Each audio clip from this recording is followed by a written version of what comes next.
Everything good? Oh, I hear me now. There we go. All right, mic check, check. We're good? Yeah, 5. Cool.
All right, good morning, Central Georgia. It is Sunday. Meteorologist Ansley Parker here, and we are going to take a look at the forecast because this is our weather impact alert morning, and we do have some potential snowfall that's on the way. In fact, some that is already setting up in our northwestern counties. So we're going to take a closer look into the forecast, what we can expect for the rest of the morning and where things stand right now. Just off the jump, I'm going to ask production if we could put max 2 behind us, and then we can go ahead and get started. Thank you so much. So the satellite radar right now does show a lot of rainfall in our area, but you can see where that excess of snowfall and some mixed precipitation is beginning to set up. So that is expected to kind of creep into our area as we go within the next hour or so, and we'll really start to see it here in our northwest, gradually spreading southeastward through the rest of the morning. Now, there is a big question. If you step outside your door early this morning, you are going to probably say, it feels a little bit too warm to have snowfall, and you're not making that up. At the moment, temperatures themselves are actually a little bit too warm to support any type of snowfall. You can see across the area we have temperatures that are in the low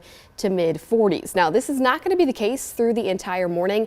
We've got kind of a twofold situation happening here. We've got a stream of moisture moving into our area, but at the same time, we also have a cold front that's going to be pushing across the area as well. So those two things are going to line up with one another, and that is actually what's going to result in the potential winter weather across our area. So you can kind of see we have northwesterly flow coming in. That's because the cooler air is trying to filter into our area. It's already dropping temperatures in the northwestern counties, and again, it will continue to do that as we go throughout the rest of the morning. So temperature wise, we're definitely not there just yet, but we're going to make our way there as we go throughout the rest of the morning. Temperatures are expected to continue to drop as we go into the early morning hours. Again, likely within the next 2 to 3 hours here in the main parts of our area. So this is a look at the current satellite and radar picture. Again, we saw the big picture here, and it looks like we've got mostly rain in our area, but you can see as we've hit these early morning hours up in North Georgia and actually close to the metro area, that's where we've started to see some snowfall. So here in our area, things not quite there just yet, but like I said, all morning long, we're going to be working our way closer to actually seeing the snowfall in our area. We've got lots of widespread rain at the moment. In the very, very northwestern counties, we're starting to see some of that rain try to creep over into snowfall and again, mixed precipitation. So we're seeing in that area a little bit of sleet, maybe some freezing rain as well. If we flip the satellite and radar picture to still, you can probably see that just a little bit better. From time to time, right along this line where we're having the transition is where we continue to see some pink, and that indicates the kind of mixed look of precip there. So just zooming in a little bit closer to kind of see who actually is getting that at the moment. Again, it's really just for our area, the western and northwestern tier of Upson County. Pretty much everybody else is still sitting under some rainfall. So a little bit of a split situation here in Upson. Elsewhere in our area, nothing here quite yet, but the next place to likely see something would be Monroe County. So what we're going to do is flip it over to the future view, and I'll walk you through what the rest of the morning is expected to look like. So we're going to take a look at the graph model. Over the last 24 hours or so, all of the models have gotten into better agreement about what they think this event is going to look like early this morning. So as we kind of flip over to the graph model, first and foremost, it's kind of important to see how models look compared to what's going on outside right now, what we call initialization with models. The graph model itself actually doing a fairly good job. You can see the swath of rain that we have in our area, but you can also see the transition over into some mixed precip and some light snowfall over in our northwestern counties. So in terms of how is this model performing compared to what's happening right now, doing a pretty good job, which means we can probably trust its judgment moving into the rest of the morning. So like I said, things right now close enough, looking like the only areas that would be seeing anything at the moment would be kind of Upson.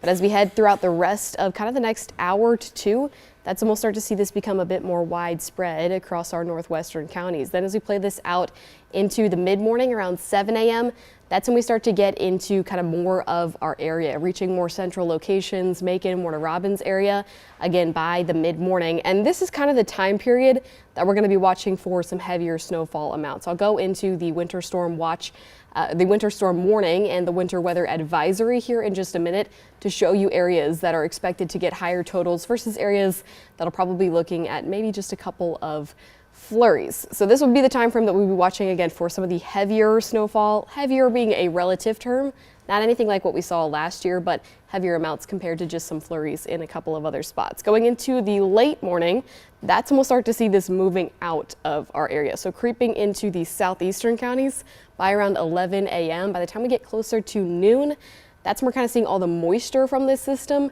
make its way out of central Georgia. So we start to lose a lot of this by the time we get into noon. By the time we hit 1 to 2 p.m., all the moisture from this system has completely left our area, and the temperatures themselves are actually going to climb above freezing. So as we head into the second half of the day, anything that happens to fall in the morning is eventually going to leave us. We aren't really going to deal with this through the rest of the afternoon. Unfortunately, there will be a lot of melting as we head into the rest of the day. So anything that falls probably not going to stick around for too long. So hopefully, though, that means road conditions will improve as we head into the second half of the day. The thing is, we do still want to pay attention as we go overnight into early Monday morning for potential refreezing. But at least right now, the second half of the day looks like the road conditions should improve. And then we stay clear for the rest of the day on Monday. So similar thinking, just to kind of show you another model run to kind of show you the agreement that's out there right now.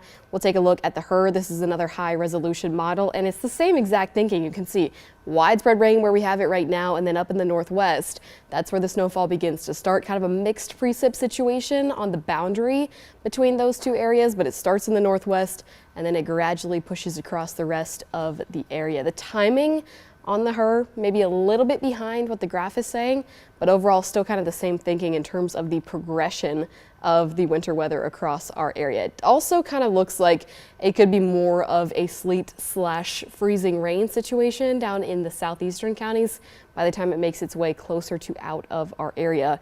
But either way, we're talking about some form of winter weather across the whole area through the rest of the morning. Now, I mentioned a minute ago that there is an area of higher potential snowfall totals in our region. We're looking right now at the winter storm advisory and the winter weather advisory and the winter storm warning. So the area that you see in purple here, this is the winter weather advisory. The area that you see in pink here, this is the winter storm warning. So the area in purple is still likely expecting to see some form of winter precipitation. Again, we're talking about that transition between sleet to freezing rain to eventually snowfall. All the areas in purple are still expected to see that. The areas in pink, and why there's a distinction here, is because these areas are expected to actually have some sort of accumulation within the snowfall. So right now, the projected totals for the areas that are in pink are somewhere between 1 inch to 3 inches. Now that kind of depends on how the moisture sets up as we go throughout the rest of the morning. As you know,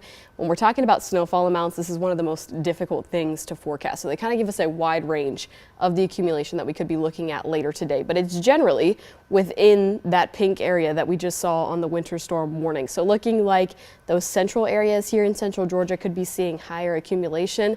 Areas that are on the outskirts of that are looking closer to maybe seeing 1 inch at most, but more likely are looking at trace totals. So we're talking about flurries or getting some snowfall, but it maybe just doesn't stick around quite as much as it will in other areas. These are the areas that are forecasted to be the highest, but again, When we're talking about totals, it really just kind of depends on very, very minute differences where the moisture sets up, where the cold air is set up. So this is kind of the thinking from the National Weather Service right now.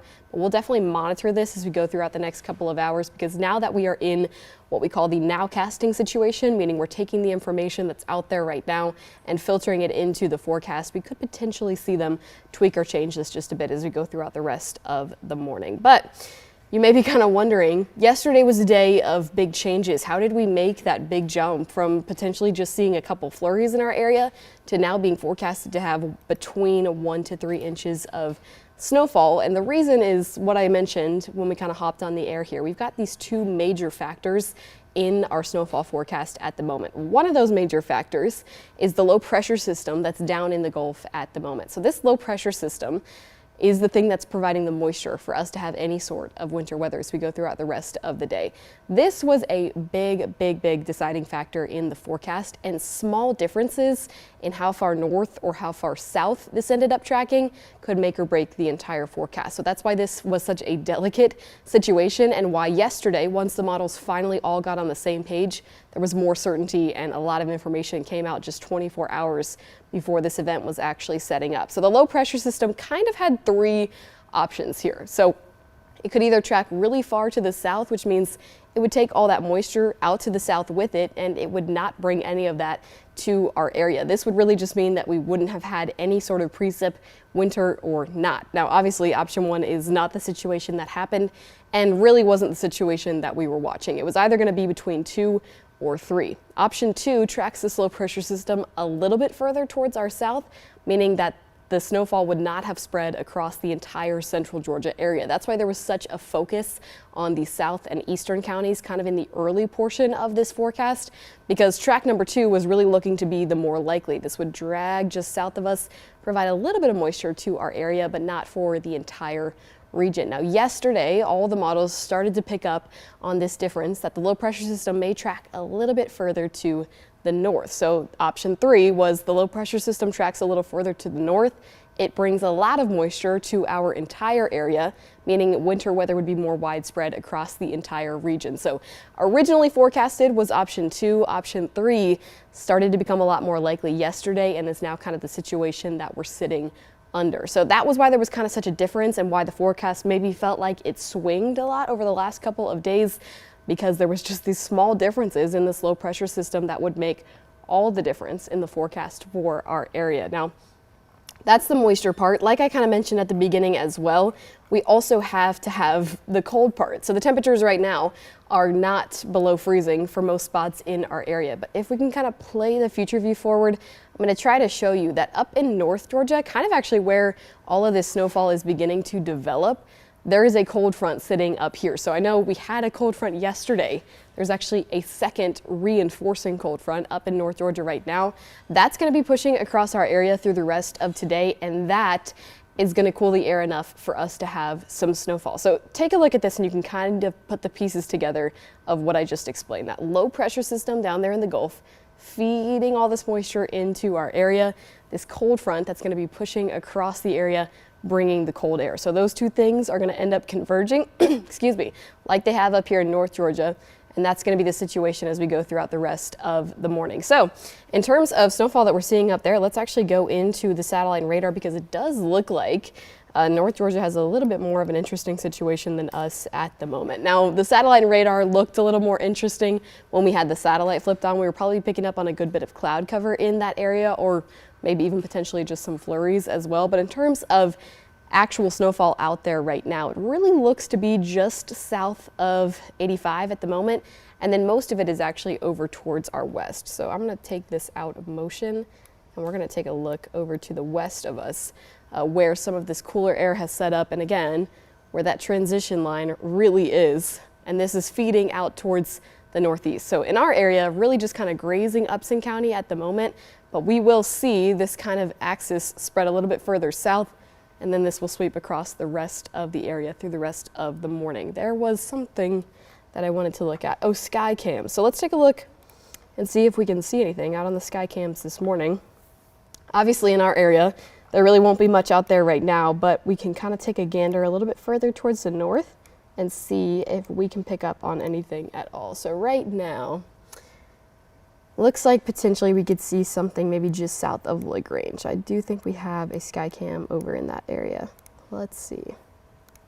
Obviously, it's still a little dark out there. I will play this out just for the sake of playing it out, but in the LaGrange Skycam, I'm not really seeing anything at the moment. Hopefully, when we get a little bit more sunshine, seeing things out on the Skycams will be a little bit easier. Obviously, at the moment, it's a little bit hard to pick anything out, but we'll stay here for a second and see if there's anything that we can pick up on at the moment. Doesn't really look like it. Like I said, as we get more sunshine, hopefully that's when we'll be able to see things a little bit better out on the sky camps. I'll flip around and see, just in case, if there's any other areas that we could pick up on anything on the sky cams. Now also, what you're seeing on the satellite and radar right now, the blue that's out there, it's actually fairly light. So they're not necessarily seeing a ton of heavy snowfall at the moment. They're likely looking at a lot of flurries out there, which is probably also why it's a little bit harder to see on the sky cams. It really looks like, honestly, Alabama sky cams may be our best bet. So let me find my way to an Alabama sky cam.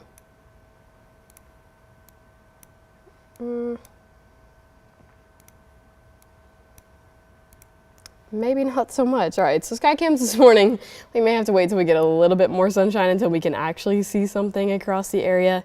But it will be interesting as we go into at least the next hour or so, what we can kind of do here in our actual area. So hopefully this will continue kind of transitioning all the precip in this region over into some snowfall, or at least some sleet and some sleet and some freezing rain. That was a little combo that I just did there. And then we can get some more information from places like Monroe County, potentially even Jasper and Upson as well. It'll kind of be interesting to see if we can see anything on the traffic cams here on 75 as we get a little bit more winter precip in this area.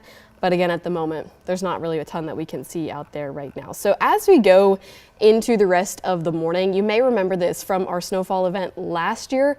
Our radar tools can only do so much. So I know a lot of times when we have rainfall events or severe weather events, we are using the radar to kind of look at rainfall totals. Unfortunately, when we have snowfall, that's not really something that we're able to do quite as much. So if you were watching coverage last year during our major snowfall event, you may remember this map that we brought out a lot as we kind of tracked the snowfall that was around our area last year. This is kind of what we had to compile reports that were given to us out in the field. So we took this blank map and kind of touched in numbers as we got pictures from viewer reports from our reporters out in the field.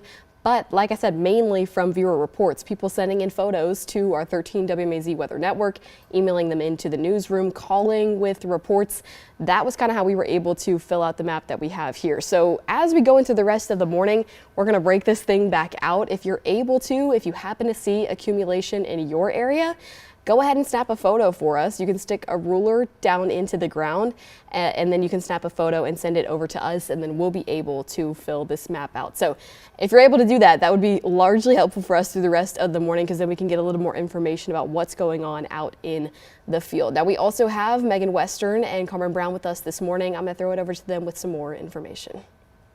Yeah, all right, Ansley, we want to say thank you so much for bringing us that update. Now, throughout the weekend, we have been connecting with EMA directors across central Georgia. They're urging you to stay warm and stay safe as cold weather moves in. Now, here are some of their tips from this weekend. Macon Bibb County's EMA director reminds you, of course, to keep space heaters at least 3 feet away from your curtains, your furniture, really anything flammable in your home. They also recommend dripping faucets and opening sink cabinets so that warm air can circulate and help protect your pipes. Yeah, and local EMA officials from counties including Houston, Treutlen, Twiggs, Montgomery, and Wilcox say that crews and equipment are ready to respond this weekend, with public works and public safety agencies on standby.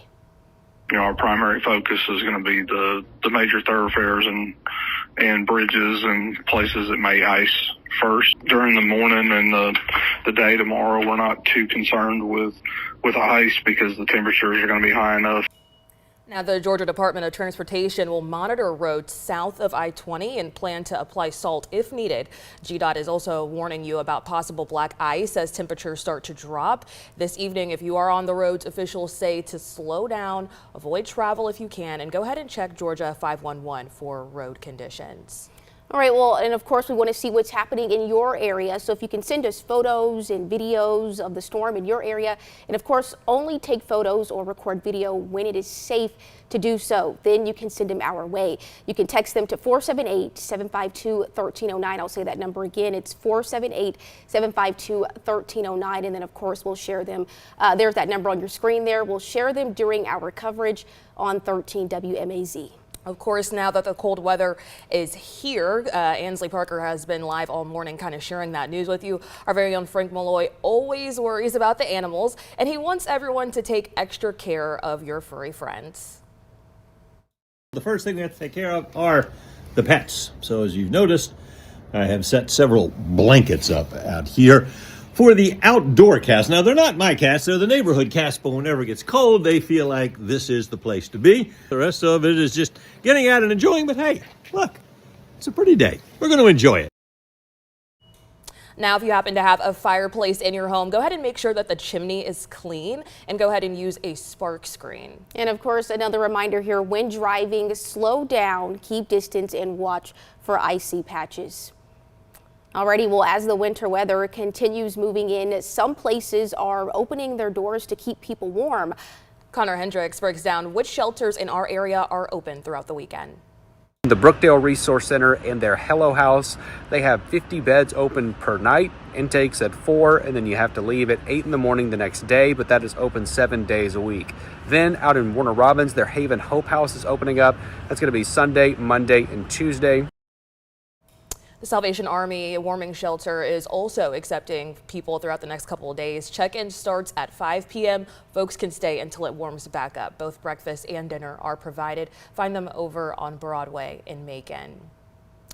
Alrighty, I think we're going to shoot things back over to Ansley Parker. Ansley, continue to tell us, how are things looking out there this morning? Yeah, well, we're playing a little bit of the waiting game still at the moment. Most of the snowfall or any sort of wintry precip, freezing rain, sleet is still out to the north and west of us. In our area, we still are dealing with actually a whole lot of light showers at the moment. Now, I've been trying to jump across the sky cams that are outside of our area to see if we're able to pick up on any of that snowfall. Unfortunately, at the moment, it really doesn't look like we're able to, but we can check in with the sky cams that are in our area because right now, like I said, we're actually still seeing some rainfall at the moment. So as we kind of take a walk around all 4 of our sky cams, you will kind of see the same picture. We've got a lot of kind of slick roads out there just from the rainfall, raindrops out on the sky cams themselves, and this will be the look likely as we kind of see the sun come up for most spots. Some areas out in the northwest may start to see some flurries or light snow showers before that, but likely you'll kind of wake up to the scene that we have out there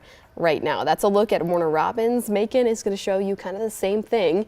As we run our way into work this morning, I was even hitting the windshield wipers a couple of times. These are really light scattered showers, but again, they're still out there at the moment. So eventually we will kind of see this transition into some mixed precip, some sort of snowfall, but at the moment it is still rainfall. But it's important to note that the roads themselves covered in a lot of water. So obviously it's going to be important to pay attention to what is falling from the sky at the moment, but also going to be important to pay attention to if any of areas of the ground are able to get cold enough to kind of freeze what lands on it. So roadways throughout the morning hours are going to be important to be cautious on. If you're able, my best advice would just be stay off the roads while we have any sort of mixed precip in our area. But as we head into the second half of the day, we'll be jumping back above freezing. So hopefully anything that falls this morning will eventually melt by the time we hit the afternoon. It's still just going to be important to pay attention as we are in the morning. I think I said this was Macon. I meant to say Dublin.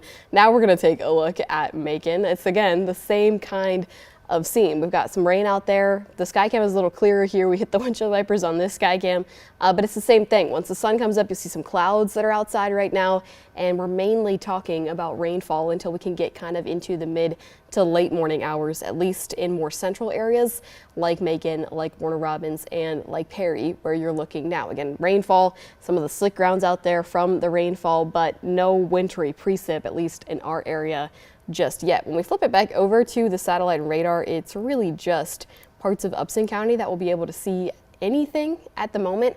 And this is kind of just going to be the waiting game into the morning. Although as I flip it back over, now it looks like a good portion of Upson County actually is ending up seeing at least some light snowfall. So you can see there is some gaps in the shading here. You see some darker blues just to the north of the county line here, closer to the Pike and Lamar County areas. That's where we're getting some heavier snowfall. Here where we're kind of in Upson County, just near Thomaston, you see where we have gaps. Shading looks a little bit lighter. This is probably some light flurries, and it's on this transition line between rainfall. So you may also be seeing some freezing rain, some sleet, or it's, you know, some snowflakes mixed in with the rain that we have out there right now. So probably not a true winter wonderland over in Upson County right now, but they likely are seeing something in the form of wintry precip over in that area. We're now starting to see it transition over in Monroe County as well, which means as we get into the next little bit, we maybe will be seeing something along I-75 here. That'll be something to pay attention to. Traffic cams near I-75, we kind of try to check in with those as we go at least throughout the next 30 minutes to an hour, and this kind of creeps into those areas. So in terms of who's actually seeing winter precip in our area, that's kind of it at the moment. Big picture satellite and radar, most of it is sitting a little bit further to the north of us at the moment. So let me make sure that I have the best look on the radar here. Even when we flip it over to the Atlanta satellite and radar, you can see there's a lot more gaps. So you kind of know this. We do this a lot when we have severe weather events. When we are in between radars, sometimes one is going to give us a better picture of what's going on than the other. We're a little bit further out from our actual radar. So as we kind of get to the end of this, a lot of this widespread blue that you're seeing on there may actually end up being some scatter on the radar, because when we flip it over to the Atlanta radar, obviously there is a lot more gaps there, and it may not be quite as widespread as what our radar is showing. So that's kind of why also we might not be able to pick up on much on the sky cams, but I do want to see if we're able to see anything on the Lagrange sky cam now, because it does look like if any area is going to see something where we could have potentially something on the ground, it would be that one. So give me just a second to navigate to Lagrange, and we'll see what we can come up with over there. Unfortunately, I still don't see anything from my view here. Let's see if we take a bigger picture, if we actually can land on something that's going on out in the area. So I don't see any sort of accumulation, at least at the moment. I want to stick with this for a second to see if we maybe can catch a flurry or something like that. Right now, I don't see anything, so maybe it's just really, really light, or it's just difficult to see because of how dark it is out there right now. Unfortunately, I don't see anything out there at the moment. This would probably be our best bet in terms of who's getting snowfall right now to actually see it live on the sky cams. At the moment, again, not looking super, super impressive. We'll keep checking in though. Lagrange should definitely be a good area for us to end up seeing something. We just may have to wait until we get a little bit more light of day. So let's talk a little bit more about temperatures while we kind of wait to see something out there. Like I said, kind of when we hopped on the air here, if you're waking up this morning, stepping out your door early to try to get a glimpse of snowfall, you're probably going to step outside and think, whoa, it's way too warm at the moment. And you're not wrong. Temperatures across the board right now are in the low 40s, even mid 40s in some of the other areas. So this is obviously way too warm to support any sort of snowfall, but areas where we're starting to see a little bit of mixed precip are finding their way into the upper 30s. So I mentioned this a little bit, but it's really important to what's going on in the forecast. We've got kind of two main factors that are going to be adding to the chances for winter weather in our area. One is going to be a second cold front, and the other is going to be the low pressure system that provides the moisture for us to continue to see this. So the first one is kind of the most important. We need to have the cold air, and you can see up in North Georgia, the air is a lot colder. This front is kind of situated across the state here, where you're seeing the difference between 30s and 40s here in our area. But what that front is doing, it's not sitting still, it's actually moving towards our area. That's kind of why you see this movement in the rain from to the east, but also down to the south. We're getting this front that's pushing things across our area. And as it does that, the cold air that it brings with it is going to interact with the moisture that we have in our area right now, resulting in some form of wintry weather as we go throughout the rest of the morning. So that is factor number one. Obviously, factor number two is the moisture that we need to have in our area, and we're already getting a good bit of that. That box is basically already checked because we had this low pressure system that's down in the Gulf. That's what's filtering the moisture into our area. So when we take a look at the satellite and radar, you can see, like I said, there's this easterly component to the way that the moisture is moving, but there's also kind of a southerly component to the way the whole thing is moving. The front that's across kind of North Georgia right now is pushing the moisture across our area. And like I said, these two things are going to interact. This is where they're interacting right now, resulting in some winter weather, and that should hopefully transition our weather into more wintry type of precip as we go throughout the rest of the morning. There will be a transition phase, so like I've kind of been mentioning, you may actually notice what we see in pink here first. Sleet, freezing rain, things that don't look quite as nice puffy snowflakes, but that's kind of as we transition into things that will look more like nice winter weather. You'll see that first. So that's what that pink line is between the rainfall and between the white that you see there in the satellite and radar. So like I said, we're just kind of playing the waiting game for now. I'll play the future view forward for you so you can kind of see how the rest of the morning is shaping up to look.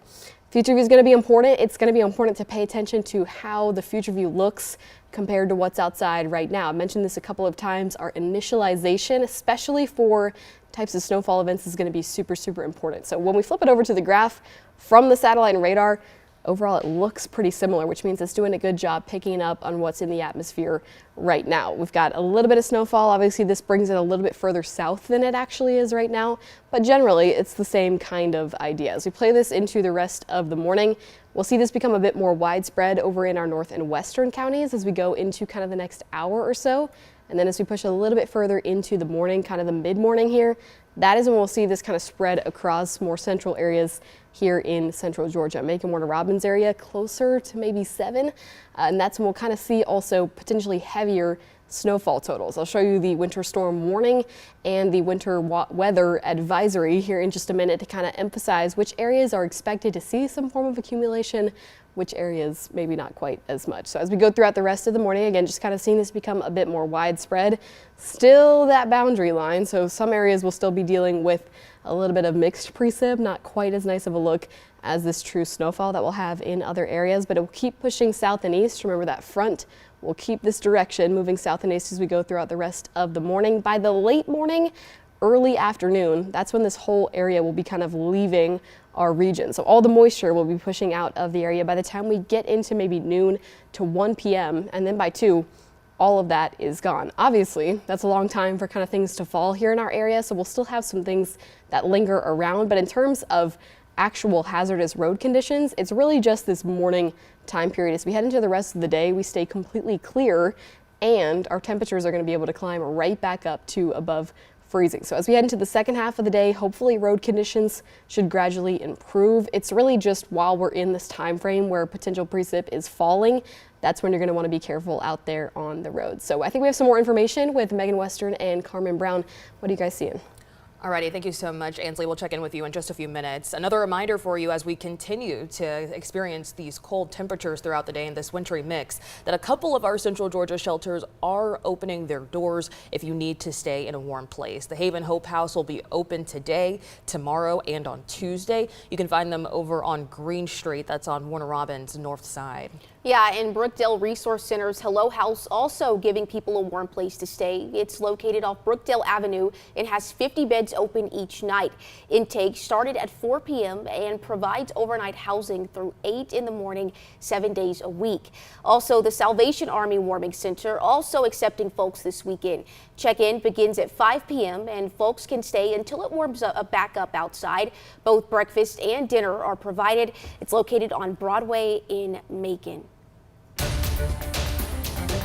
All right, we want to bring you some continuing coverage here. Right now in Sparta, a boil water advisory still in effect. City officials say a water main break caused pressure to drop, and now the line has been fixed. Right now, standard E. coli testing is underway, and the city asks you to keep boiling water as a precaution. On their Facebook page, the city said to expect an update sometime this afternoon. The city of Sparta says an earlier media release mentioning possible fecal contamination was incorrect. Mayor Alan Haywood says the water main break was not sewer related and there is no possibility of fecal contamination.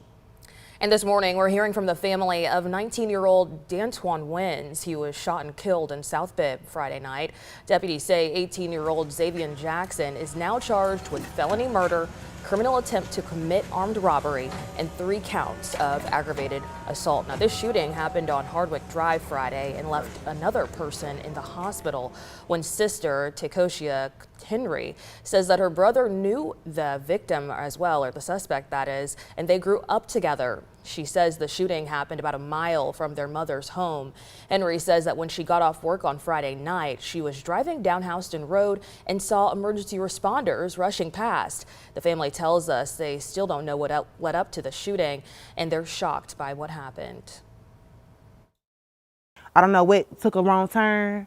I don't know what the business was. We wasn't there, of course, but like I said, everybody was friends. So I would appreciate it if, everybody start investigating and actually at least get down to the nitty-gritty as to see what happened and why it happened.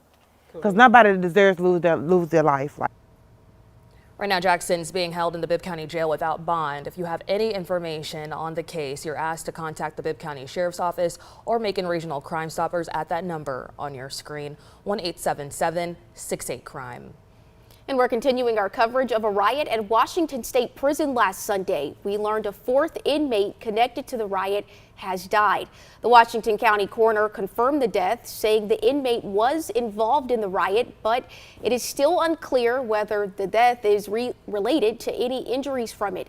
Officials have not yet said where the inmate died or released any additional details about the cause. We have reached out to the Georgia Department of Corrections for more information and are still waiting for a response. Some traffic news for you this morning as you're waking up and heading out the door.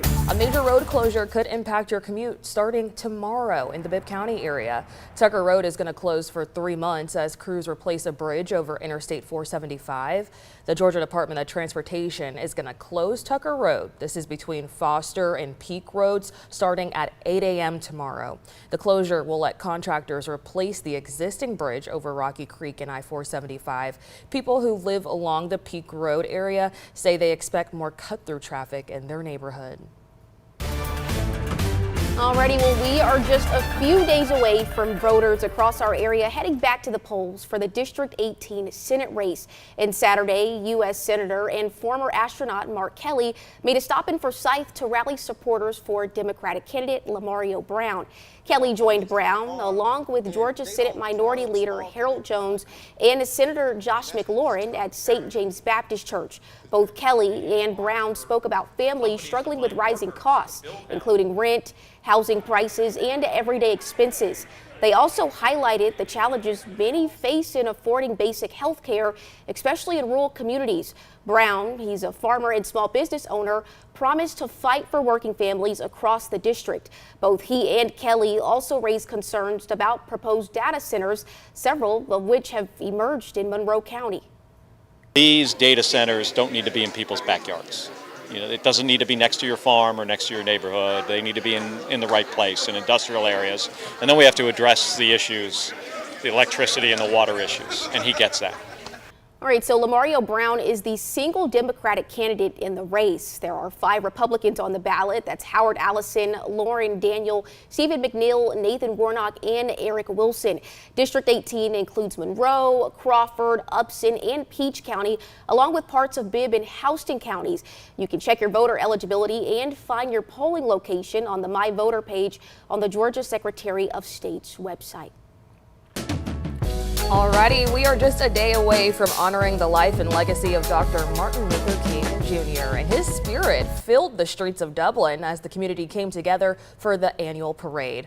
Parade goers lined West Jackson Street and Bellevue Avenue, bundled up against the cold as they waved and cheered. Colorful floats and vehicles decorated with red, yellow, and green balloons rolled by, along with West Lawrence Band, the Dublin High Band, and the Sol C. Johnson High School Marching Band. You see them going by right there. Sororities, high school alumni, and the Freedom Riders of Warner Robins also took part, celebrating unity, history, and Dr. King's legacy of service.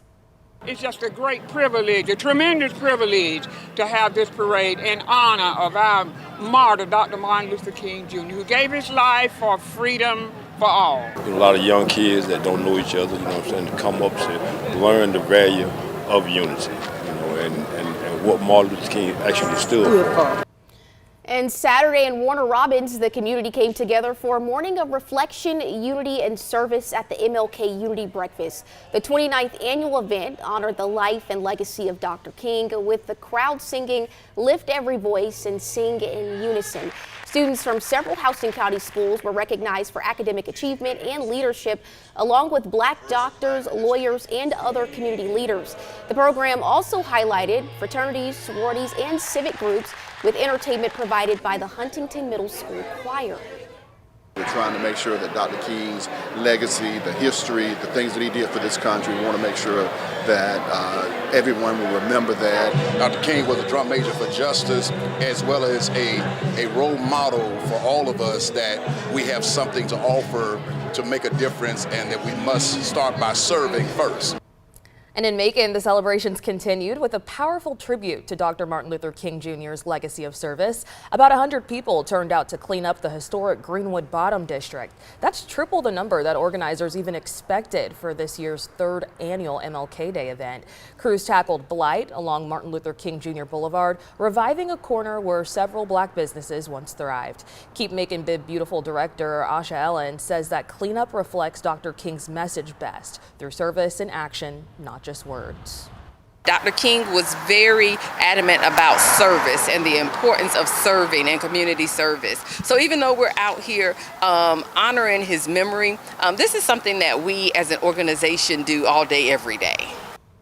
And as this storm heads through central Georgia, we do have reporters out in the field with the latest on how it's impacting your area. Yeah, Hunter King is in the storm lab now, headed north to give us a better look at the weather moving in. Hunter, can you tell us how it's looking out there so far for you? Hey, Megan and Carmen, right now we are on I-75. We're headed north towards Monroe County right now. And we're going to give you a look right now out on the roads here. As you can see, first of all, the roads have been very clear since we've made the trek out here. Not a lot of people out right now. That's to be expected at about 5:40 here on a Sunday morning. But one other thing we have noticed is that there hasn't been a ton of precipitation. When we left the station about 20 minutes ago, there was a decent amount of rain, light rain at that, but no frozen precipitation at this moment. Now, of course, we are expecting some of that wintry mix to move in, as our meteorologists have been telling us here over the past couple of hours. We are hearing from Macon Bib Emergency Management Agency right now. They want people to be warned that we are seeing some of this wintry mix will be moving into our area here in the coming hours, and they want people to watch out for significant snow, sleet, or ice. That's what they're expecting right now. Of course, our meteorologists tracking this at this time, we're going to see how this kind of shakes out. The goal with us moving north here, and I'll show you again, is to see if we can kind of intercept that first bit of wintry mix. And so we're going to keep an eye on it as we continue to head north here on I-75. Light conditions right now, the roads seem to be doing fine, and obviously as those temperatures start to drop and as we start to head a little bit more north, we're expecting to see a little bit of that wintry mix. But that's all from the storm lab right now. We'll continue to keep you updated as the show and as the time goes on. Guys? Yeah, I think I heard Ansley say that we're kind of in this waiting period right now, so it made sense that things were looking clear out there for Hunter. And of course, we want to say thank you to Hunter. We will check back with him later on this morning. Now, as we start to see this winter weather kind of move in our area, we want to see what's happening in your area. So if you could send us photos and videos, that would be great. But of course, when it is safe to do so, and of course you can send them our way then, but you want to text them to this number on your screen. That's 478-752-1309, and we'll share them during our coverage here here on 13 WMAZ. Alrighty, let's go ahead and check back in with meteorologist Ansley Parker. Ansley, what can you tell us about the weather now? Well, we just saw Hunter out there, right? And I think that's kind of a great visual for almost what he was saying, hopefully intercepting that transition between light rain to potentially some more wintry precip. Now, also what he said was kind of a great way to depict not only what we'll potentially have in terms of snowfall, but also what we have in terms of rainfall. He said it was very light as he was leaving the Macon area. And that's right. We have this kind of really light shaded green. It may actually even look a little bit darker green to you compared to what we normally look at because I have the precip type turned on this radar. So it may look a little deceiving, but we have extremely light rainfall. And that means that also in this kind of area up here in Monroe County, even parts of Upson County, this is also extremely light snowfall. So flurries at best. But Hunter is on I-75, so he's moving kind of into Monroe County here. And when we look at the radar, hopefully as they move a little bit further closer to Forsyth, they'll be intercepting something. So I think Hunter's our best bet at some boots on the ground as we go into the next little bit or so. But also as we look a little bit further out to our west, remember as we kind of flip between different radars, I'm getting a better picture of what may be a little bit of scatter out on the radar versus what is a better picture of the type of snowfall that we have out there right now. Right on 85 near the Auburn area, you can see there's a little bit of darker blue shading here, meaning we actually, I saw a minute ago on the Skycam, we're seeing a little bit of snowfall out there in that region. So this is the Skycam just in that Auburn area that I was showing you. You can kind of see that it's got a fuzzy picture to it down here at the bottom of the screen. Just pay close attention. This is kind of where a light is sitting. That's where you can actually see some flurries that are starting to flutter by. So all the kind of foggy picture that you see out there actually probably is the snowfall that's fogging up the camera. And then just because we don't have enough light out there to see the snow bouncing around, if you kind of pay attention, you can see just to the south of your screen or to the bottom of your screen, that is actually where we're starting to pick up on some flurries bouncing around. So it is out there. Again, it's just dark out there right now, and what we're seeing is extremely light, so it's hard to pick up on the various sky cams, but it is getting closer to our area as well. The latest from the National Weather Service, as I'm kind of keeping up with the chat here, is that we are starting to see some viewer reports of snowfall light flurries on the state line. So I think that our better chances are what's moving in from the west, and that's kind of where some of the heavier stuff is. And then we just kind of have to wait until it makes its way into our area. I'm going to read really quickly. Thomaston and LaGrange, they have some flurries. So let's see if we can flip back over to the LaGrange Skycam and get a visual over in that area, because we are starting to see now some of the stations over in that area are letting us know that viewers are letting them know that they're starting to see some flurries. Now we're having trouble with this LaGrange Skycam. I think similar to what we're seeing out near Auburn, it's going to be kind of hard to see what's over in LaGrange because it's just so dark out. When you're looking at just teeny tiny little flurries, you really need something to actually illuminate them. So this is the LaGrange Skycam. Again, they are having reports of flurries out there right now. It's just extremely, extremely hard to see. And also, these are the cameras that we don't have access to moving around, so I'm not able to kind of zoom in on a street light or anything to give you a better visual. Unfortunately, this is what we have at the moment. So that is LaGrange at the moment. Let's see if we can get anything further to the west on the state line. But I unfortunately think this might be the best that we can do at the moment. Yeah, so we're just seeing relative reports of the flurries in that area, but unfortunately this LaGrange Skycam is probably going to be the best that we can do. But I will say, for our folks who are back in our producer booth and just Hunter who's out there on the roads, our next best bet of actually catching something on the sky cams or on traffic cams will probably be this I-75 region in Monroe County here, where we're starting to see a transition over into likely some mixed precip first and then eventually some flurries. This is kind of where we're going to get our next best visual. Obviously now, in terms of who's actually seeing stuff in our area, Upson County starting to get a little bit of a better picture. Now remember, our radar may be kind of, the coloring of this may be over-exaggerating that a touch, but they're likely at least seeing some flurries out there and potentially maybe even something a little more substantial than flurries. This is the time when our lack of sky cams across the central Georgia area becomes so frustrating, because that would be great if we could see what's going on in Thomaston, because not only can we see on the radar that they obviously have something out there, but also in the National Weather Service chat, they're letting us know that those areas are starting to get reports of flurries as well. And they said over kind of on the Alabama line, so out to the west here. Let me zoom out so I can give you a visual while I talk about this. on this region, state line here from Columbus kind of down into Lumpkin, maybe a little further south into Colbert. This is the region that's going to start transitioning over into snow most immediately. That's what the National Weather Service is noting. Remember the motion of this whole thing. Let's play it out to kind of show you how it's moving. It's moving to the east. This will actually be pushing into places like Macon and Taylor counties here in the next little bit, Crawford County. It's not necessarily totally moving to the south. It's actually got a little bit of an easterly component to it too. So what we see out to the west kind of gives us a picture of what our western counties are going to see most immediately. It's definitely happening, which is also good to note because I know we were talking about temperatures earlier. Some of our temperatures were still looking too warm as we filter in this cooler air. Not only do we have the cold front that's going to be cooling the air down, but when we have snowfall out there already, that is obviously extremely cool air. Once that snow is falling, it's going to reinforce the cooler air and kind of build off of itself, if that makes sense. So the cooler air is working its way in.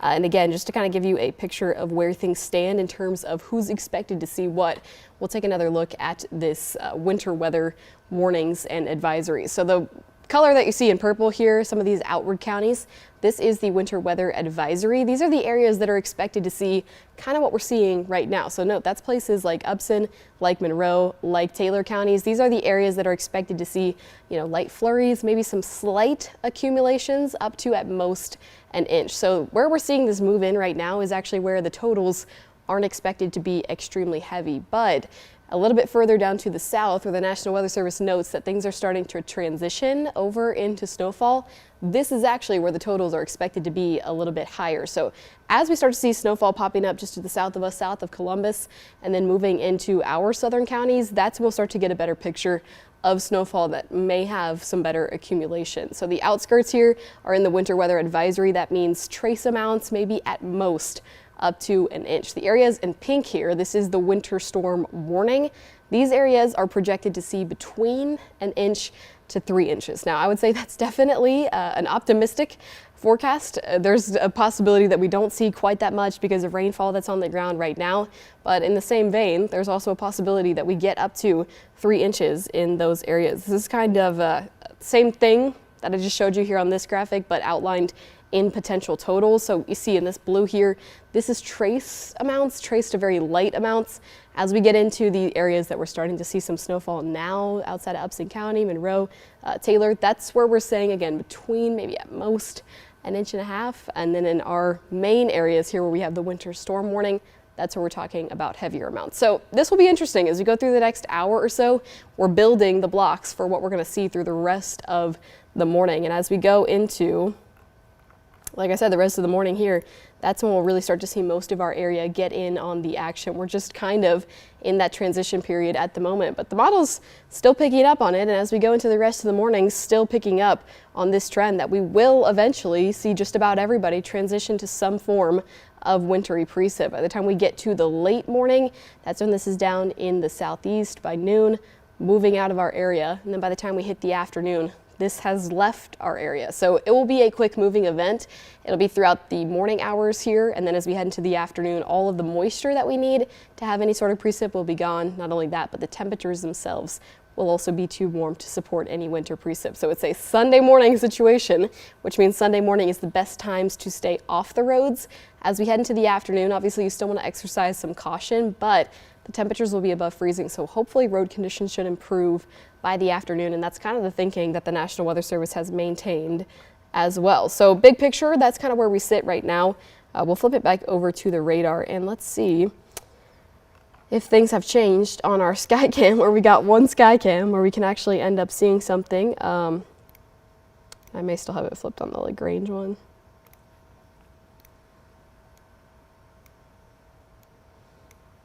All right, we're gonna bring it back over to Auburn. That's where we were able to see just a little bit of something earlier. So let's play that back out.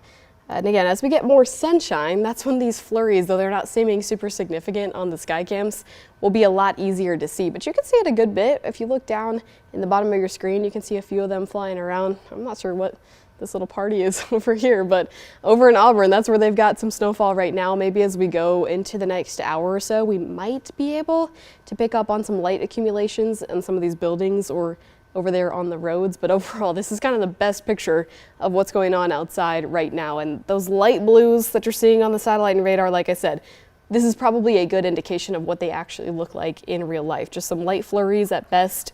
And the higher totals won't really be until we get into kind of the mid-morning hours here. So right now, the satellite and radar probably just reflects a good bit of flurries. Now here in other areas of central Georgia, as you actually kick off your morning, you're probably thinking it's warm and it's raining. And that is the case across actually majority of the area. The only places that are even cold enough to potentially support some type of winter weather are over towards Upson in portions of Monroe, and maybe now starting to see a little bit of something up there in Jasper. But everybody else is warm, and we have rainfall out there this morning. So probably looks like we're not eventually going to transition, but we still are on the forecast to kind of see this transition into some wintry precip. You see some mixed colors down here in our western counties.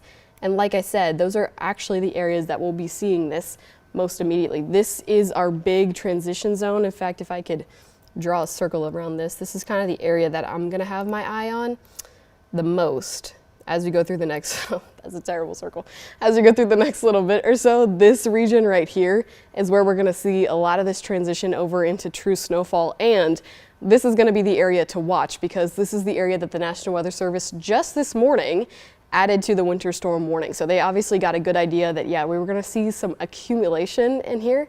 And then remember the motion of this whole thing. This moves into the majority of our area. So what happens here will give us a good indication of what's going to happen in our area. Now we're starting to see it kind of transition, get cold enough over to see a little bit of at least mixed precip there, but we'll likely see some flurries and then see this transition into true snowfall as we go into the rest of the morning. So until then, a little bit of the waiting game. Obviously, it'll be kind of interesting also to hear what Hunter King is able to see out there on the roads.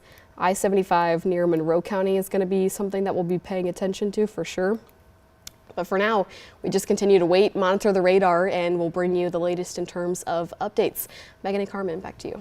All right, Ansley, and of course, thank you so much for those constant updates. And like she said, if you do have to be out, you do want to just exercise caution. Now, throughout the weekend, we have been connecting with EMA directors across central Georgia, and they are urging you to stay warm and stay safe as this cold weather moves in. Yeah, so we're going to give you a couple tips that you can utilize throughout the rest of your day and into tomorrow. Macon-Bibb County EMA director reminds you to go ahead and keep your space heaters at least 3 feet away from your curtains, your furniture, anything that could be flammable in your home. They're also recommending that you go ahead and drip your faucets and open your sink cabinet so that warm air can circulate to help protect your pipes. Yeah, and local EMA officials from counties including Houston, Trutland, Twiggs, Montgomery, and Wilcox say crews and equipment are ready to respond this weekend with public works and public safety agencies on standby. You know, our primary focus is going to be the major thoroughfares and bridges and places that may ice first. During the morning and the day tomorrow, we're not too concerned with ice because the temperatures are going to be high enough.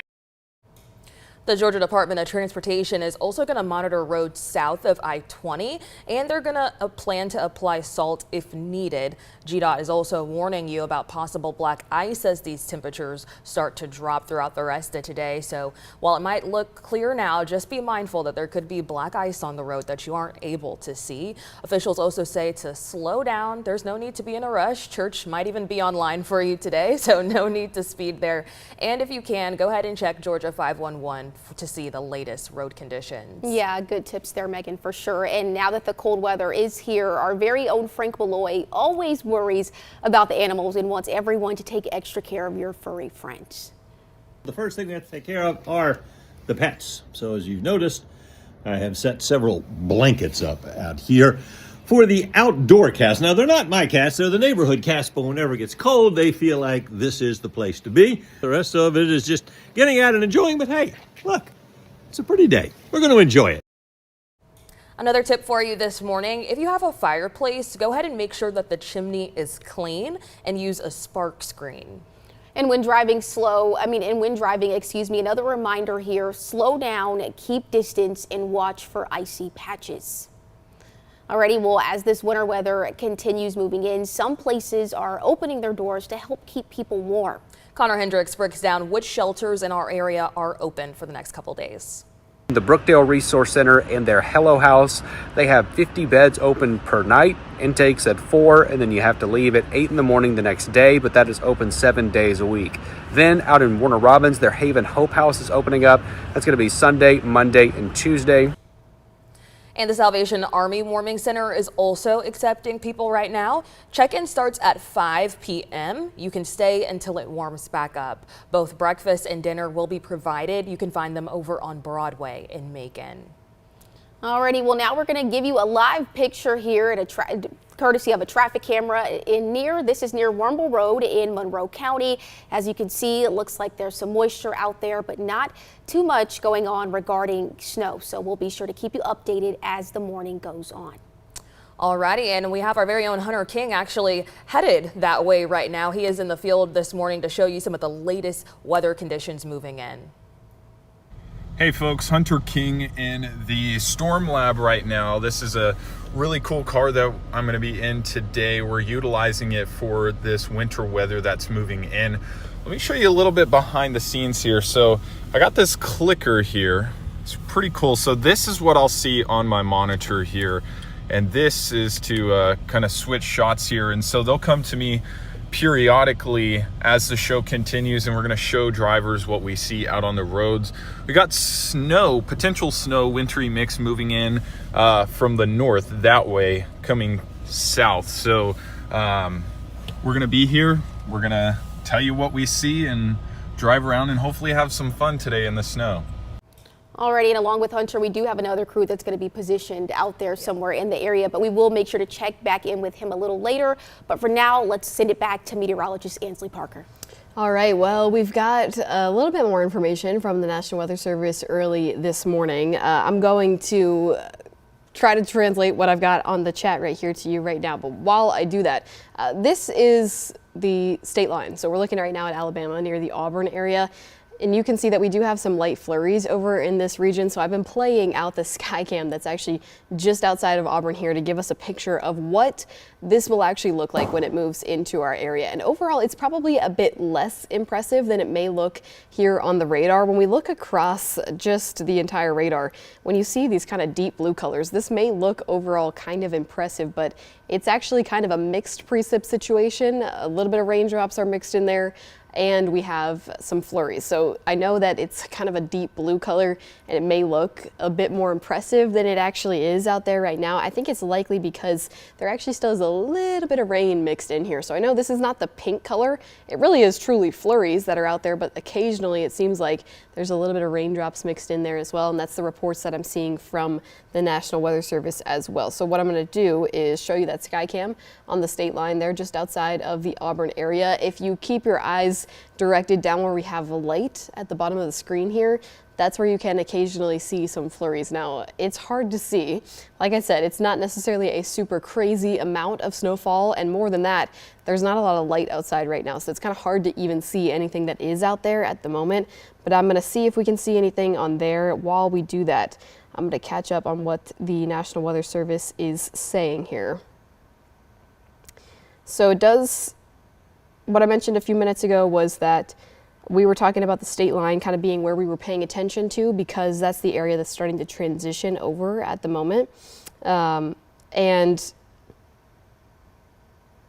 Okay, so this gives me a little bit more background to kind of why the satellite and radar may look a little bit more impressive than what's going on right now. So what the National Weather Service is telling me at the moment in the chat is that this kind of area that's just to the north here, and you can see even as we flip between radars, right, it looks really impressive on our radar, and then we flip it over to the Peachtree City radar and it looks like they have nothing at all. So the reason being, we are picking up on some sort of frozen precip here in the atmosphere, but some of this is just not making it all the way to the surface. So what we're seeing up here in North Georgia, yes, we can pick up on that in the radar. You probably can see some flurries if you're further to the north up in that area, but the reason that we're not seeing any sort of accumulation or anything crazy on the ground is because a lot of this is just not making it all the way to the surface of the atmosphere. So that's kind of why the radar may give you a crazier picture than what we're seeing on the sky cams and what's out there. And I would expect that kind of our northern counties will kind of see the same thing as we see this precip transition over in our area. So that's maybe also why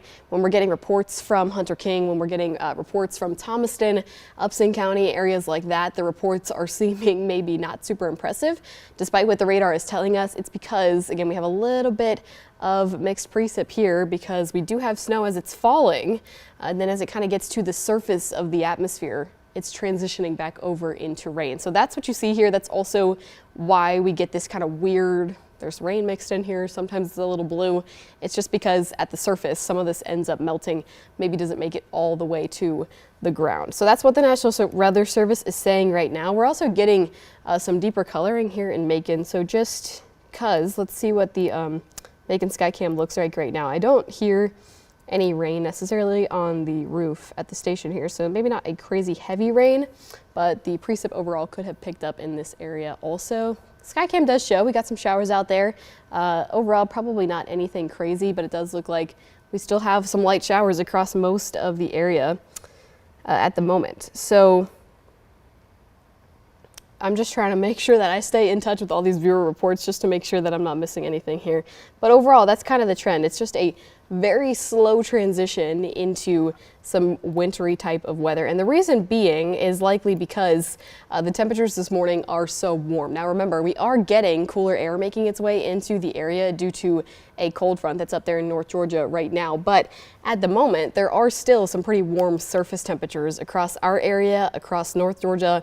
And that's probably why some of this is having trouble making it all the way to the ground. Now the areas that are actually expected to see more true snowfall are not these areas anyway. So this is not necessarily an unprecedented situation. Kind of makes sense that they're seeing something like this. I know I've shown this a few times, but it really is important to the type of weather that we're going to have for the day today. We're talking about lighter amounts in these areas that are in purple here. Now that includes Monroe County, Upson County, areas that have already seen a little bit of light precip this morning. So that's kind of also why they're not necessarily seeing anything super crazy. The areas that we will be paying attention to the most for higher accumulation, for things that maybe look a little bit more impressive out on sky cams, etc., are going to be these areas here in pink in the winter storm warning. So it's just going to be a little bit of a slow transition, kind of a slow fade into actually seeing things that look like winter weather. And obviously that's the case out there right now. Of course, if you are up early this morning, you happen to be out, you're in counties that are starting to see this transition,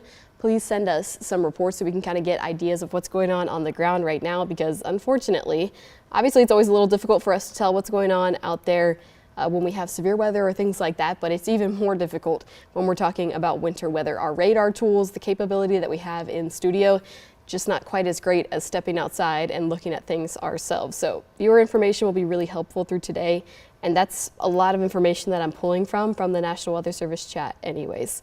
All right, so I think while I kind of get up to date on the information here, I'm going to take it back over to Carmen and Megan. Alrighty, Ansley, want to say thank you so much for those updates. Definitely a weather event that we're going to continue to see updates on throughout the morning. Now we're going to switch here to some headlines. We are continuing our coverage of a riot at Washington State Prison last Sunday. We learned a fourth inmate connected to the riot has died. The Washington County coroner confirmed the death, saying the inmate was involved in the riot, but it is still unclear whether the death is related to any injuries from it. Now, officials have not yet said where the inmate died, or released any additional details about the cause. We have, however, reached out to Georgia Department of Corrections for more information and are still waiting for a response. We also have a major road closure to keep you updated on that'll be starting tomorrow in Bibb County. Tucker Road is going to close for 3 months as crews replace a bridge over Interstate 475. The Georgia Department of Transportation also just wants you to be aware of that. This will be happening along Tucker Road between Peak and Foster Roads. This is going to start at 8 a.m. tomorrow. We'll also bring you coverage of that throughout the week. All right. Well, thank you so much, Megan. Okay, I'm so sorry. It looks like I've gotten a little lost in my prompter here, but we've got an election stinger up here for you. Okay, we're going to switch to head back to talk about the weather updates. Like Ansley has been saying all morning, we are starting to see some winter weather move into our area, and we're actually going to take it back out to Hunter King, who's been out there this morning. He's live near High Falls. Hunter, what are you seeing out there? How's it going? Hey Carmen, yeah, we're out here on High Falls Park Road right now. I'm gonna switch the camera really fast, and we're actually coming up here on, this is the bridge right here at High Falls State Park, crossing over it right now. The biggest update here, and I think you might be able to catch some of it there in our headlights, especially as we darker areas that aren't lit up here, but we're seeing some snow flurries out here. Mostly rain still, but we are seeing the occasional snow flurry mixed in. This is exactly what we were expecting. You know, Ansley Parker has been telling us for the past couple of hours now, we're expecting this wintry mix to kind of fall. But that is our update here, is that we are seeing some wintry precipitation falling out here. Now, we went towards Unionville about 10 minutes ago. We were headed west on High Falls State Park Road, and we saw some flurries over there as we started heading west, and then we turned around, and as we crossed over the I-75 bridge over I-75 is when we saw some more of those snow flurries. And now as we head back towards I-75, we're kind of roaming the streets out here, seeing, snow flurries every once in a while.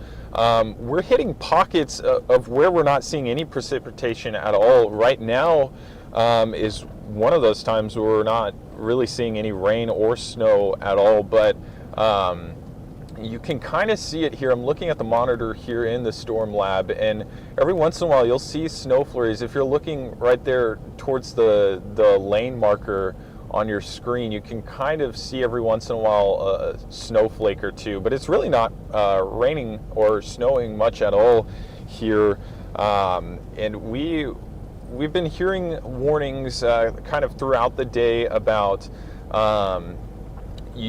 making sure that the roads, if you're going out, to make sure that the roads are safe to be on. Of course, we're out here driving right now. Video journalist Colin Hammock is with me. He's kind of manning the ship right now, and he's doing a good job driving. We're not seeing really any icy spots out here in Monroe County. We're passing over I-75 right now, and there's a decent amount of people starting to get on the interstate, and things are looking clear right now. Of course, as the day goes on, as temperatures start to drop, like Ansley was saying, we are expecting maybe some of those conditions to change. Of course, the EMA directors for each of the counties here in Central Georgia continue to warn us about road conditions possibly getting worse as this storm kind of makes its way through. But obviously, right now, we're going to take one more look here before we toss it back to you guys. Still not a lot of precipitation here. Headed back towards Unionville right now on High Falls State Park Road. And it's looking pretty clear out here, but again, we started to see our first flurries out here just about 15-20 minutes ago, and it's been kind of off and on right now. But let's take a look. I'll send it back to you guys, and I'm curious to see what's going on the radar there, guys. Alrighty, well, thank you so much, Hunter. We're going to send it back to Ansley. There she is. All right, so Hunter is kind of in this really important area that we're watching on the satellite and radar right now, and I hope that this did not just freeze up on me, but you can see, even as this sky cam is frozen here, that there is actually a good bit of snowfall happening in this region. Now let's see if maybe it just froze up on me, or hopefully it's still working. What you're looking at right now is a sky cam that is in the Columbus area. So Columbus is really important to the rest of the forecast here in our area, because what we will see in Columbus will be really important to the heavy amounts of snowfall that we could potentially see here in our area. So remember, if you were watching with us earlier, I kind of circled this zone as where I would be paying attention to. So obviously that includes Columbus. This is kind of where the National Weather Service has noted that there could be actual accumulation here in these areas. So while we watch things transition over to true state snowfall on the state line, that's going to be really important to conditions that we could be seeing in our area. Now, Hunter mentioned he's not seeing a lot out there, but he's seeing flurries. So once you start to see flurries, that's when we kind of transition over into true snowfall. Let's take the radar in a little closer. We'll zoom into exactly where Hunter is. Now he's talking about the High Falls area. That's just here in the very northern tier of Monroe County there. So notice when you look at the actual radar, they're still making the transition between potentially wintry or potentially just rainfall to actual winter precip. So he's saying it's kind of dry out there. There's not a lot falling at the moment. That's while this kind of atmospheric transition is making its change. So they likely will actually see at least a good bit of flurries here in the next couple of minutes or so. And then as we go into the next 1, 2, 3 hours, these areas will actually start to see some true snowfall. So let's see. I really wish we could get that Skycam to work. I wonder if something happened. Maybe it got a little, oh yes, there we go. All right, so we're looking right now at the Columbus area. Take a look, and I'll try even to move to the other side of the screen because that's giving us a great picture of where, you know, things are actually happening. So this is Columbus. You obviously can see some flurries, some true snowfall actually happening in that area. We're talking with broadcast meteorologists that are over in the Columbus area. They're getting viewer reports, a lot of activities happening over there. So it'll be kind of interesting to see how much of this actually ends up sticking to the ground in that area, because this is kind of our first picture of, okay, now we're starting to see this make a true transition over into some wintry precip, and then this could potentially be what things look like as this moves into our area, because remember, this is making a kind of easterly push, so it's not necessarily just moving down to the south, it's moving things in from the west. So what we see out there in Columbus, again, is going to be important for places like Taylor, Macon, Crawford, those areas. They could likely see some similar conditions within the next, I would say, 1 to 3 hours. Unfortunately, it's still a slow moving situation, but we will likely be seeing, you know, conditions that could look potentially very similar to this here in our area. I'm going to keep, we have a couple of sky cams over in that area, so let's keep making rounds and see if the other sky cams are looking anything like that, because that is a pretty good look. Let's see if we can get this one to look good. I don't know that this one is quite as good, probably just because the lights in that other location were so helpful to us actually seeing something. But you can tell when you look out at the sky, obviously there's something out there that's kind of clouding the vision on the sky, and it likely is actually some flurries. Let's see, there's actually 4 sky cams here, so we can make a few different stops and see if we can see anything in the Columbus area. Remember, that's where we're looking right now. All right, one more here. Let's see what we can get from this sky cam. Really blurry, but you can see the wind is blowing. And obviously there's probably some cool temperatures out there, but not able to see. Let me just see what this last sky cam looks like before I hand it back over to Carmen and Megan. This one doesn't look like it's gonna give us a great look either. Again, it's just dark outside right now. Once we can actually get the sun to come out, or at least just a little bit more light, that's when we'll start to get a better picture of things. I think for now, this one sky cam that we have in Columbus gives us a good picture of what some decent flurries could look like. This is probably a more likely situation for our western counties, areas like Taylor, Crawford, Macon counties, as this moves in from the west.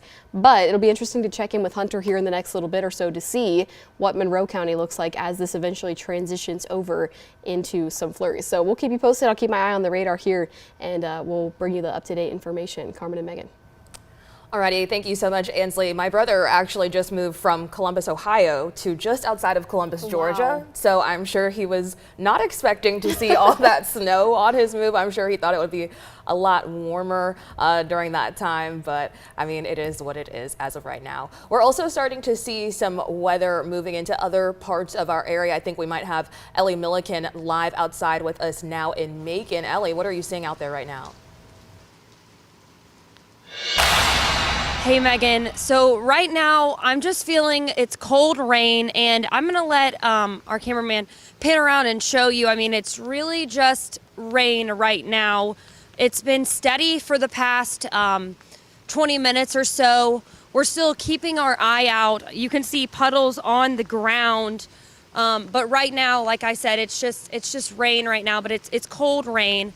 And so we're still looking to see what else is going on and everything. But right now, like I said, it's just there's puddles, and it doesn't feel too slippery on the ground right now, but it does feel cold outside. But like I said, it's just coming down steadily, and we will keep you up to date and keep you and let you know what we know going on here on Gray Highway. We're outside of the station right now, just trying to see what else that we can see. But right now, it just looks like a little bit of precipitation.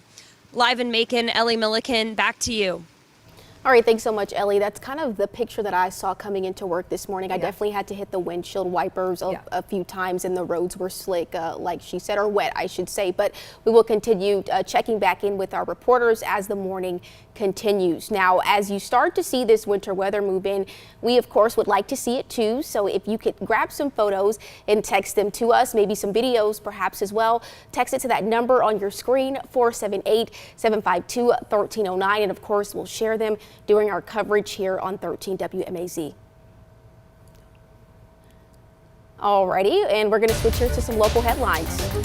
Alrighty, we're bringing you some more local news this morning. We're having details on a Friday night shooting in South Bibb County that left a man dead and another hospitalized. Saturday, the Bibb County Sheriff's Office arrested an 18-year-old suspect in connection to the case. Deputies say 19-year-old D'Antoine Wins was also shot to death on Hardwick Drive Friday night. Loved ones say his longtime friend, 18-year-old Xavier Jackson, is charged with his murder. Ellie Milliken shares more. Tonight, the Bibb Sheriff's Office is investigating a Friday shooting in this South Bibb neighborhood that left one man dead and a family grieving. Investigators say 19-year-old D'Antoine Wines was shot and killed on Hardwick Drive just before 9 o'clock. Another man was hospitalized. I work in Centerville. We was coming back through the back way, and we just seen police and ambulances going down Houston Road. Tycosia Henry was driving home from work minutes before she learned her brother was shot. 18-year-old Xavier Jackson is now charged with Wine's murder. Not only did they know each other, Henry says they were best friends. Like I said, everybody was friends. So I would appreciate it if, everybody start investigating and actually at least get down to the nitty-gritty as to see what happened and why it happened. Because nobody deserves to lose their life. Wine's younger sister, Alayla Henry, says he was more than a brother. He was her best friend. She says she admired how he cared for his own daughter. As a second dad, as a best friend, as everything, because he was always there. Yeah. Anything I needed something, he always gave it to me. As investigators piece together what led up to the shooting, Wine's family says accountability should be taken by those engaging in gun violence. It ain't nobody's fault but they own. That's it. I don't really care about nothing else, to be honest with you. I really don't care. Yeah, absolutely. Everybody being prayed for, but we just gotta deal with some permanent things. We gotta realize, we gotta understand how we're gonna maneuver around life now, cause somebody is gone. All right, and Jackson remains in the Bibb County Jail without bond. He's charged with criminal attempt to commit armed robbery, 3 counts of aggravated assault, and felony murder. The Bibb Sheriff's Office says the case remains under investigation this morning, pending additional charges. All right, well, right now in Sparta, a boil water advisory still in effect. City officials say a water main break caused pressure to drop, and now the line has been fixed. Right now, standard E. coli testing is underway, and the city asks you to keep boiling water as a precaution. On their Facebook page, the city said to expect an update sometime this afternoon. The city of Sparta says an earlier media release mentioning possible fecal contamination was actually incorrect. Mayor Alan Haywood says the water main break was not sewer related, and there is no possibility of fecal contamination. And if you are into farming, good food, and hard work, Comfort Farms might be the place to be. In Milledgeville, volunteers got their hands dirty. They built a new sheep barn, cleared trees for a pig forest, planted seeds, and shared a meal of roasted lamb. It's all part of the weekend-long Build and Feast event. John Jackson started Stag Vets at Comfort Farms in 2010 to help veterans learn farming and homesteading skills while also coping with post-traumatic stress disorder. He medically retired from combat and says farm life gave him a way to heal. Now it's a way to help others do the same.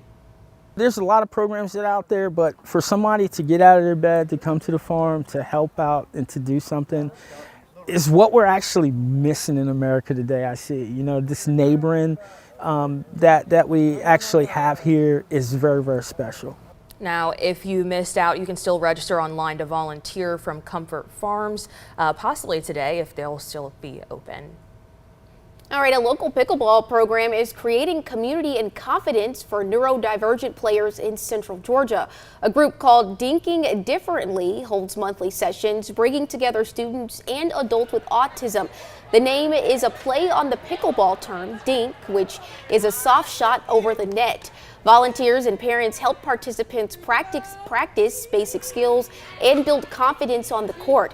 Founder Charles Bama says the program got a $1,500 check from Central Georgia Autism to help pay for coaches, facility use, and other support needed to keep the program growing. It's about fun for this often overlooked population in our community. We want to bring an inclusive activity to folks that are often overlooked. And pickleball is a very popular sport, and this goes to show that anyone can do it. All right, now that pickleball is in the Special Olympics, he also hopes to create a pipeline for them to be able to play and compete at that level. Alrighty, switching gears now back to the weather this morning. We are going to check in again with Hunter King, who is live in our storm lab this morning just outside of Jackson. He's bringing us the latest on those conditions. Good morning, Hunter. Hey, Megan, Carmen, we are here in the storm lab headed north on I-75. We just passed the Highway 16 exit, so if you're familiar with the geography of it all, we're just west of Jackson, so we're about 40 minutes north of the station. But here it is. Here's a look. We're seeing some very, a lot more snow than what we saw earlier. In fact, as we're driving here, you can see it in our headlights. This is, I would say, this is pretty much all snow here. Another important thing to note, it's not sticking on the roads, but it is making the roadways slick out here. You know, I'll leave that up to Ansley to see if we're going to see any accumulation here, but we're definitely seeing some heavier snowfall as we make our way north. And earlier, when you guys came out to us, we were kind of in the High Falls Park area, and that was kind of right as we were seeing our first snow flurries, and then we basically hit a wall of snow. It just started coming down pretty rapidly, kind of right along that line that Ansley was showing us on the radar there just a couple of minutes ago. But as we continue to head north here on I-75, you can see again in our headlights here that the snow is coming down pretty good, and we're actually probably going to turn around here pretty soon as we get north. We don't want to get too far north, but we're going to start heading back into our area, and we're going to kind of track this line as it kind of heads back into our area. But guys, they're back at the station. I can't imagine it won't be too long before this starts heading that way, and this could be a preview of what we see closer to Macon in the coming hours. You know, right now, of course, this snow, like we've been expecting, is finally starting to fall in our viewing area here, just north of Monroe County here, just west of Jackson, kind of in the Butts County area. We're going to turn around here and see what we can find. We're going to see if it's starting to fall a little bit harder in Monroe County where we were earlier. And we'll come back out here in just a few minutes and give you guys an update, but I'll toss it back to you in the studio. All right, Hunter, thanks so much. Yeah, it was cool to see the wind kind of snapping the snowfall around there. And of course, we'll check back in with him, like I said. But let's go ahead and send it back to meteorologist Ansley Parker. Yeah, I mean, great look out there. That is actually looking pretty impressive from what we can see from Hunter's shot. You guys be careful out there. You know, he mentioned it's not necessarily sticking to the roads at the moment. And overall, road conditions this morning are just going to be kind of mildly hazardous. Obviously, we had temperatures early this morning and yesterday that were pretty warm. So the ground temperature itself is probably not at freezing. That doesn't mean that there's not still some areas where slick spots or even icy spots could develop. But overall, again, it's not like what we saw last year where the roads are going to be in a total shutdown. Probably just best to avoid driving if you can as we start to see this roll into the area. So what we're looking at on the radar right now is exactly where Hunter just was. So he moved out of the High Falls area into Butts County. Now you can see just by looking at the radar, that is some pure snowfall that's in that area right now. And Hunter's doing a great job mentioning this is kind of what things are going to look like as this moves into our area. So the next kind of 1 to 3 hours are going to be pretty crucial for our region. After an area makes that transition into snowfall, it's going to be pretty much snowfall from there on out. So counties that are doing that right now, Jasper County, Monroe County is beginning to make that transition. Upson County probably starting to see some more true snowfall. And then after that, we're probably most immediately talking about counties like Taylor, Macon, and Crawford counties. So that eventually will include Bibb County. It won't be too long before we see that here in our area. It's some flurries out there. We talked a little bit about what potential accumulation could look like in these areas where we're seeing snowfall right now. So let's draw a circle. In these kind of regions, just outside of this line, so right about this area here, we're talking about accumulations that could be up to ½ an inch to maybe an inch. So these are obviously not going to be our heaviest accumulation spots. If you're curious where things are going to accumulate, like I mentioned, ground temperature is still fairly warm, but you can see accumulation on tree branches, on, sidewalk, railways, whatever I'm trying to say, railways, things like that. Elevated surfaces, all of those areas you'll be able to see some type of accumulation, again up to maybe ½ an inch to an inch. So if you are in these counties, you're able to step outside, maybe on your back deck, just kind of stick a ruler in what you're seeing out there as we kind of go into the next hour or two.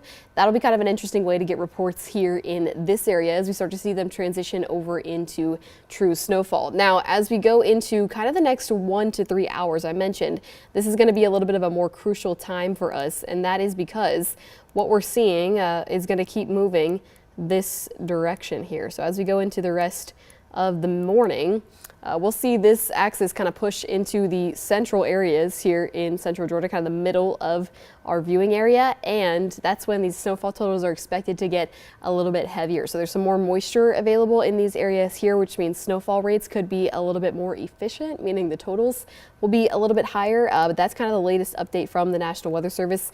They drew a very similar graphic to what I've just drawn for you here, that this main axis of snowfall is going to start moving into our area within the next 1 to 3 hours. So we will start to see a lot more areas look like what Hunter just showed us. And remember, we were looking earlier at the Skycam over in Columbus. Columbus gives us kind of a good idea of what we could see. So this is a look at Columbus now. That's pretty impressive. I mean, you could kind of see a similar situation with what Hunter was showing. That light down there really just shows you. Obviously, we've got some pretty good flurries, but these are snowfall rates that could actually amount to maybe ½ an inch to an inch at most. Again, on some of those elevated surfaces, not necessarily the roadways. Doesn't mean that there's not going to still be slick spots, but I do think accumulation will be easier to see on elevated surfaces, trees, things like that. That is the look, though, in Columbus, so just to the west of us. This is potentially the scene that places like Macon County, Crawford, Taylor, and those areas could see, but it is really happening now here in our area. And like I said, as we go into kind of the mid to early morning hours here, we'll see this kind of creep into the rest of our area. So I think that the Peachtree City radar kind of does a good job showing the movement here. Our radar just has a little bit of differences in terms of what's going on way out there just because it's a little bit further, but this will kind of continue this easterly push. That front is meeting things over in the Peachtree City area, and then that will eventually start pushing it this way.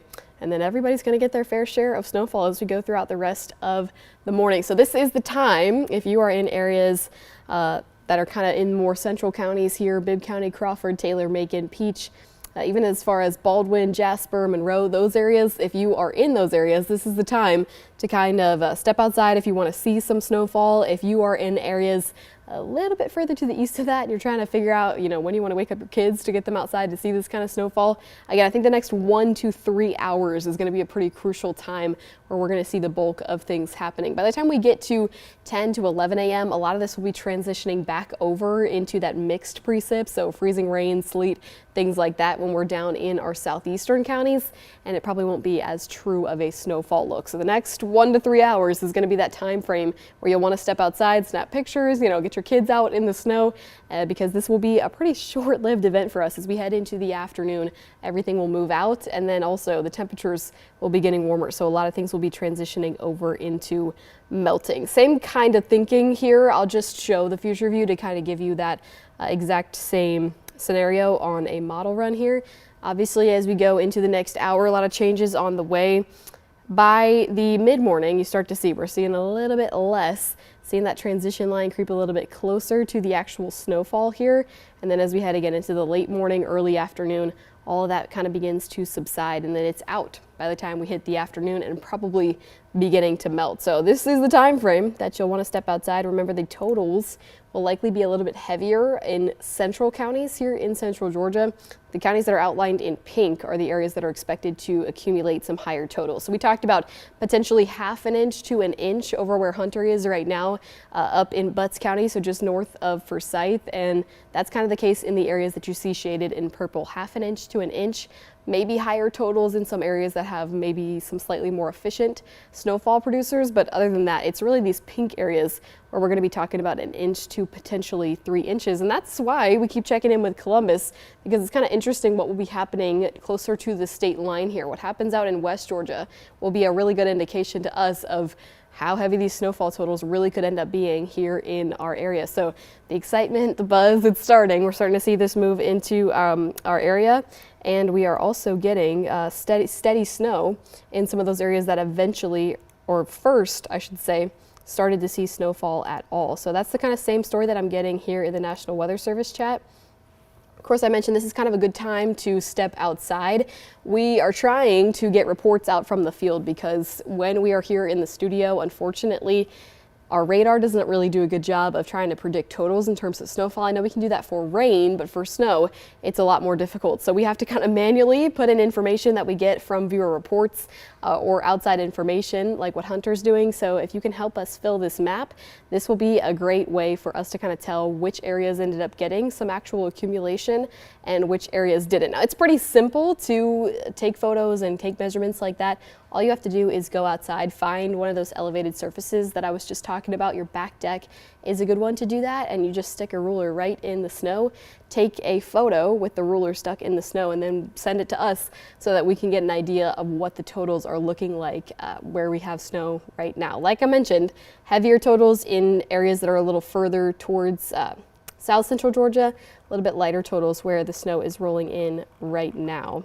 So let's flip it back over to the radar. Now, big picture, just because we haven't checked in with this in a while, this is kind of what the entire satellite and radar looks like right now. Now, when we have the satellite flipped on, you can see up in North Georgia, what maybe looks like snow is actually just some cloud cover and some snow that was in the upper levels but didn't quite make it all the way to the surface due to some dry air and some warmer temperatures down there. So not quite as white and blanketed as it looks here on the satellite and radar, but this is moving into our area. Now you're starting to see the real transition that's happening here in our region. We do still have some rainfall across most of the area, so majority of our counties are probably waking up to something that looks a little bit less like what we're seeing here in Columbus and probably a lot more like what we see here maybe in Dublin. As I play this out, you can kind of see we're still dealing with rain showers. So you're probably still waking up, even though I'm showing you this over in Monroe, over in Upson, and you're still probably waking up to rain and temperatures that feel way too warm for there to be any sort of snowfall. I know it kind of feels crazy. You're probably thinking there's absolutely no way that our area is going to get anything in the way of snowfall, but like you're seeing, that rain is starting to transition over into some snowfall. And early this morning, temperatures over in this area were in the low to mid 40s. Now we're seeing these transition over into upper 30s, and even areas that are potentially just near freezing are cold enough to support some snowfall. So what's happening here is there's a secondary cold front up in North Georgia that's dragging across our area. The cold air from that front is meeting the moisture that's being filtered in from the Gulf, and that's why we kind of have this transition zone that's just exactly over central Georgia. It's almost the perfect storm here for us to actually end up seeing a brief time of winter weather. But obviously that's kind of why I mentioned that the road temperatures are probably still a little bit warm for a lot of accumulation outside. The actual air temperature being in the mid 30s, upper 30s, probably means that the ground temperature is not too much lower than that. So hopefully that's a good thing. Hopefully that means that road conditions as we go into the rest of today should improve fairly quickly after we lose a lot of this actual precip.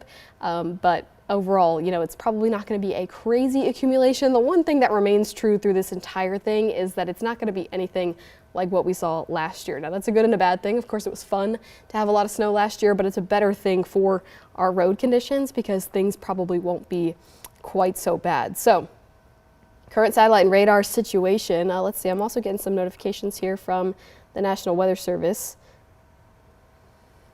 And they are just kind of keeping in touch with current conditions. But now we can kind of see that our Jasper County area is starting to see more snowfall. And even if you are in Baldwin County, or Jones County, excuse me, we're starting to see the transition happening here in Jones County as well. So if you're in the gray area, you'll start to see some rain mixed with some snow here in the next little bit, and then that will quickly transition over into true snow flurries, kind of like what we saw on Hunter's live shot. Obviously still a little bit of mixed precip happening here in Jasper, Monroe, even parts of Upson. So we're trying really hard to get true snowfall to transition, but it's just going to take a little bit of time. Like I keep reiterating, that next 1 to 3 hours is going to be a pretty crucial time frame for us to actually see some good snowfall across the area here. So that's kind of where things stand at the moment on the satellite and radar here. And just because we can, let's see if there's any more sky cams out there that look like they're anything super interesting. Obviously, my most favorite one has been the one that we have over there in Columbus. The problem is, as we look out on the map of the state, there is a huge gap from the state line to our area here. So Columbus still kind of our best look at the moment. And just before I send it back over to Megan and Carmen, let's check in with the Columbus Skycam because we may be able to pick up on some light accumulations over in that area, and it's still coming down pretty good. So you see they've turned on the lights here at the airport, and once the sun is up, we may actually be able to see if they were able to accumulate anything, but that's a pretty decent look at the snowfall that's happening out there. So it'll be interesting to see, you know, what Hunter's seeing out there up in Butts and Monroe counties. As it comes towards the screen, you can see the flurries flying towards us. So it won't be long before more areas look like this and we can get more insider information from viewers out there like you. So I'm going to keep my eye on what's going on right now. For now, I'm going to take it back to you, Megan and Carmen. All right, thanks so much, Ansley. Well, like she said, we're getting a good look at the conditions across the central Georgia area as the weather continues to push through Georgia in general. And want to share a photo that one of our viewers sent us over from some snow in Columbus. Like we said, we've been able to see that fall down this morning. Yeah, we also want to show you a look from a video from Thomaston, Georgia. Look at that. You can see the flurries coming down right here in this video. Thank you guys so much for sending your videos in. Don't forget that when it's safe to do so, we'd love to see your photos and your videos. You can text those to us at 478-752-1309. Yeah, and the dropping temperatures can actually have a major impact on anyone's body. But for the millions of migraine sufferers in the U.S., the cold can also trigger an attack. Things like extreme cold, changes in barometric pressure, and sudden weather changes can spark a migraine attack. Avoiding those attacks starts with being aware of what typically sparks them, like certain foods, caffeine, stress, and sleep issues. If you can't find symptom relief, it's important to see a doctor. In touching on some national news this morning, troops are now on standby for potential deployment to Minnesota, where protests over federal immigration enforcement have been taking place. As Christian Benavides reports, this weekend pro and anti-ICE demonstrations clashed outside of Minneapolis City Hall. A U.S. defense official told CBS News 1,500 active duty soldiers are on standby in Alaska for possible deployment to Minneapolis. President Trump has said he is considering invoking the Insurrection Act, which gives him the authority to deploy armed forces domestically. If I needed it, I'd use it. It's very powerful. Minnesota officials said the state's National Guard is also on standby by orders of Governor Tim Walz to support, quote, the rights of all who assemble peacefully. Not everybody deserves to be here. It comes amid rising tensions in the Twin Cities. On Saturday, pro and anti-ICE demonstrators clashed. I think Donald Trump wants to use Minneapolis as a key or a hot spot to launch his coup. He's trying to create violence so that he can send in the troops. Some 3,000 federal officers and ICE agents have been deployed to Minnesota. More than 2,500 people have been arrested. Tensions still red hot after the death of Renee Good. The ICE agent who shot her said he fired in self-defense. On Friday, a Biden-appointed federal judge ordered immigration agents to stop using tear gas and detentions against peaceful protesters. The judge also ruling that agents cannot stop drivers or passengers without reasonable suspicion, and protesters can follow agents.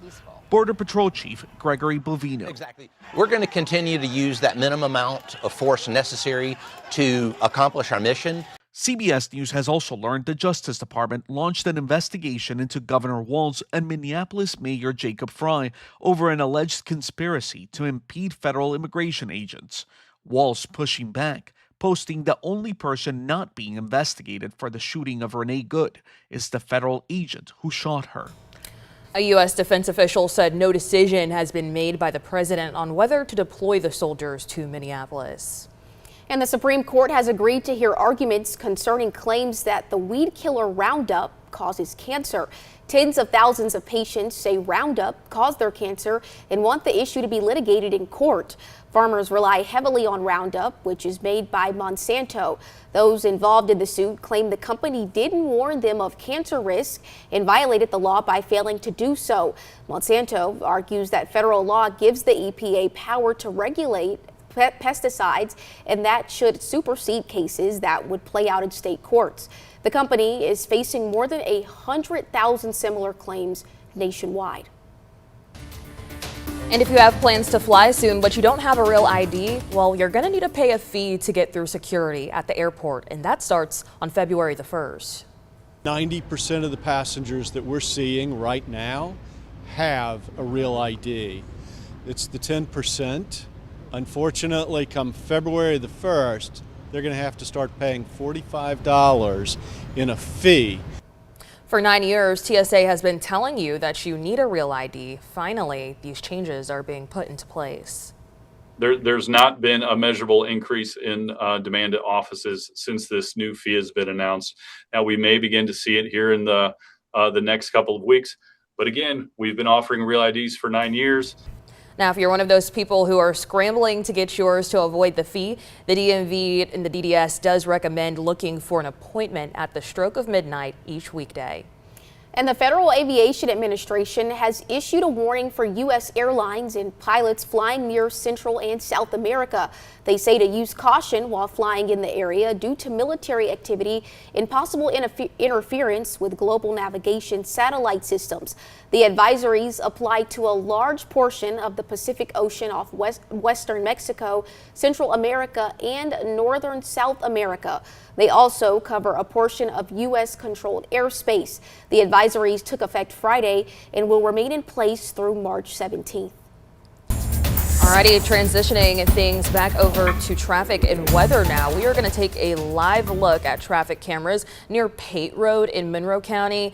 As you can see, there doesn't seem to be any impacts to traffic right now. Cars are still flowing pretty smoothly right here. And from what we can see on the traffic cam, at least, we don't see any of those flurries that we were seeing over in Columbus earlier. However, you can see a glisten on the roadway from that traffic cam right now, so things might be slick out there for you. We're going to continue to keep you updated all morning long as to what we're seeing. Alrighty, let's actually go check back in with Hunter King, who has been in the storm lab all morning long, and he's headed over to the High Falls area now. Hunter, kind of tell us where you're starting to see some of those flurries taking shape. Yeah, that's right, Megan. We are in the High Falls area. We're actually back where we were when we first came out to us here earlier on High Falls State Park Road. And I'm going to flip the camera here, and you can just see it's really coming down now. This is pretty heavy snowfall, I think it's fair to say. Still not seeing any accumulation on the roadways. However, on the grass, we are starting to see some of that snow stick onto the grass. But as far as you know, the roadways and everything, this is still pretty clear. But look at just how much snow is actually falling right now. Again, we're a little bit west of High Falls State Park right now, and it's just coming down pretty steadily here for probably about the last 20 minutes now. And this is a big difference than what we saw about 45 minutes ago. We were out here on the same exact road, and we were not seeing any sort of precipitation really at all. And as we head more west, it looks like, you know, at first it was kind of like a sleet, kind of frozen rain, I guess you could say. And now this is it's actual snowfall, and I would compare this, you know, the amount in the air right now to kind of what we saw at certain points last year around this time. Of course, I don't think we're expecting it to be nearly as much snow as we saw last year, but as far as the amount coming down at the moment, this is pretty heavy snowfall. As we continue to drive westbound right now on High Falls State Park Road. And of course, as we've been telling you all day long in the newscast leading up to this, officials have been warning folks to kind of stay at home if you can. Obviously, it's a Sunday, so hopefully you're a little bit more apt to stay indoors. The roads are getting more slick as this snowfall starts to fall, but we haven't really run into any icy patches out here, but obviously things could change, you know, especially as it starts to get a little bit colder out there. But again, once again, let's show you snowfall in Monroe County, guys. All right, Hunter, thanks so much. You know, and with any snow event like this where it's heavy, it can impact visibility. So like he was saying, you really just want to exercise caution and take it carefully. But let's go ahead and check back in with Ansley.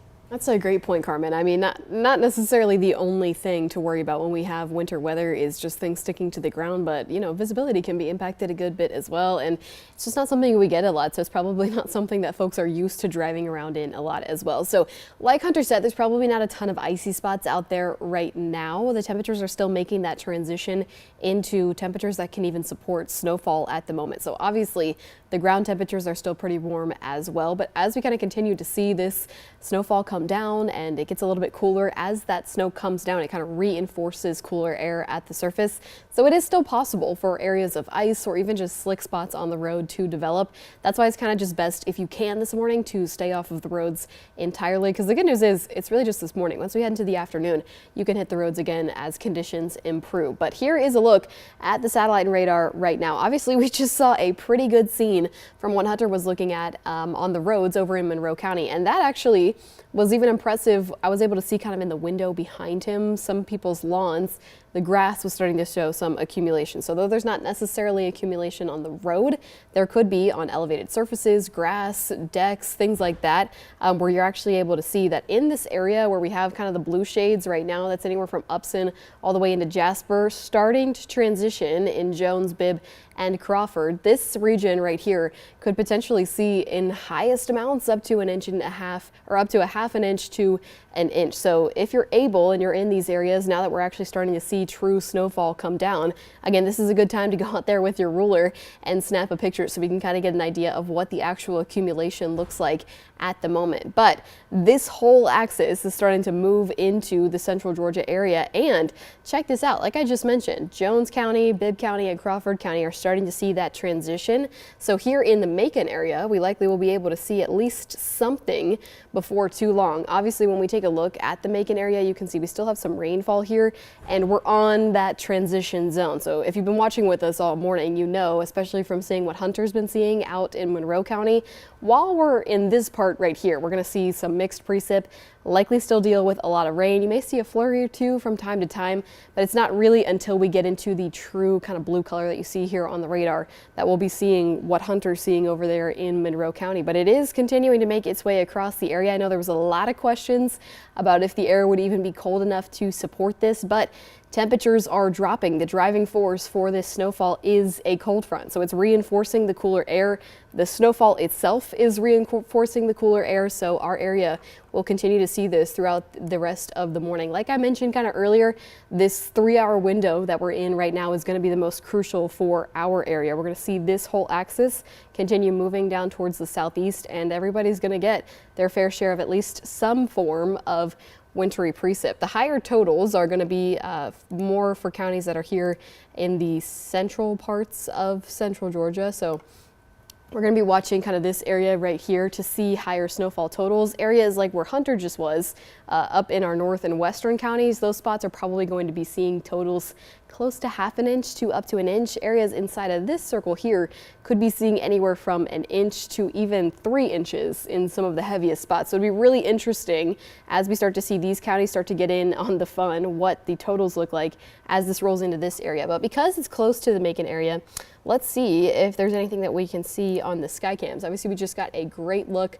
from Hunter that has been so helpful to our reporters who are out in the field right now, because here in the studio, we are pretty limited in what we're able to see. So let's see if, again, the Macon Skycam shows anything. Probably not a ton, if I had to guess at the moment.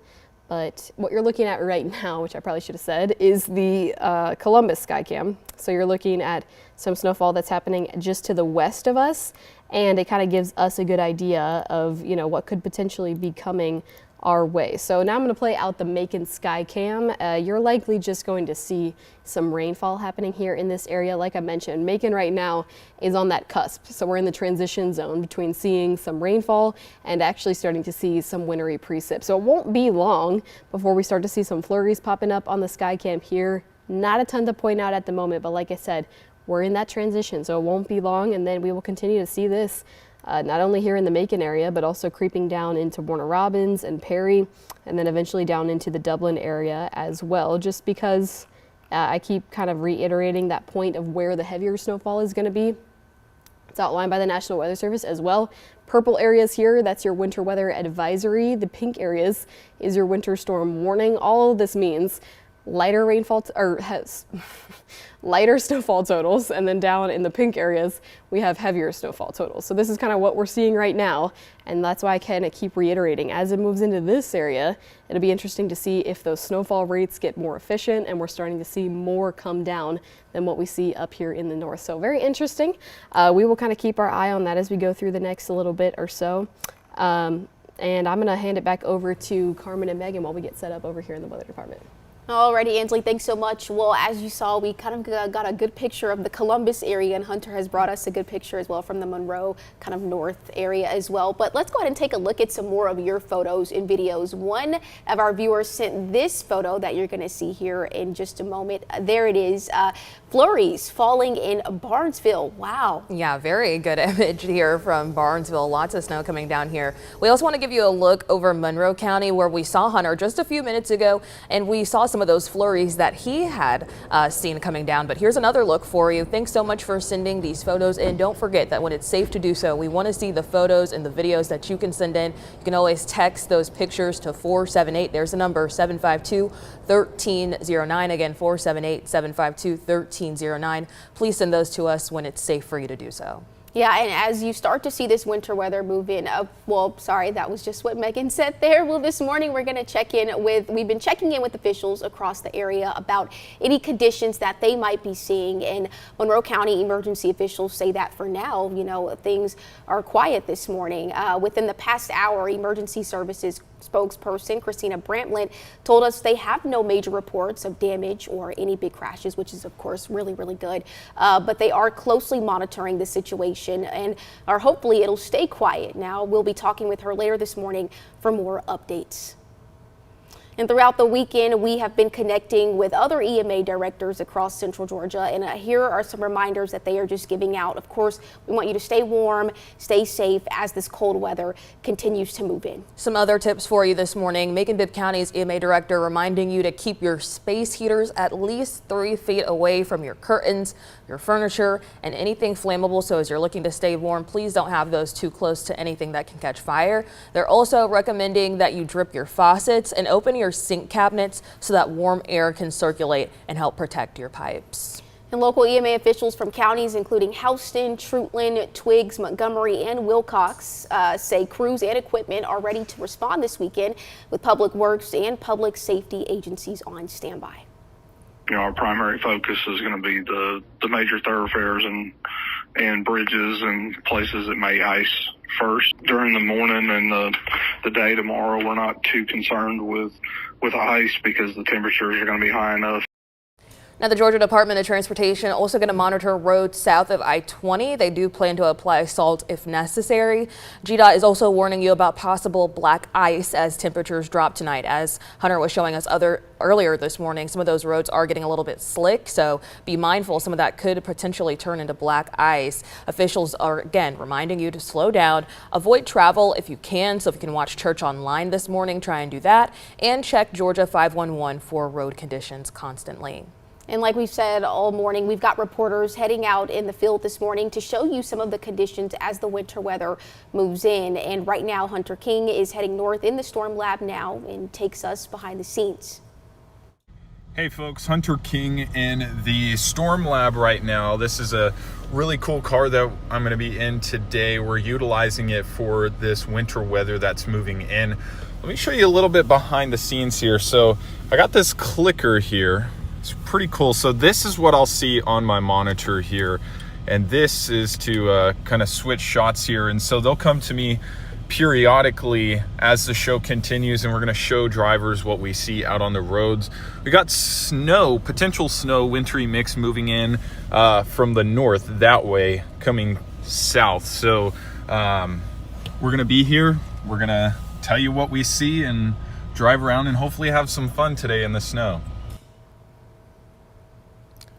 Alrighty, getting ready to switch gears now to some weekend celebrations because we are just one day away from celebrating the life and legacy of Dr. Martin Luther King Jr. And his spirit was filling the streets of Dublin as the community came together for the annual parade. Parade goers lined West Jackson Street and Bellevue Avenue, bundled up against the cold as they waved and cheered. Colorful floats and vehicles decorated with red, yellow, and green balloons rolled by, along with West Lawrence Band, the Dublin High School Band, and the Soul C. Jackson High School Marching Band. Sororities, high school alumni, and the Freedom Riders of Warner Robins also took part, celebrating unity, history, and Dr. King's legacy of service. It's just a great privilege, a tremendous privilege to have this parade in honor of our martyr, Dr. Martin Luther King Jr., who gave his life for freedom for all. A lot of young kids that don't know each other, you know what I'm saying, to come up to learn the value of unity, you know, and what Martin Luther King actually stood for. And Saturday in Warner Robins, the community came together for a morning of reflection, unity, and service at the MLK Unity Breakfast. The 29th annual event honored the life and legacy of Dr. King, with the crowd singing "Lift Every Voice and Sing in Unison." Students from several Houston County schools were recognized for academic achievement and leadership, along with Black doctors, lawyers, and other community leaders. The program also highlighted fraternities, sororities, and civic groups, with entertainment provided by the Huntington Middle School Choir. We're trying to make sure that Dr. King's legacy, the history, the things that he did for this country, we want to make sure that everyone will remember that. Dr. King was a drum major for justice, as well as a role model for all of us, that we have something to offer to make a difference, and that we must start by serving first. Alrighty, and if you are into farming, good food, and hard work, Comfort Farms might be the place for you to be. Saturday in Milledgeville, volunteers got their hands dirty. They built a new sheep barn, cleared trees for a pig forest, planted seeds, and shared a meal of roasted lamb. It's all part of the weekend-long Build and Feast event. John Jackson started Stag Vets at Comfort Farms back in 2010 to help veterans learn farming and homesteading skills while also coping with post-traumatic stress disorder. He medically retired from combat that and says farm life gave him a way to heal. Now it's a way to help others do the same. There's a lot of programs that are out there, but for somebody to get out of their bed, to come to the farm, to help out and to do something is what we're actually missing in America today. I see, you know, this neighboring that we actually have here is very, very special. Now, if you missed out on yesterday's events, you can also head to their website today. They may be potentially still open for another day where you're able to volunteer. Yeah, and a local pickleball program is creating community and confidence for neurodivergent players in Central Georgia. A group called Dinking Differently holds monthly sessions, bringing together students and adults with autism. The name is a play on the pickleball term dink, which is a soft shot over the net. Volunteers and parents help participants practice basic skills and build confidence on the court. The founder says the program got a $1,500 check from Central Georgia Autism to help pay for coaches, facility use, and other support needed to keep the program growing. It's about fun for this often overlooked population in our community. We want to bring an inclusive activity to folks that are often overlooked. And pickleball is a very popular sport, and this goes to show that anyone can do it. And now that pickleball is in the Special Olympics, he also hopes to create a pipeline for them to be able to play and compete at that level. Alrighty, and the weather is starting to impact some areas here in Macon, including the Ocmulgee Mounds. We're going to check in with Madison Ricks now, who is live outside the mounds. Madison, we heard that county officials are delaying the park's opening this morning. What else can you tell us? Yes, Megan, as you can see, it is very dark. It's also cold. It's wet. As you can see, I'm drenched right now. But yes, like I said, and like you said, it's closed right now. We are in front of the mounds and you can't get in. It's closed. And they said this is because anticipated winter weather and they don't know when they're reopening. But they said they want to keep it closed until those road conditions are safer for their staff and, you know, for members who want to come to this park. And yeah, it's closed. And they said that they're going to keep posting updates on Facebook, and they said they may open by 12:30, but like they said, they don't know how those conditions are going to pan out. So they say check those updates on Facebook and you can find out more on when they're going to open the mounds. But it's cold, it's wet, it's rainy. So they said they want to keep those people safe. And yep, so this is all we have for you. And if we have any more updates, you can check the Facebook and we'll keep you updated here. But I'm reporting live in Macon, Madison Ricks, 13 WMAZ News. Alrighty, thank you so much, Madison. We'll continue to check in with you a little bit later. As you heard, just as we were shooting out to Madison, you heard our alarm going off, letting us know that there was some more weather coming through the area. We do have meteorologist Ben Jones here in the studio this morning, bringing us the latest on this weather. Good morning, Ben. Good morning. I tell you what, this is a kind of a hurry up and wait is what we're doing right now, waiting for temperatures to change into that magical moment where things start to switch over from green to bluish purple, and we're seeing that happen in some of our western counties. Actually, I think Ainsley just said a report of somewhere in the Macon area, maybe kind of a wintry mix going on out there. So the numbers are just starting to kind of get there to where we can see something other than rain. And again, as we go out west, we're seeing some of that blue shaded area. Let's do a little zoom in here and you can see. Now again, we talk about it when we get into this sort of winter weather situation. These colors are not exact. So you'll see them kind of pop for a little bit blue and then back to green. It doesn't mean that we're going from frozen to not frozen or anything like that. It just means that the computer is trying to figure out what could be something other than rain. So it doesn't mean, well, we had snow and gray for a second and then just north of gray and now it's back to green again. So it must be rain. Most of this is rain as you go, especially east of 75. Everything on the west side is trying to kind of change over. And as we look at the numbers, I mean, mainly as you go toward the east, you're seeing a lot of 40s on the board, but we do start to see some 30s. Let's see if we can find those. There's a 32 in Thomaston, 33 for Cy, 34 Roberta and Butler, the same kind of thing, 37 in Macon. So not quite there just yet, but it wouldn't be too surprising to start seeing some things kind of switch over, at least into I don't want to say a slushy mix just yet, but eventually at some point things will start to go from, hey, it's raining, to, hey, this is something a little bit different than just rain.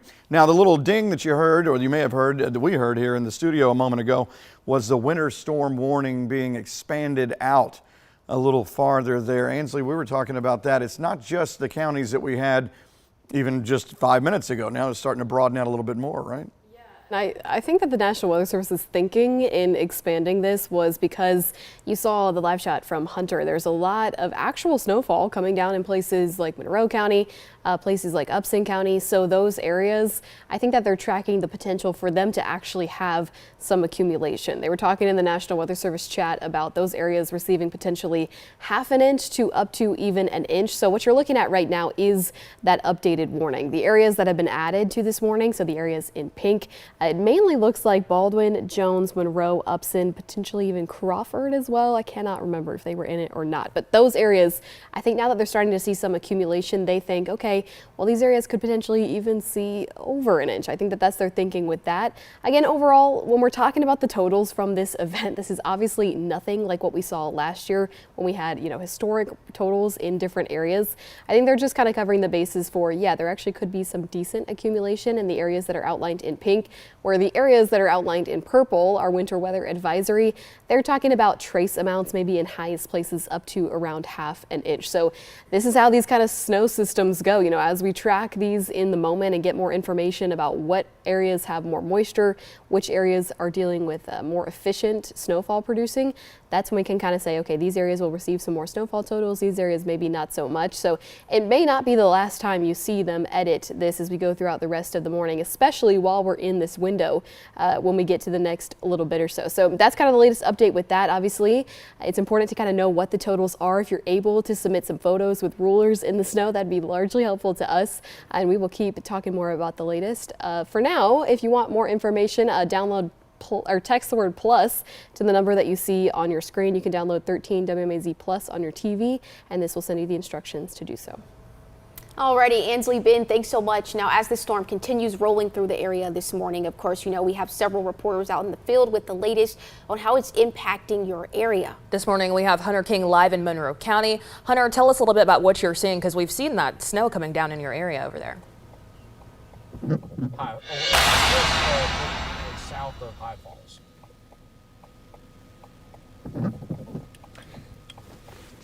Hey guys, we are here in the storm lab. We're seeing some snow out here. We actually we ran into some issues with the car out here, so we're trying to get a rescue. But we're looking out just out at 75 here, south of the High Falls exit, and you can see the snow still coming down pretty heavy right now. The guardrail off to the right of us, I don't know if you can see it in the camera, it might be a little bit overexposed there, but there is some snow starting to accumulate, especially on the grass area. And then, I don't want to speak too soon, but it does look a little icy out on the interstate. As that snow falls and melts, it might refreeze. So we're gonna see if we can kind of get a feel for those road conditions. But snow is still falling pretty heavily here just south of High Falls as we head towards Forsyth. We're gonna try and get a rescue here and get back on the road for you guys, but that's how it's looking out here in Monroe County, guys. Hunter, thanks so much for those updates, and we hope you and Colin continue to be safe out there. Now, we'll check back in with him later this morning, but of course, we do want to see what's happening in your area. So if you'd like to send us photos or videos of the storm in your area, that would be super helpful. And of course, only do it when it is safe to do so, and then you can send them our way. So you can text them to that number there on your screen, 478-752-1309. We'll share them during our coverage here on 13 WMAZ. And with the winter weather continuing to moving in, some places are opening their doors to help keep people warm. Yeah, Connor Hendricks is breaking down which shelters are open in our area over the course of the next few days. The Brookdale Resource Center and their Hello House, they have 50 beds open per night. Intakes at 4, and then you have to leave at 8 in the morning the next day, but that is open 7 days a week. Then out in Warner Robins, their Haven Hope House is opening up. That's going to be Sunday, Monday, and Tuesday. And the Salvation Army Warming Center also accepting folks the next couple days. Check-in's going to start at 5 p.m. and you can stay there until it warms back up. Breakfast and dinner are provided. You can find them over on Broadway in Macon. And right now in Sparta, a boil water advisory still in effect. City officials say a water main break caused pressure to drop, and now the line has been fixed. Right now, standard E. coli testing is underway, and the city asks you to keep boiling water as a precaution. Over on their Facebook page, the city said to expect an update sometime this afternoon. Now, the city also says an earlier media release mentioning possible fecal contamination was actually incorrect. Mayor Alan Haywood says the water main break was not sewer related, and there is no possibility of fecal contamination. This morning, we're hearing from the family of 19-year-old D'Antoine Wines. He was shot and killed in South Bibb Friday night. Deputies say 18-year-old Xavion Jackson now charged with felony murder, criminal attempt to commit armed robbery, and 3 counts of aggravated assault. Now, this shooting happened on Hardwick Drive Friday and left another person hospitalized. Wines' sister, Takoshia Henry, says that the suspect and her brother knew each other and grew up together. She says the shooting happened about a mile from their mother's home. Henry says when she got off work Friday night, she was driving down Houston Road and saw emergency responders rushing past. The family tells us they still don't know what led up to the shooting, and they're shocked by what happened. I don't know what took a wrong turn. I don't know what the business was. We wasn't there, of course, but like I said, everybody was friends. So I would appreciate it if, everybody start investigating and actually at least get down to the nitty gritty as to see what happened and why it happened. Because nobody deserves to lose their life. Jackson's being held in the Bibb County Jail without bond. If you have any information on the case, you're asked to contact the Bibb County Sheriff's Office or Macon Regional Crime Stoppers at 1-877-68-CRIME. And we're continuing our coverage of a riot at Washington State Prison last Sunday. We learned a 4th inmate connected to the riot has died. The Washington County coroner confirmed the death, saying the inmate was involved in the riot, but it is still unclear whether the death is related to any injuries from it. Officials have not yet said where the inmate died or released any additional details about the cause. We have reached out to the Georgia Department of Corrections for more information and are still waiting for a response. Some more traffic news for you as we head into another work week. There is a major road closure that could impact your commute starting tomorrow.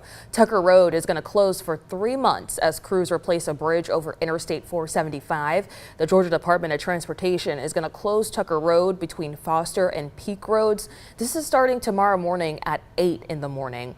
The closure is going to let contractors replace the existing bridge over Rocky Creek and I-475. People who live along Peak Road say they're expecting more cut-through traffic in their area. Alrighty, well, we are just a few days away from voters across our area heading back to the polls for the District 18 Senate race. And Saturday, U.S. Senator and former astronaut Mark Kelly made a stop in Forsyth to rally supporters for Democratic candidate Lamario Brown. Kelly joined Brown along with Georgia Senate Minority Leader Harold Jones and Senator Josh McLaurin at St. James Baptist Church. Both Kelly and Brown spoke about families struggling with rising costs, including rent, housing prices, and everyday expenses. They also highlighted the challenges many face in affording basic health care, especially in rural communities. Brown, a farmer and small business owner, promised to fight for working families across the district. Both he and Kelly also raised concerns about proposed data centers, several of which have emerged in Monroe County. These data centers don't need to be in people's backyards. It doesn't need to be next to your farm or next to your neighborhood. They need to be in the right place, in industrial areas. And then we have to address the issues, the electricity and the water issues, and he gets that. Now, Lamario Brown is the single Democratic candidate in the race. There are 5 Republicans on the ballot: Howard Allison, Lauren Daniels, Stephen McNeil, Nathan Warnock, and Eric Wilson. District 18 includes Monroe, Crawford, Upson, and Peach County, along with parts of Bibb and Houston counties. You can check your voter eligibility and find your polling location on the voter page on Georgia Secretary of State's website. Alrighty, well, here's a live look at I-75 in Monroe County as the storm continues to roll in this morning. Stay with us. We'll be back in a few minutes.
13 WMAZ weather, sponsored by Bucky Holland Heating, Cooling, Plumbing.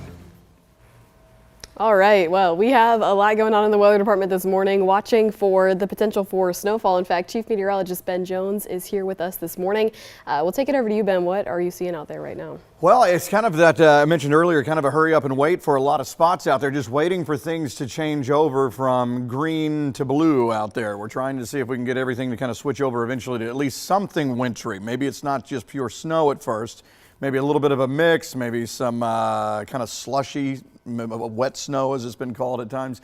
But there is some fluffy stuff out there. You saw just a moment ago on our Storm Lab shot out there, snow coming down on the road, and you can see it on the guardrail. They're actually starting to accumulate in a couple of spots. Now, initially, when this changes over, obviously there's a lot of wet roadways out there. Everything is wet from the rain, so initially you're not going to see things kind of stick, especially kind of on the roadways there, but you may, if it comes down enough, we may see things on some surfaces start to pile up just a little bit, and we're seeing some of these areas change over into that color. Now again, it's imperfect the way this looks, so I don't want you to get locked in and think, oh, it's snowing for a minute and then now it's not snowing because I saw a blue flash and then it went back green again. This is just the computer trying to figure out what's frozen and what's not.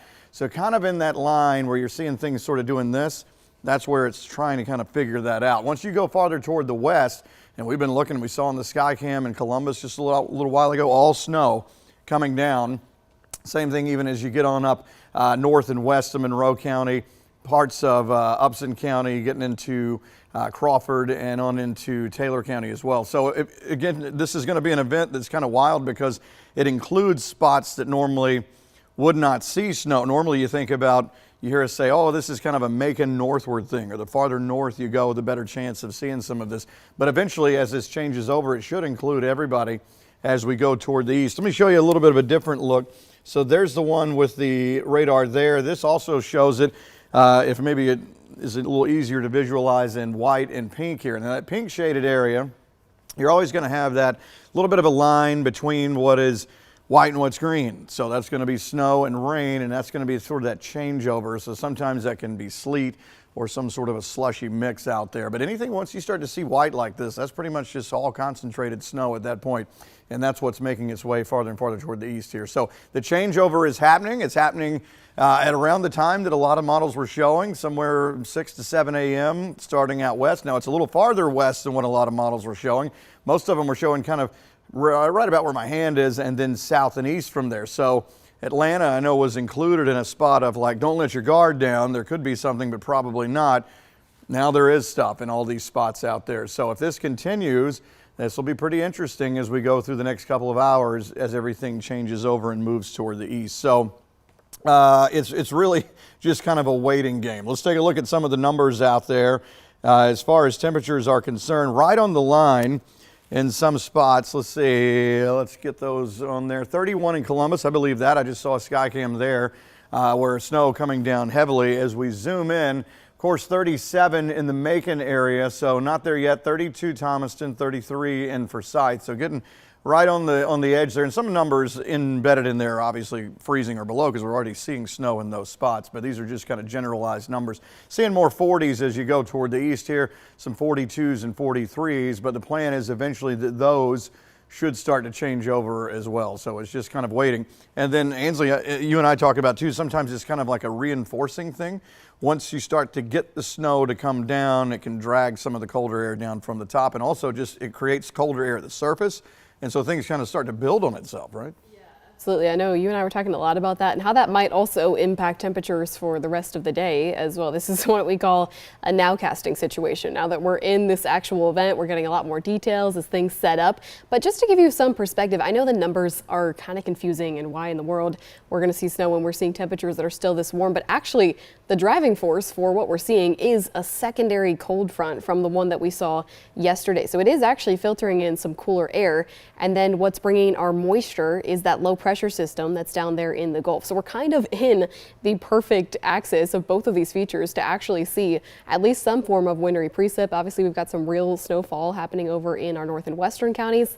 And the idea here is that as this cold front pushes across, it's going to keep interacting with that moisture to bring precip to other areas as well. Now, the latest update from the National Weather Service is an update to their watches and warnings. So the areas that you're looking at here in purple are the winter weather advisories. The areas there in pink are the winter storm warnings.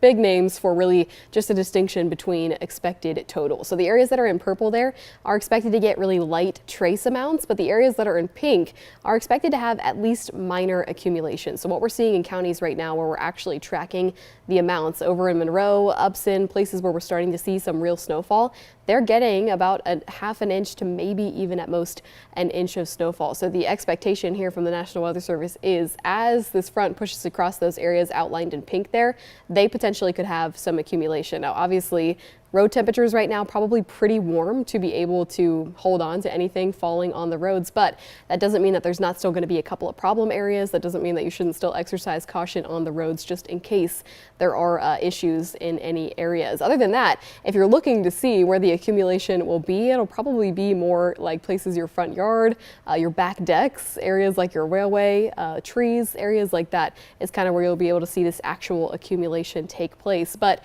fortunately or unfortunately, probably more fortunately for road conditions as we head into the afternoon, temperatures are expected to climb a bit and we will probably lose a lot of what fell early this morning. So nothing like last year by any means, but definitely something that we're still watching as we go throughout the rest of the morning here. And I know we've been talking a lot about the sky cams. We talked a little bit about that Columbus one. So as we see this move into our area here, I'll be interested to see if we can get some visuals out there, Ben. I don't know if you've caught anything. I know we talked a lot about that Columbus one, but I'm not really seeing anything on our sky cams just yet. No, I was zooming in. And really the only way you can tell is to kind of zoom in on street lights and see if is this sort of like, oh, that's rain coming down, or oh, that's kind of fluffy, that looks like snow. So I've been trying to watch that to see if we see things change over. And Ansley talked about it. You can see here with our graph model, this is taking into account that we're already well into the snow here starting at 7 a.m., but this is an older model run. But notice as we go forward through the morning hours, this back here is cloud cover back here, by the way. So let's go forward, and you can see as we head into 9, 10 o'clock, at this point, if this is right, now we may be kind of done with it in the Macon area, but then again, this is starting a little bit farther back toward the west and northwest than the models were anticipating. It was kind of a cutoff line where Atlanta was not going to see much of this. Even Columbus maybe wouldn't see much of this, but they are. So there may still be stuff like this going on even as we get into 9, 10 in the morning. As we go forward, you can see it kind of peeling away. By the time we get into lunchtime, most everything should be gone except for maybe our southeastern counties. But then again, this model was taking into account that things would not be going on out west. So there may still be more as we get in. But the problem, as Ansley was talking about, once you get on into these hours, we're above freezing. So then anything that is there, of course, should start to kind of knock off, though. We'll see how it goes. As far as the numbers are concerned, I did a little overlay here. Well, first I want to show you the actual radar shot, which is coming up on your screen. You can see this sort of changing over into blue. And once again, when you see this, and I know there's, everybody has apps and all this stuff on their phone, they look at it and it may show up as a different color for wherever you are, but don't get too locked into those colors like this where you see little blue flashes and then they go away.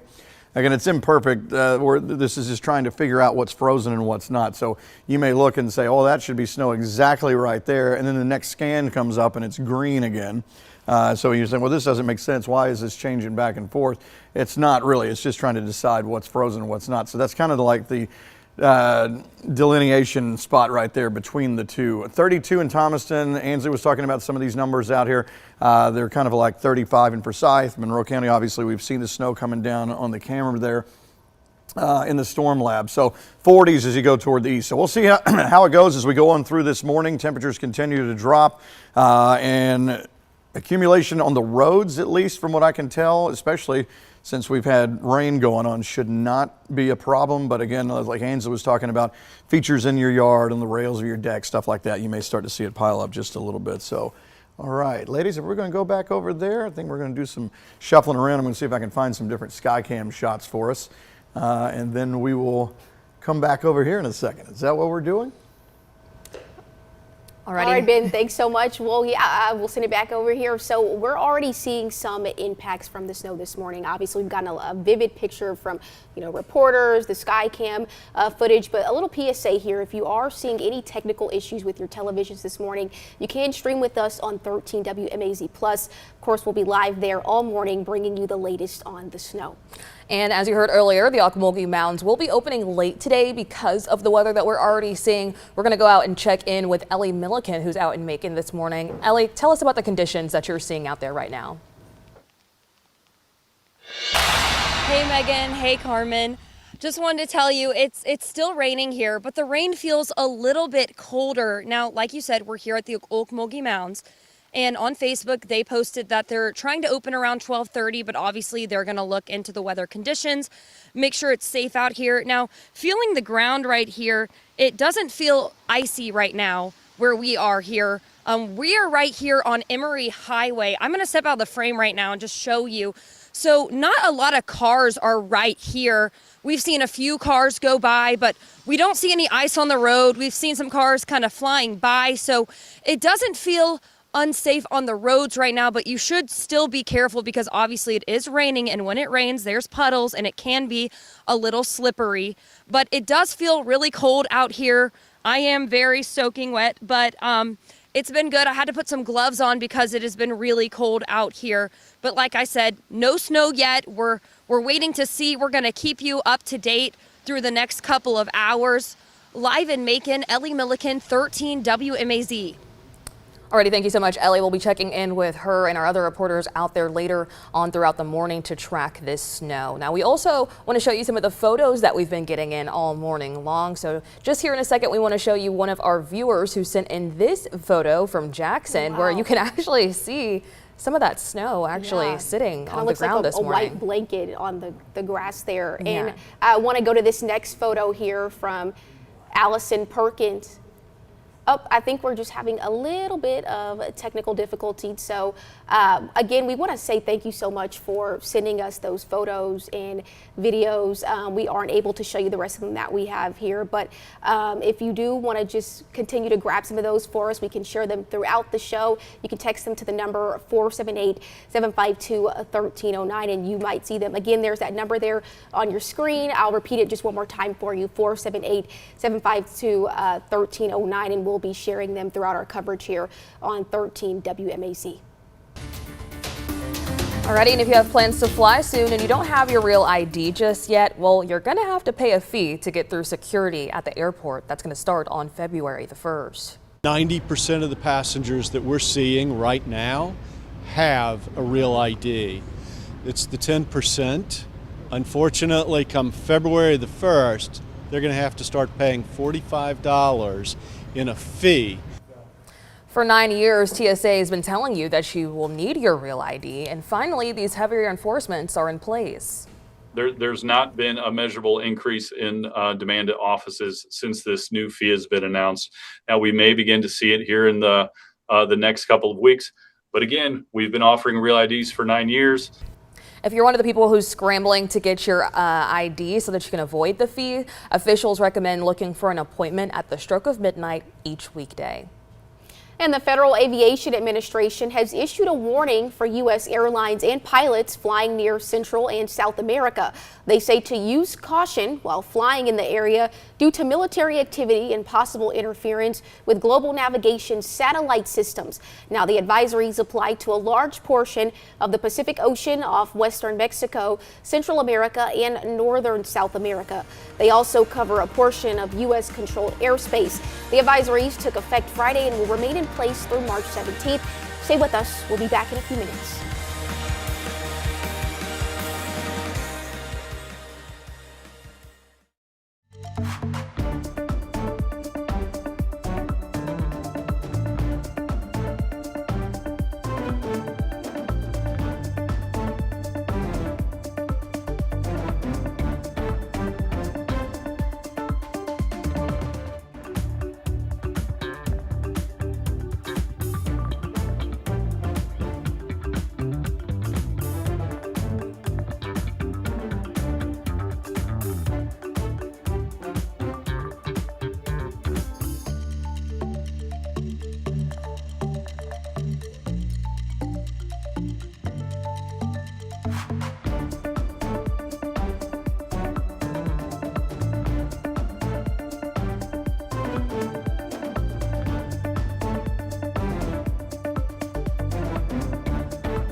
13 WMAZ weather, sponsored by Bucky Holland Heating, Cooling, Plumbing.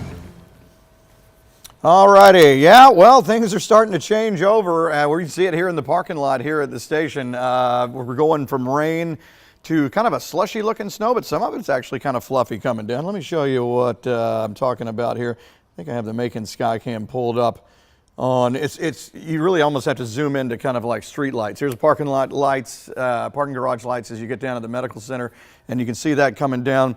Earlier it was just like this, so you can tell it's rain. Some of that may still have some raindrops in there, but there are some snowflakes going on in there. So as we've been saying, it's kind of a slushy mess because it's coming down on wet roadways, wet ground. You may see accumulation on some things like some of the railings of your deck or on the grill, stuff like that on some chairs. But as far as being a problem on the roadways, we don't anticipate that.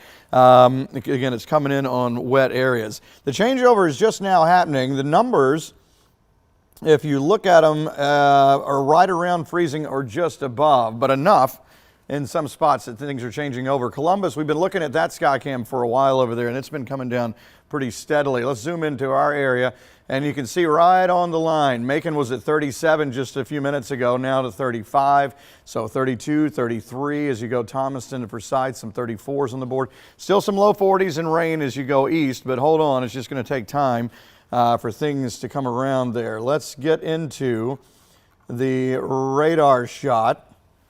And as we look at the radar, again, these colors sort of alternate. So as I mentioned, we don't want to get too locked in on, hey, there's blue for a second, and then now it's back to green again. What's up with that? It's just, again, the computer's trying to figure out what's frozen and what's not. So you can see flashes in there, and you may see like, oh, wow, all of a sudden, as we get into Dooley County, there's some snow there.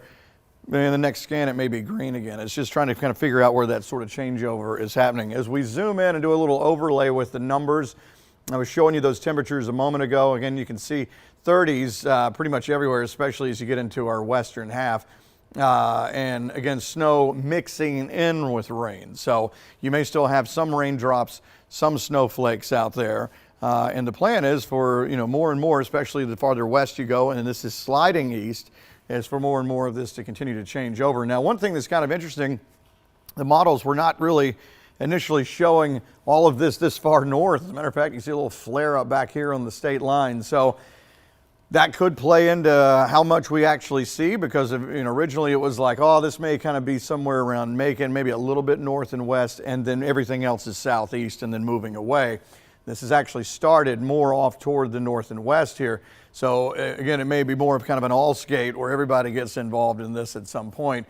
But as far as like accumulations Ansley was talking about, it's not quite the same thing as what we saw last year when it was like, hey, let's get out the sled, let's go. This is kind of a novelty thing, which is pretty cool. It's more than flurries. I mean, there's stuff coming down, but it may not be where it's just roads are impassable, you can't get anywhere, anything like that. It's going to be accumulations in certain spots out there. Ansley, I know that the winter storm warning, we've seen those counties, which is what I'm just talking about. The National Weather Service kind of calling an audible there, like, oh, wait a minute, there's more people involved in this than what we originally thought, so they've added some more counties in. Yeah, and I think we kind of just got more information from them just now. We got a message in the National Weather Service chat about what they're expecting here in the next little bit here in the Macon area. So we are starting to see some of that snow come down in our area right now. They're also noting that we do have some snow coming down on the GDOT Skycam. So they're telling us here in the National Weather Service chat that similar to what's happened as we watch this line come into our area over in places mainly like Monroe and Upson, as they get that initial transition and there's a little bit of a mix out there. Then they eventually come into true snowfall. So that's what's going to be happening here in our area. They note by around 8 a.m. this morning. So we will eventually see this transition into true snowfall here in the Macon area within the next 30 minutes or so. So that's kind of the continuation of what's going to be going on right now. They're also talking a little bit about that heavier snowfall band, the one that is kind of over right now in our western counties. They say that the snowfall rate within this area is around 1 inch per hour. So it's, again, not necessarily a crazy crazy rate, but it's definitely more than flurries. Like Ben was saying, it's a pretty substantial amount, which is why they went ahead and extended this winter storm warning here for our area. Again, this is really just a distinction between snowfall rates in different spots. So the areas that you're seeing in purple are predicted to have lower snowfall rates. The areas that you're seeing in pink, those are where we're expecting accumulation to be a little bit higher. So that's kind of why they made that distinction. Of course, that's the information we're getting right now. So as we head into the next 30 minutes or so, it'd be interesting to see what happens here in the Macon area. I know we're getting some visuals out there right now. Our team is working on getting the backyard garden in our view for us as well, so we can kind of see what's happening here at the station. But like Ben was saying, just a lot of a more of a westerly push.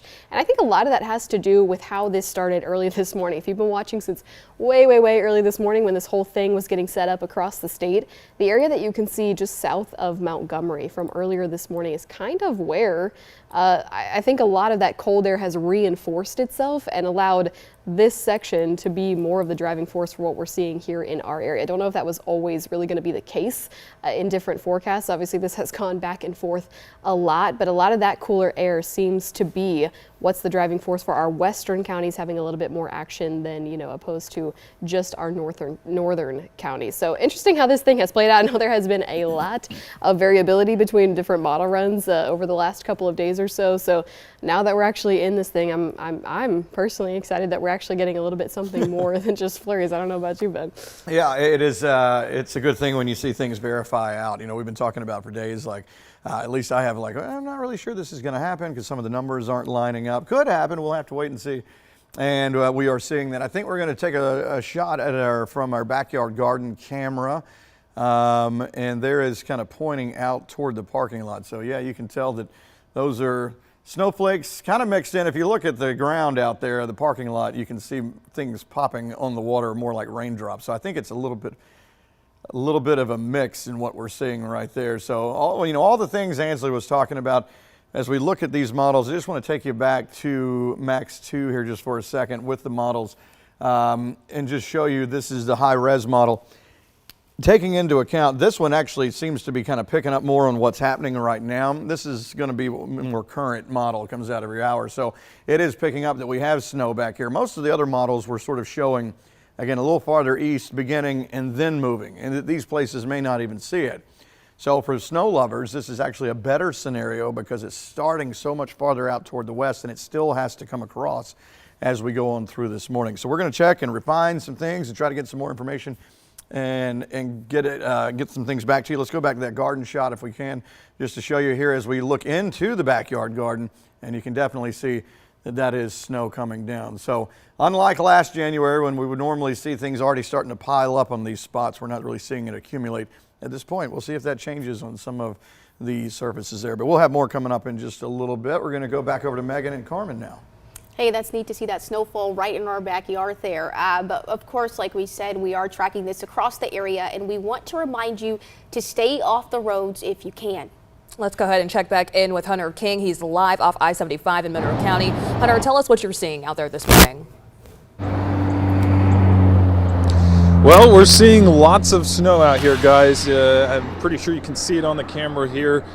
Heavy snowfall here just south of High Falls, and snow is starting to accumulate here, especially on the grass. Now, I'm going to take a walk back here. Video journalist Colin Hammock is going to follow me here. You can see, as I was saying, snow accumulating here on the guardrail. But one other thing I've noticed out here is that there is some ice starting to form on the pavement out here. Now, as cars drive by, they're kind of making a path along the interstate, so hopefully that ice stays melted. But obviously the concern, a lot of the emergency officials were warning folks about the potential for icy roads out here. And I can confirm that there is what appears to be ice starting to form, at least on the shoulder portion of I-75 out here. It's been snowing for about an hour now, I would say, in this area.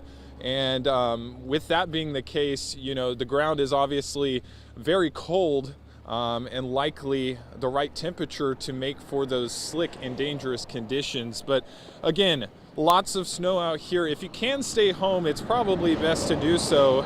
And this is kind of like a icy, less so fluffy and more so icy snow, I would say. But snowfall regardless, it's coming down pretty good out here just south of High Falls. It's pelting me in the face, but it's fun out here. You don't see this every day in central Georgia, guys.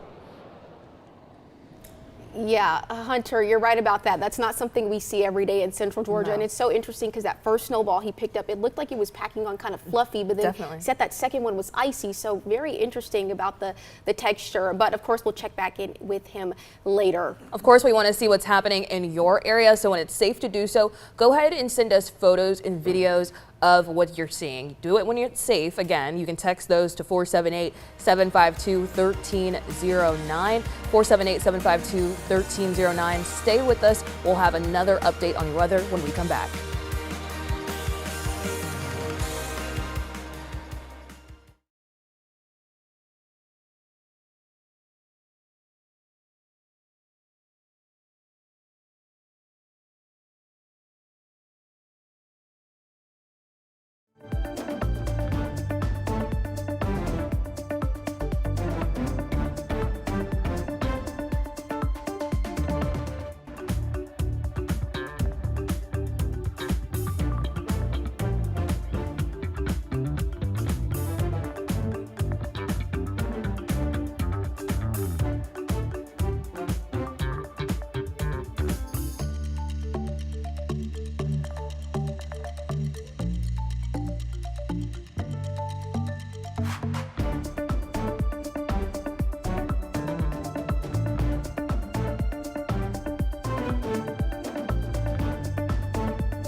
Alrighty, well, here we are. The game is afoot here.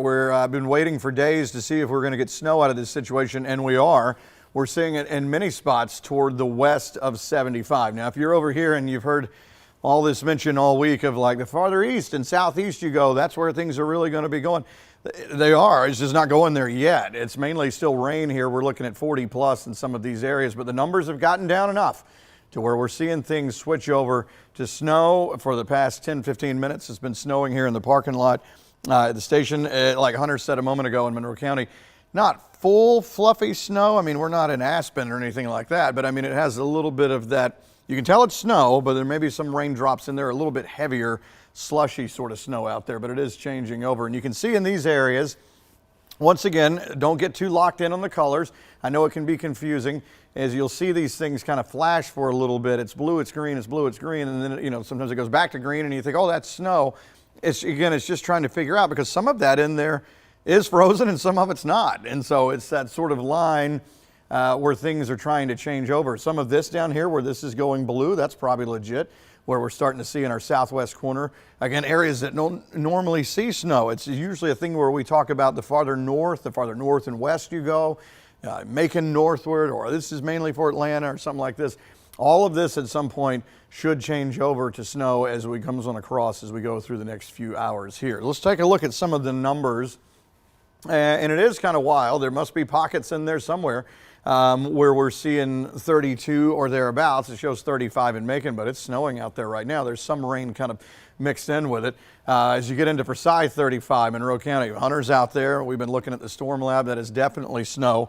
that's coming down there. So I think the numbers are just starting to kind of get in line with everything. As we look at the Skycam, this is in Macon. This is looking from the Hart Tower at the Medical Center toward the parking garage. And I'm trying to decide, is that, I don't know if that's coming, if that's not piling up on the parking garage that I can tell. It's hard to tell what that is back in here. And I guess that's just wet back there. But yeah. Anyway, you can definitely tell that is snow coming down. Earlier when we looked, it was just little darts of raindrops out there. So definitely what we're seeing. As we look at I think also, Ben, jump in. Well, the Warner Robins Skycam, I was just going to tell you if you wanted to show that one. I flipped over to it a minute ago, and we're also getting some reports in the National Weather Service chat about them starting to do that transition thing. So this is what it's been doing all day. We've noticed that the Skycams will go from purely rain to, okay, a couple of snowflakes in there, but kind of this mushy, icy looking rain. And then eventually we see a full transition into true snowfall. So that may be what's happening here in the Warner Robins area. They may be next on the chopping block for seeing some snowfall in that area. And Ben and I stepped outside just a minute ago to kind of see what things look like as the snowfall actually comes down. The flakes themselves, kind of like what Hunter was saying, they're actually real, true snowflakes, but as it hits the ground, there's so much moisture on the ground out there right now. Not a lot of it is accumulating at the moment. Now, obviously, it's kind of a totally different site over there in Monroe County at the moment. I will say the National Weather Service has mentioned to us that we could see some accumulations on the road by around 9 a.m. this morning here in the Macon area. So not totally a complete ice block on the roads, but there is a potential that we have some slight accumulations. It's not going to be anything near what you could see on tree branches, which you could see on your back deck, railway, areas like that. But there could be some light accumulations out on the road. Either way, it's really just best to stay off the roads as we go into this early morning time period. Carmen mentioned this earlier, but it's not just the actual ice that could be on the roads. You know, sometimes this impacts visibility as well. Just driving in the snow can generally be a bit hazardous. So it's just, if you can, best to stay off the roads in this early morning time frame. But what we're seeing right now is pretty much in line with this most recent update that we got from the National Weather Service, expanding their warning to include some areas further towards the north. Obviously, we saw Monroe County has got a lot of snowfall coming down. They included Jones and Baldwin County, which I haven't seen a ton of reports from just yet. So if we want to kind of see what's going on in Jones and Baldwin, if you're a viewer in that area, go ahead and submit a photo or some information to our newsroom so we can get some more details on that. We've got a lot going on here in the weather department. Ben and I will keep tracking this, and we will bring you the latest. For now, we're going to go back to Carmen and Megan. Alrighty, thank you so much, Ansley and Ben. We already are actually getting some videos in from some of our viewers out here right now. We have video from snow in Gray that we want to show you. You can see lots of those flurries coming down out there. Again, just a reminder to try and stay off the roads if you can. I know a lot of people would like to go to church this morning. I already got a text from my church saying that they will just be moving solely online. So go ahead and look for those kind of updates to make sure that you don't have to actually drive into your church service this morning. We want you to stay at home, get some rest, and enjoy the snowfall. You can always send us your fun videos and pictures of the snow to 478-752-1309. Yeah, those photos and videos are very helpful because obviously our vantage point is very limited in here. Right. Ansley said that earlier. Now, if you are seeing any technical issues with your televisions this morning, keep in mind you can stream with us on 13 WMAZ Plus. We'll be live there all morning, bringing you the latest on the snow. Of course, we want to check back in with one of our reporters out in the field. This morning we have Madison Ricks, who's live in Macon. Madison, tell us what you're seeing out there this morning. So Megan, yes, Megan, as you can see, it is finally snowing. At first it was raining, but now it's snowing, and I'm pretty excited because this is my first Central Georgia snow. And as you can see on my jacket, it is snowing and it's sticking to me, but if you look around, it's not really sticking on the ground, but I'm just excited that it's snowing. And we're on Emory Highway, and you can just see all the snow falling on the ground, and like they said, it's still cold outside, and you know, not a lot of people on the roads, but it's snowing now, and that's all that matters to me, that it's snowing. And we'll continue to update you on any snowy conditions that we see out here in Macon. But I'm going to send it back to the studio live in Macon. Madison Ricks, 13 WMAZ News. Alrighty, thank you so much, Madison. Really nice to see that transition. I know all morning it's been raining, as Ben and Ansley have been saying, and as Ellie and Madison have been showing us. So really nice to see that transition into snow. We'll be checking back in with them later this morning for updates. Make sure you stay with us. We'll be right back in just a few minutes.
13 WMAZ weather, sponsored by Bucky Holland Heating, Cooling, Plumbing.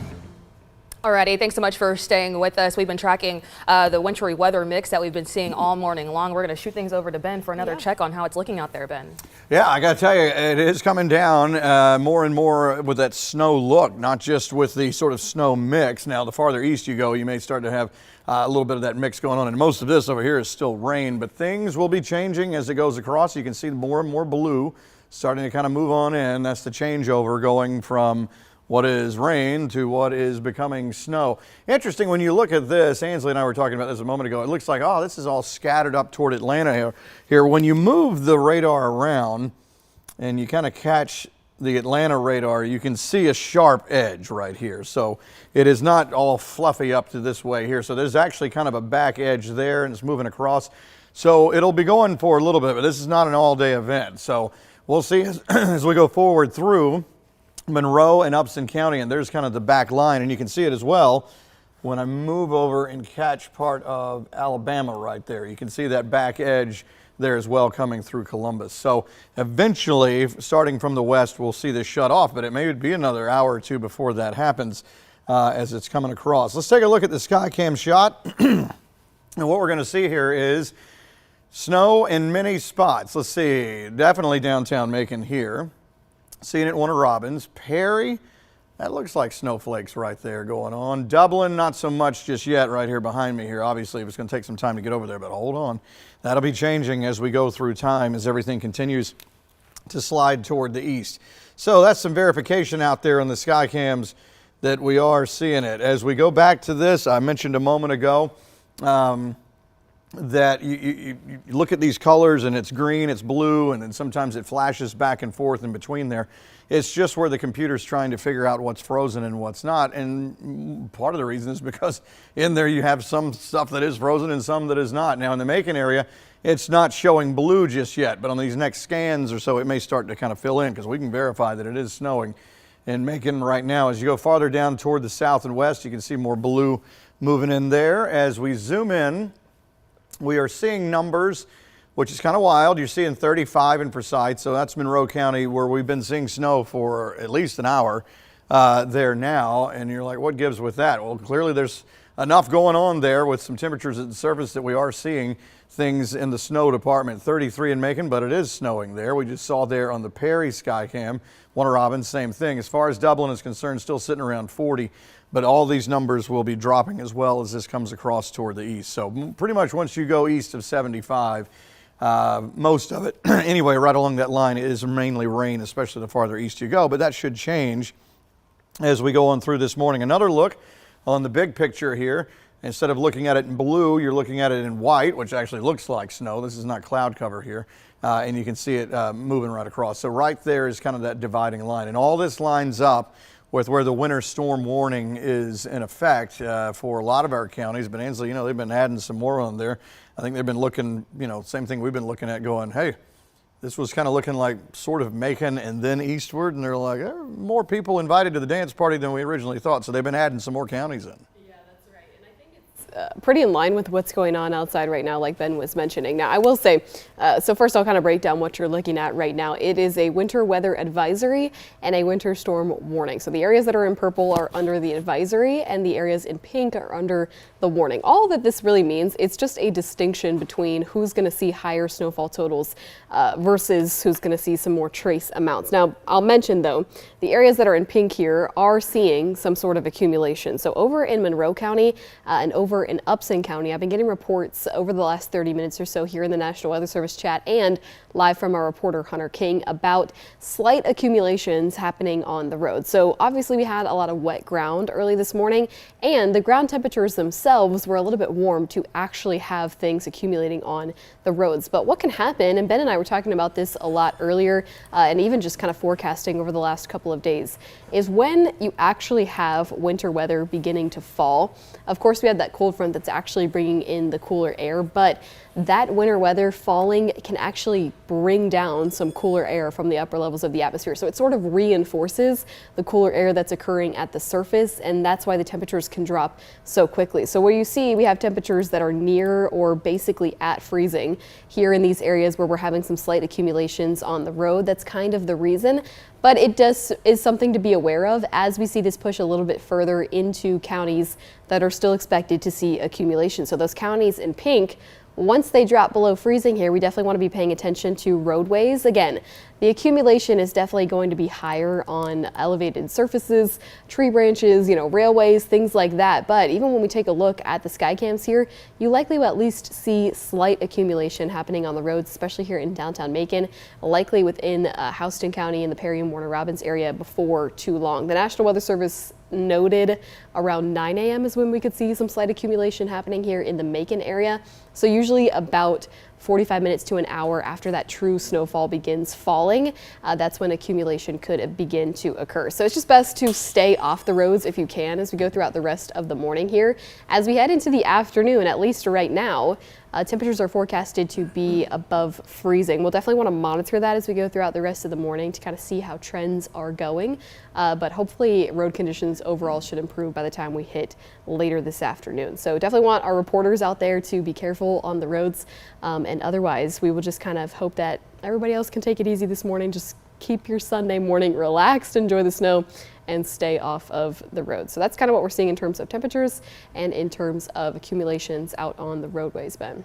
Yeah, I gotta tell you, oh, hey.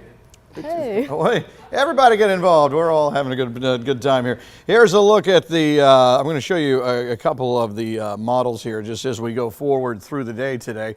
And this is the graph model. This is the one that you normally see, that we normally show here. And as we go forward through time, again, you can see things sliding east. This is around 9 o'clock. Maybe that's true, the back edge and Macon. So starting to shut off Macon westward as we go through probably at least the next hour to 2 hours.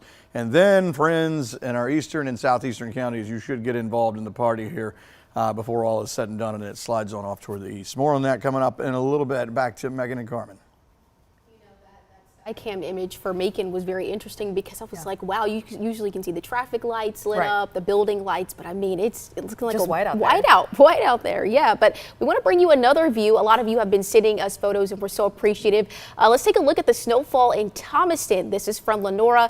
And of course, we want to say thank you for sending this in. Wow. Yeah, look at all that snow right there. We also have a good look at the snow off of Highway 49. You can see the snow sticking to the bushes right there. So thanks so much for sending in this photo. And I believe we're going to see another photo from Thomaston. Yes, a blanket of snow on the ground. Wow, yeah, it's looking very, very pretty out there for sure.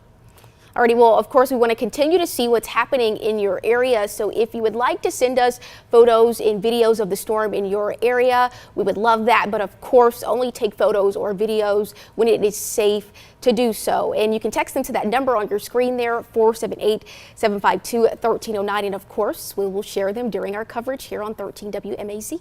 Alrighty, let's go ahead and check back in with Hunter King over in Monroe County. It's getting a bit more cold out there, Hunter. We've been seeing you surrounded by the snow all morning. Tell us a little bit more about how the traffic is kind of looking out there. Yeah, Megan, Carmen, it's looking pretty clear on the roads out here. We did, in our last live shot, we did see some ice kind of accumulating, at least on the shoulder here of I-75. It looks like it's still pretty clear out in those main lanes. However, as those cars drive over, it kind of heats up the pavement there. But I'm going to give you a live look right now. We're here on the shoulder just south of High Falls Road, and you can see traffic is moving at a decent clip right now. But the main thing that's standing out to me is how fast some of this snow has accumulated, at least on the grass and other portions that aren't the road. Basically, it's accumulating everywhere. This is something that you would basically see anywhere but central Georgia. It seems like a winter wonderland out here. But obviously, right now, the emergency officials are warning folks that if you do have to get on the road, to drive safely. Of course, if you hit ice, to take your precautions there. But right now, road conditions seem to be holding up here on I-75 in Monroe County. We are going to continue to monitor the roadways as we travel around our viewing area today to see how these conditions play out.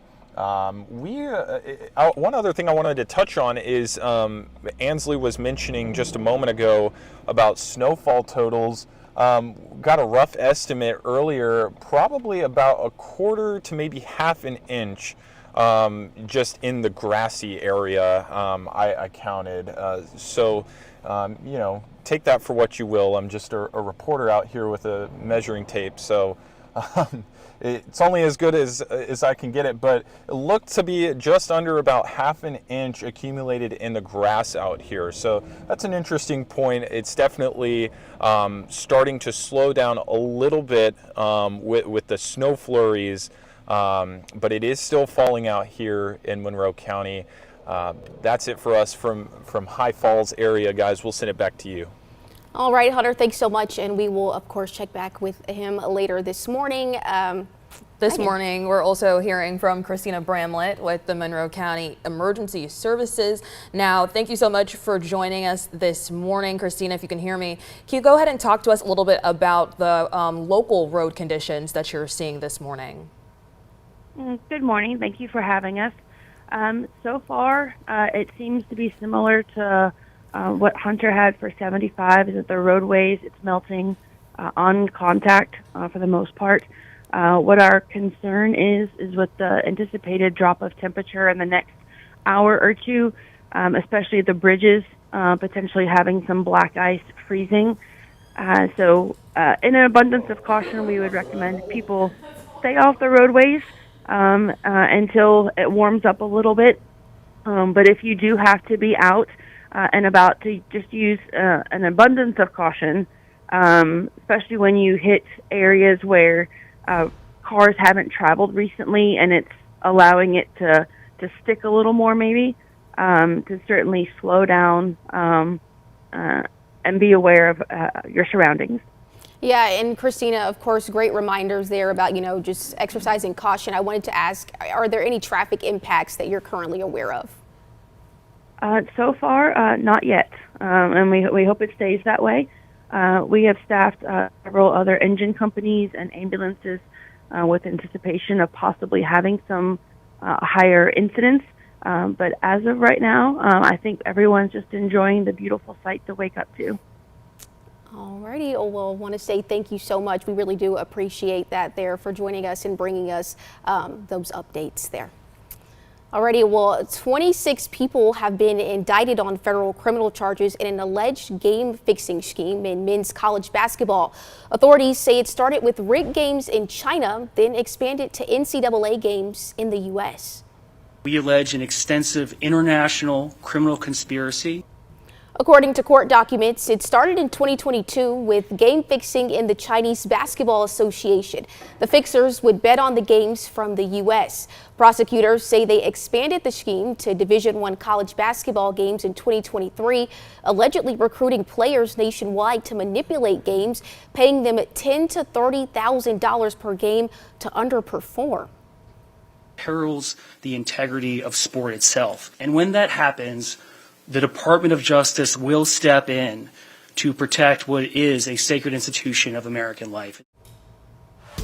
Some health news for you this morning. More parents in the U.S. are opting their kids out of vaccinations for non-medical reasons.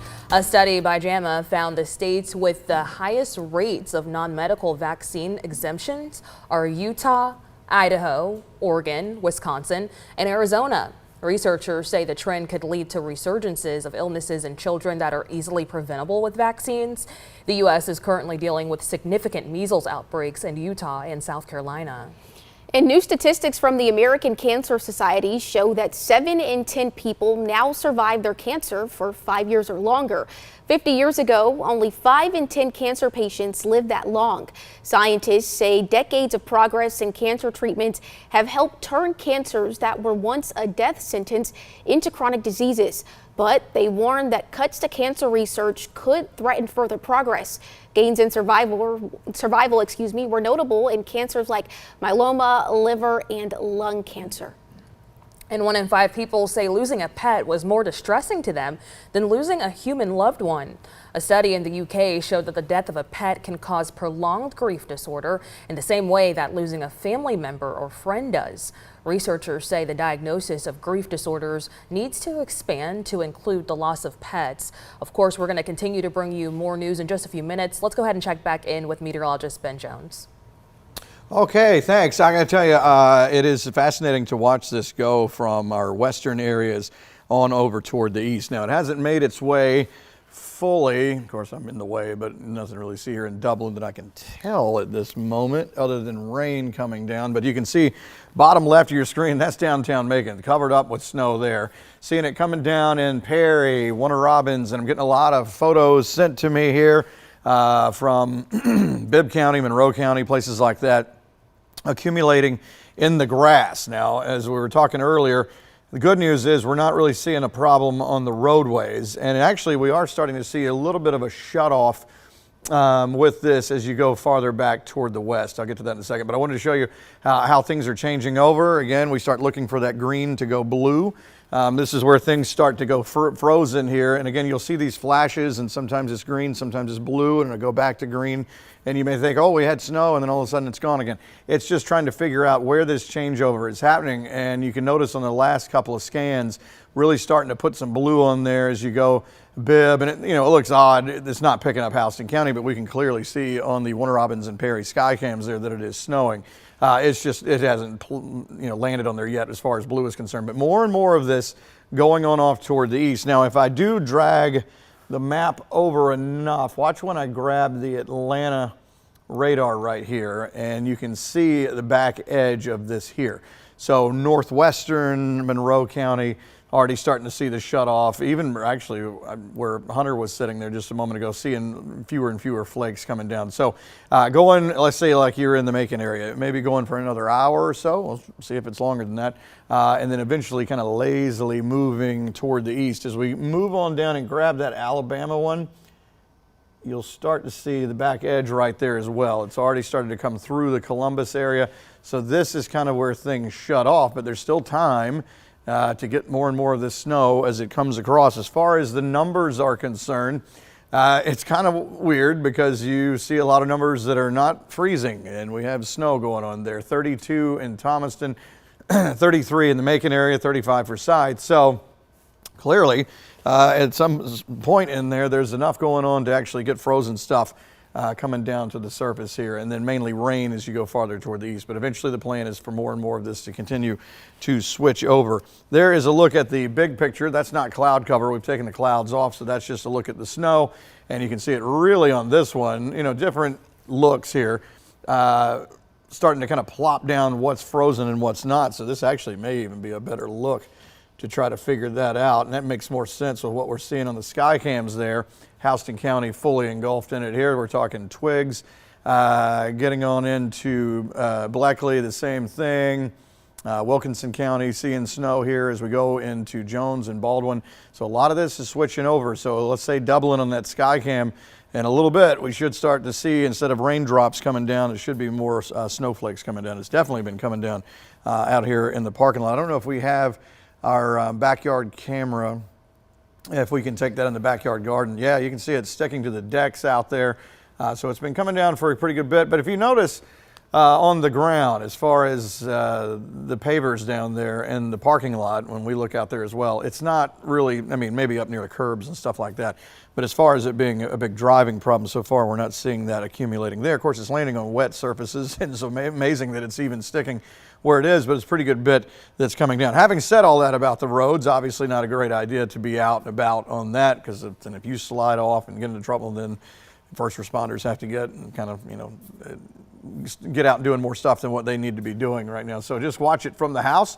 You can see everything you need to see right there in your own yard. You can see it sticking on the deck, or the grill, the railings and stuff like that on the cars. But we'll see how much longer it goes. You can see there's a lot of white there, so that's all snow. And at some point, changing over more and more. We'll go back to the Skycam shot and see if Dublin has switched over just yet. It's right here. I don't think that it is. Is that camera? No, it's not frozen. I just don't even see rain coming down right there. But look at Macon. That's amazing. Yeah, that's a lot of snow coming down, and you can see it starting to stick at the fairgrounds here in Perry.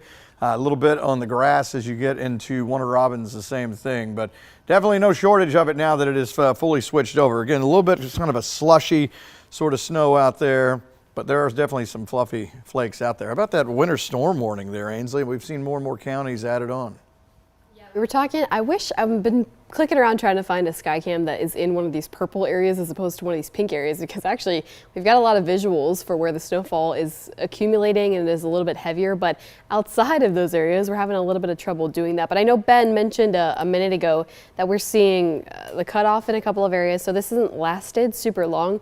One of those areas that has looked really impressive was the Columbus Skycam, so I'm going to take you back to that. We were looking at that early this morning and it was really impressive. It was kind of our first indication of what we were going to see in our area as this whole system moved closer to us. So that's what it looks like right now. You can tell there's actually nothing falling at the moment, but a lot of those areas are painted in white. The tarmacs look like they are mostly okay, maybe some really light accumulation, but other than that, it's really just the surfaces, grass, elevated surfaces, areas like that. So it ended up being a pretty good idea of what we were going to see here. The good news is it's just kind of cut off pretty early. So any impacts beyond maybe about a ½ inch to an inch, not looking extremely likely for our area, especially kind of just based on what we've seen further out to the west. So that was Columbus. A little bit further towards the north, we did have a Skycam that we were trying to see flurries. If you were with me this morning, it was completely dark and I was grabbing onto anything that I could possibly find. This is a little further towards the north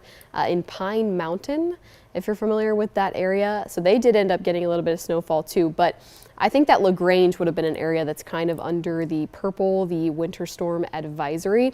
So this is what LaGrange looks like now. They got very minimal amounts and you don't really see accumulation anywhere. So a pretty big distinction between those areas that are under pink and those areas that are under purple. Basically trace amounts versus close to an inch in some of the heavier spots, whether you're under, that advisory or you're under the warning. So that's kind of the case in our area as well. To take you back to what that looks like here, it's really most of our area though that's under the pink. So a lot of our area will be seeing snowfall like what you're seeing out on the Skycams. Areas that may not see totals quite as impressive would be places like Jasper, Putnam, Hancock, Washington, Johnson, Trutland, and then down in our southeastern counties. I think our southeastern counties this afternoon may see a little bit of a wintry mix, but less true snowfall like what we're seeing in our area right now. Now, I know there was also a big variability in the forecast over the last day or so. You may be thinking, okay, how did we take a huge swing from thinking we were going to see a few flurries to all of a sudden kind of being under a true winter weather situation? So meteorologist David Guerrero shared this graphic the other day, and I think it does a great job kind of explaining one of the huge variabilities in this forecast that was difficult for us to track. It's this low pressure system that we have down there in the Gulf. And there was kind of three possibilities that could have happened with this low pressure system. Basically, this is the fuel for the moisture that we have in our area, and the cold front is the cold air that we have. And those two things needed to meet up across our area for us to have anything. For a long time, models were going with scenario number 2. That would have been light snow just down in our southeastern counties. And then, of course, yesterday we got the winter storm warnings. We got the winter storm advisory. The information took a huge swing towards our entire area being involved. So what changed was that this low pressure system, instead of tracking just south of our area and kind of clipping our southern counties with some moisture, it ended up tracking a little bit further towards the north. So our whole area got in on the moisture, and you can just see that by looking out at what we're sitting under right now. Take a look at this kind of big picture view. Obviously we had a lot of rainfall, and now that rainfall is interacting with the front as it comes across our area, all that moisture is able to tap into the colder air and just become some sort of wintry precip across our area. So I know the last couple of days, back and forth model runs, things were looking really crazy. This low pressure system is really the culprit for that. The models just had a really hard time because slight movements in this to the north or to the south basically made all the difference in the forecast. We could have seen all of what we're seeing right now, or if this jogged just a little bit further towards the south, we could have ended up seeing nothing. So it can be frustrating with snowfall events, but sometimes that 24-hour window really is when you get the best picture of what could actually be happening. And obviously that's the case across the area right now. A good bit of snowfall, and the sky cams just continue to look more and more impressive. So we'll likely see this look here in the Macon area for the next little bit until we see this front continue to roll on. I believe the National Weather Service had highlighted 9 a.m. as being our time frame for watching out for potential accumulations out on the road. And then, as you kind of saw in Monroe County, even back there in Columbus, it does move on. It's not with us for too much longer. So that's what things look like right now in that area. And we'll just kind of keep sticking with it as we go through the next little bit or so, Ben. Yeah. Or Carmen, Alrighty, I keep doing back that. to I'm me. sorry, well, Carmen. Okay. Well, a heads up if you're planning to head to Sunday service this morning. Like Megan has been saying, some services have been canceled or moved online. Mikado Baptist Church has canceled their 8:45 a.m. service, but they say they will most likely meet for a 6 p.m. service. The Grove Church has also canceled all services for Sunday. We will continue to keep you updated on any closures and impacts on our website. Of course, that's 13WMAZ.com. Alrighty, this morning we are continuing to check in on those weather conditions out there. We actually have Lamar County Fire Chief Douglas Matthews on the phone. Thank you so much, Mr. Matthews, for joining us this morning. Can you kind of talk to us a little bit about what your crews are seeing this morning? Hey, good morning. So we're seeing kind of like one inch to 2 inches of snow. Oh, wow, there's a lot of road. snow out there. I know our very own Hunter King is in Monroe County this morning, and they saw just a little bit less than that. Are you able to kind of talk, I think you were starting to talk about some of the road conditions. Talk to us about what the roads are looking like this morning. Yes, ma'am. So as far as the roads, you know, they come and go in areas that are shaded. The open and more busier roads, they're not as bad, but it's the back roads we're more concerned with you know, the shaded areas that asphalt can't heat up enough. And especially, you know, if you don't have to travel, don't travel. Reduce your speeds. But the main thing is watch out for that black ice, bridges, and any shaded areas on the roads. Mr. Matthews, another question for you here. Have you heard of any significant calls for service, maybe tracking power outages or any accidents on the roadways this morning? None at the current time, but do, you know, keep in mind of that with if we do have power loss, you know, keep all your generators and stuff outside. Don't run any generators inside. Be careful of space heaters if you're using those as well. But no, not at this current time. And can you talk to us a little bit about the plans for your team as the snow continues to kind of push through the area? You know, what does the day kind of look like for you guys? So we're just watching the temperatures now. My concern is this evening when the temperatures come back down in that water. If it doesn't dry off today, then it turns back into ice. So we do have snow chains that we can put on the engines if we need to, and basically for the ice. But we're just going to have to watch it as well as it changes throughout the day. Alrighty, and anything else that you would like to share with us this morning, Mr. Matthews? No, just, you know, be careful. If you got to travel, but be very careful. You know, we definitely don't want anybody to get hurt. So. Alrighty, well, thank you so much for joining us this morning, Mr. Matthews. We really appreciate it. We're going to continue to check in with all of our local departments throughout the area as the morning continues on.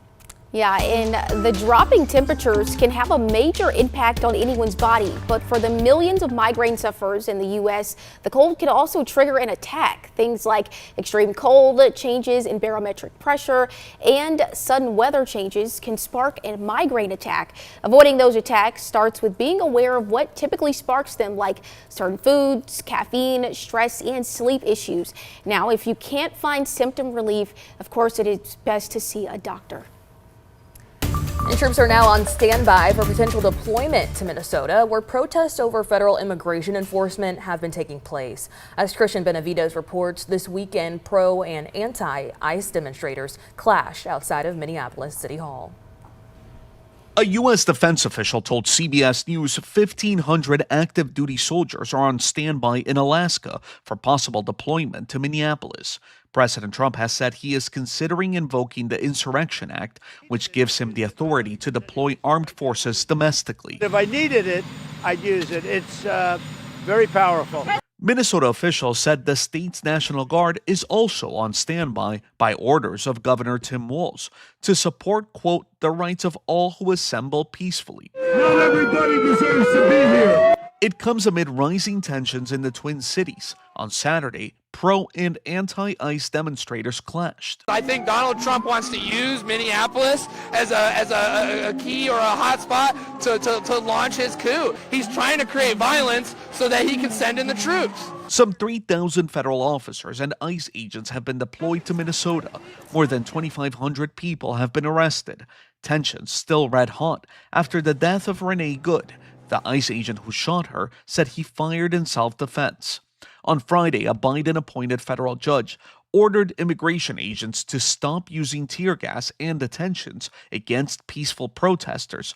The judge also ruling that agents cannot stop drivers or passengers without reasonable suspicion, and protesters can follow agents.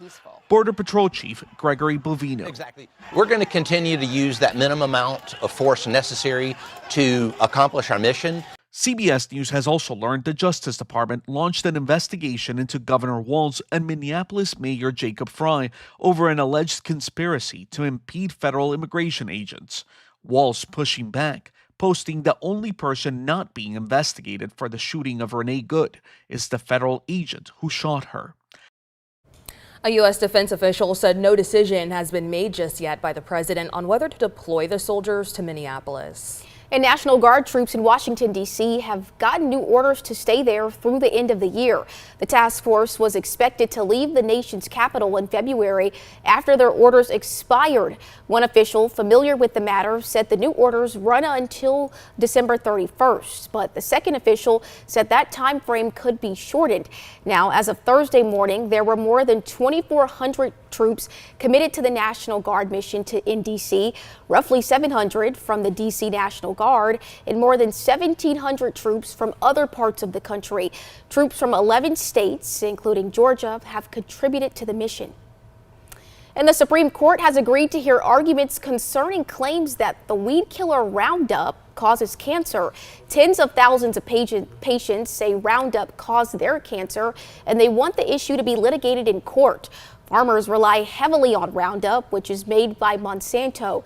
Those involved in the suit claim the company didn't warn them of cancer risk and violated the law by failing to do so. Now, the company argues that federal law gives the EPA power to regulate pesticides, and that should supersede cases that would play out in state courts. The company is facing more than 100,000 similar claims nationwide. Alrighty, we are going ahead and shifting gears back to weather content this morning. We're going to check in with Ellie Milliken, who is in Macon this morning. Ellie, can you kind of tell us what you're seeing out there this morning? Hey, Megan and Carmen. It is still snowing. It is so fun. I love the snow. I was so excited. I am here off of Avon Road in West Macon, right by Journey Baptist Church. Now, the snowflakes are coming down. You can see them on my jacket. You can see them on my hand. We've seen a couple of cars on the road while we were driving to West Macon. It is a little slippery. So like the EMA director said earlier, you just want to make sure to be really careful while you're driving on these roads, because you really don't need to be out in this. You can walk around and enjoy it, but if you really do need to be out, just be really careful. That's just what I have to say. Also, though, it looks like we've got maybe 2 inches or so of snow, but I mean, it's powdery, it's fluffy, it's good to throw a snowball. So, I mean, you might want to get outside and throw some snowballs, but We went and we tried to talk to somebody earlier, but they didn't want to be on camera, but they were enjoying it with their dog. They were actually right across the street. But I'm going to get out of the camera for just a minute, and we're going to pan around and kind of show you what this snow looks like. So right here in the cemetery, obviously, the snow is probably just a few inches off the ground, but I mean, it looks so beautiful right here. It's a wintry wonderland. It's really cold outside, so you want to make sure that you bundle up, but you should go outside and enjoy because it's a great snow, and it would just be a fun time with your family. So we're going to keep you guys updated throughout the day, let you know what's happening. Make sure you're staying on the stream and you're watching us live in Macon. Ellie Milliken, 13 WMAZ. Back to you guys.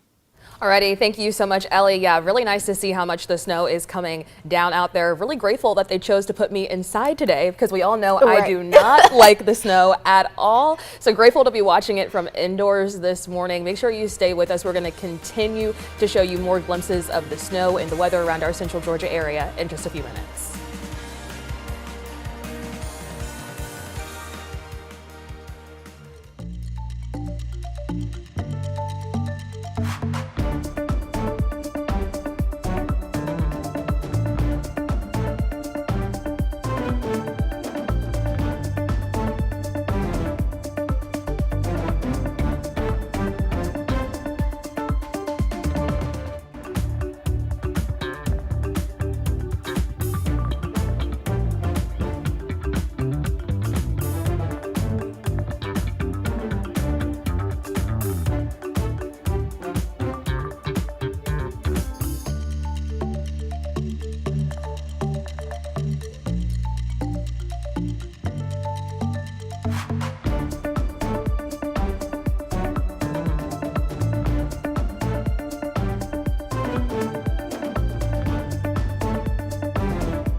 WMAZ weather, sponsored by Bucky Holland Heating, Cooling, Plumbing. All right, just going over some of the model data here. Let me take you back to the current situation where we're seeing things switch on over. Now, if you're in the Macon area and points west from there, it's already been snowing for a long time. But as we go farther toward the south and toward the east, you can see the blue really changing over here. And again, when you look at the colors and they go blue and green and back and forth, it can get a little confusing, like, oh, it's snowing, but then it's like, oh no, now it's back to rain again. It's blue, it's green. It's just trying to figure out where that changeover is happening. And in some of these spots, it is kind of half and half. So it's trying to decide what's frozen and what's not. But you can see a big area now in snow. Dublin, I was looking at that sky cam a moment ago. Let me take us back to that. It looks like it may be trying to change over. There's just not, let's see if I can look at it on this monitor over here. There's not a whole lot of precip going on in Dublin, which is weird because it's showing it on the radar that there's stuff there. We're just not seeing a lot on that sky cam. There is a look at the fairgrounds in Perry. You can see some of the snow accumulating on the grass. Notice in all these situations, Warner Robin, same thing, not on the roads. So it's kind of a best case scenario to where the roads are at least passable. Not that you should get out and just go riding around all over the place, but it's mainly just accumulating on other surfaces like grass and your deck and all that stuff, and on the tops of some of the cars out there. Let's go back, and I'm going to show you this image here. This radar shot shows it instead of blue where it's changing over, it shows it in white here. So this kind of gives you a little bit of a, maybe this is a little better visual for how things are changing over. We'll have to see how much longer this goes. If you look at this, it looks like, oh, it's just snowing in Atlanta and all back in all these other spots. We're not really seeing reports of that on the ground there, so it's a little bit misleading. I do want to take you to the closer up radar shot back with blue again, and you can kind of see a back edge. But to do that, you have to move around and catch like the Atlanta radar right here. And you can see we're scanning out of Peachtree City. So this shows sort of a back edge. We're not really seeing it with a lot of giddy up just yet. It is moving, but we can see still, northwestern parts of Monroe County. Looks like the snow is shutting off in the western half of Upson County, but for the Macon area, still going for a while. I mean, we don't see an immediate shut off. As I move around and we grab the Alabama radar here, you can see that it's made it through Columbus. We saw that on the Skycam a moment ago that things had shut down there. So kind of like right along through here is sort of where the back edge line is and coming across. So still some time out there for more and more snow to pop up, and we've been seeing it on our backyard garden Skycam out there, and occasionally we'll dip outside and because we're kids too. We like to go out there and see it in the parking lot too. And the good news is, again, that it's not so much on the parking lot, but that backyard garden Skycam, if we have it, you can see that it does accumulate, on the decks and stuff like that. And really is starting to try to accumulate a little bit even on the pavers down there. But this is what's been going on for at least like an hour and a half now, continuing to come down. Different than last year where it was, super cold. The setup was there more for this to really start piling up more and more on the roadways. Now, I'm sitting there saying this, and you can see it actually on the ground, on the concrete down there. But when we go outside and look on the asphalt parking lot, we're not seeing things really stick that badly there. So having said that, again, if you don't have to be out, there's no reason really to do that. You can see the same look in your yard or anything. It's all going to look the same way no matter where you go. So there's really no sense in riding around trying to look at all that. So more and more of the changeover going on from the green on into the blue here and spreading more and more toward the east. So hold on. In some of these places, if you're thinking, oh man, we're just still seeing sprinkles, hold on, it should start to change on over. And these are in areas that normally do not see this. I mean, seeing snow in Albany and places like that, this is a rare treat, especially for these kids who normally would probably get in a car and drive north whenever we have these kind of events. So kind of neat to see all this happening out there. And as we go through today, let's see if we can find that latest high-res model. And this shows what we have going on now. And as we go forward, let's see if it'll advance. Maybe it will, maybe it won't. Maybe I'll have to tell it to do it like this. As we go forward, there's 9, 10 o'clock, and that kind of makes sense right there. I think probably another hour and a half or so starting to shut down in the Macon area, kind of from Milledgeville to Gray, Macon to Butler, Roberta, places like that. Still going though, farther east, and then it's just going to take some time as we go on through. And then, of course, we're going to start to warm up. We should anyway. Maybe it starts to shut down even farther east. This is noon and then eventually gone. So still kind of interested to see if this is still going to be going at lunchtime today. I mean, the temperature profile to me shouldn't support that to keep going, but we'll have to wait and see how that goes. But for the time being, it is snowing mightily in many spots out there. Again, at the Skycam shot, doubling on that Skycam. I'm not exactly sure why we're not. Seems like we should at least be seeing rain or something there. There's not much going on there. But in other spots, you can see clearly that snow is going on. So, yeah, I see some pictures over there. Ansley, what do we have? These viewer submitted photos? Yeah, I've called on all the viewers again, like I did last year, to kind of send photos and also really more specifically measurements in the snow, because as you remember, we don't really have any way to take the measurements ourselves here from inside the studio, aside from when we come off, and I'm going to go outside and do one here for Macon. So if you guys could send photos, that would be hugely helpful to us. And this photo is actually from Iris Rutherford. Now this is in Monroe County in Culloden, but I'm actually messaging with her right now and she just sent me a measurement photo believe it or not, this is 2 inches of snowfall over in Monroe County. So that's not super shocking to me. We saw some pretty efficient rain or snowfall happening over there when we were checking in with Hunter King earlier this morning. But that would definitely be one of the higher amounts in that area. But that looks like 2 inches of snowfall. The only other report that I have is from the National Weather Service chat. My map is looking a little empty, but we got one from Thomaston in Upson County, around 1 inch in snowfall. Could potentially be closer to 1.5 inches in that area as well. So we're definitely looking for reports. If you get snowfall in your area, feel free to send us a photo to our newsroom.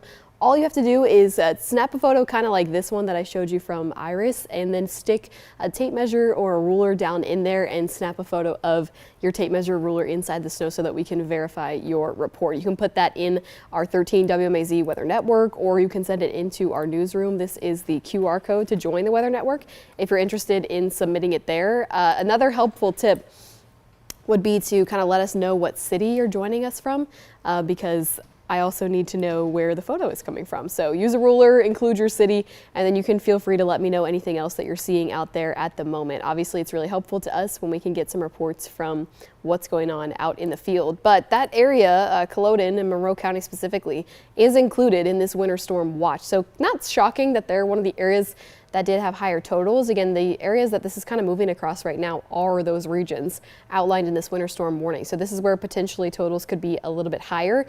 Now, of course, as we head into the afternoon, we are still expecting temperatures to climb up above freezing later today. So there's not really necessarily a major concern on the roadways for the rest of this afternoon, but something that we haven't quite touched on as much is the fact that as we head into the overnight hours tonight, this cold front from today is really going to drop our temperatures. Heading into the late night hours tonight, we could potentially be sitting, I actually think even lower than what the graph is saying. Sometimes it doesn't really want to go very low. I think we'll be sitting somewhere in the 20s overnight tonight, and anything that's left on the roadways, left in shadier areas, left in areas that are prone to freezing more are probably going to refreeze overnight tonight. So there's not a major roadway concern through today.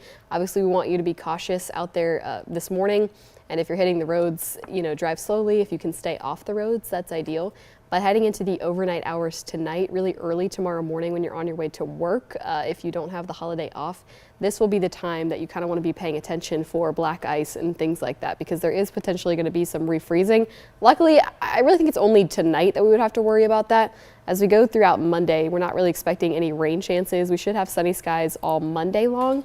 So it should really only be an overnight tonight concern. And then you can see on the future view here, as we go through Monday, there's nothing on the way to our area. So that's just one other thing to kind of pay attention to as we go throughout the rest of the day today and then into late night tonight.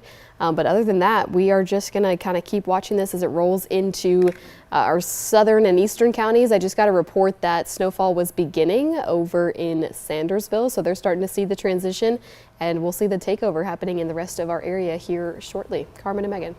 All right, Ansley, thanks so much. And like Ansley said, those viewer photos and videos are very, very helpful as we continue to track conditions across our area. But so are the live reports from our reporters and these phone interviews. So right now we are joined by Gina Snyder from the Georgia Department of Transportation. We have her on the phone. Gina, good morning. Thanks so much for joining us. We've seen a lot of drivers on the road this morning. What can you tell us? Any traffic building up or accidents? Good morning. So our crews, I can tell you, have been working since midnight. We have been monitoring the road conditions, and like y'all said, it's kind of started to accumulate a little bit in the past hour or so. So we are hitting those spots on the interstate and state routes. But we will be working throughout this weekend until the roads are dry across this district. And Gina, we always ask drivers to stay off the roadways when it gets to conditions like this. Can you kind of explain why that's so important? Well, we always go back to arrive alive. First, in this kind of condition, we need to slow down because we're trying to hit every spot, but you may hit a spot of black ice that we hadn't treated yet, and then there's trouble there. Also, to pay attention, be more vigilant even during, regular times. And secondly, to give if you see one of our salt trucks moving and working, please give it room to move around. Don't be right against them. They're trying to spread that salt across, and you don't want that on your car either. Yeah, and Gina, I know you said that the crews are kind of working around the clock here, but once this snow clears up, are there any areas that, they'll be heading to first to help drivers get back on the road as fast as possible? Well, we are monitoring all interstates and state routes, so we see or hear reports of, there's something going on, then we will go over there, definitely. Alrighty, Gina, and again, want to say thank you so much for joining us this morning. Very valuable information there. And so we're going to kind of switch gears here and take another look at some of the photos that you've been sending us this morning. Take a look at this photo here. I think it's going to show snowfall in Centerville. Yeah, you can really see it starting to build up on those cars out there. Yeah, lots of snowfall in Centerville. We also want you to check out this adorable photo of this pup having some fun in the snow. This is right off of Bass Road in Macon. Aww. And another adorable pup here, all catching some snowflakes on his nose. How stinking cute is that? Yeah, love to see all the pups having fun in the snow today. We also got this photo from one of our viewers showing a message of love this morning. I'm sure this is for Ben and Ansley and our weather team who's keeping us up to date this morning. Thank you so much for sending this photo, and we hope you're all having some fun in the snow this morning. Just a reminder, go ahead and be safe on the roads. Okay, this morning we've been tracking the latest updates with our live reporters in the field. So we're going to go ahead and check in with Hunter King. He's still over in Monroe County in the storm lab, and they did get a flat tire earlier this morning. Hunter, how are things looking right now for you guys? Yeah, guys, it's still pretty snowy out here. The snow has stopped falling, at least in this portion that we're at right now. As we've been telling you all morning long, we've had some car troubles here, and so we've kind of had a pullover here.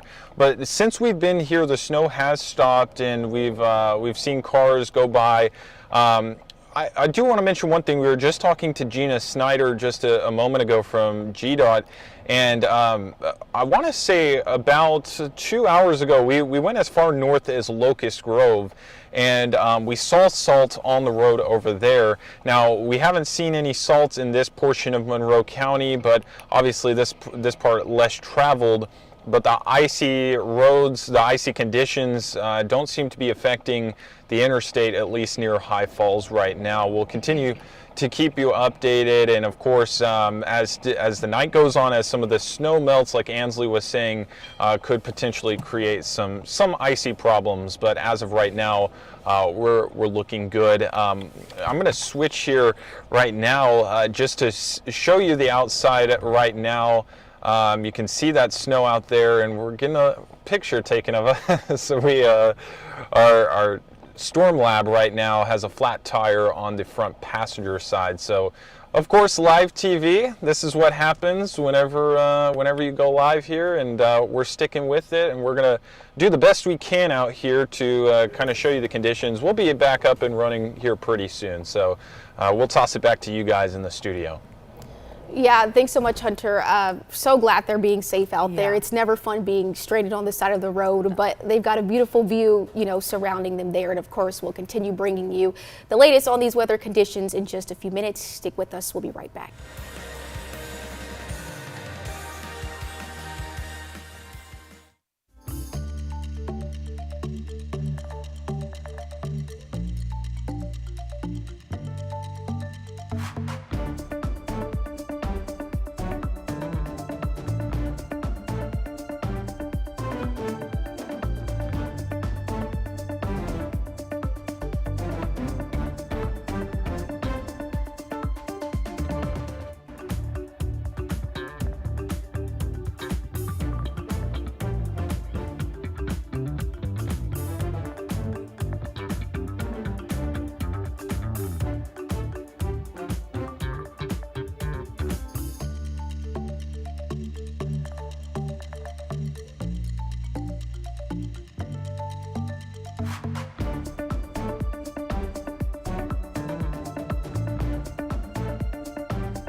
Okay, still tracking the snow. It's a little bit different scenario than when we have like tornado situations and things where there are things happening and moving along and, you know, zooming in on a street here and there and what's going on with that.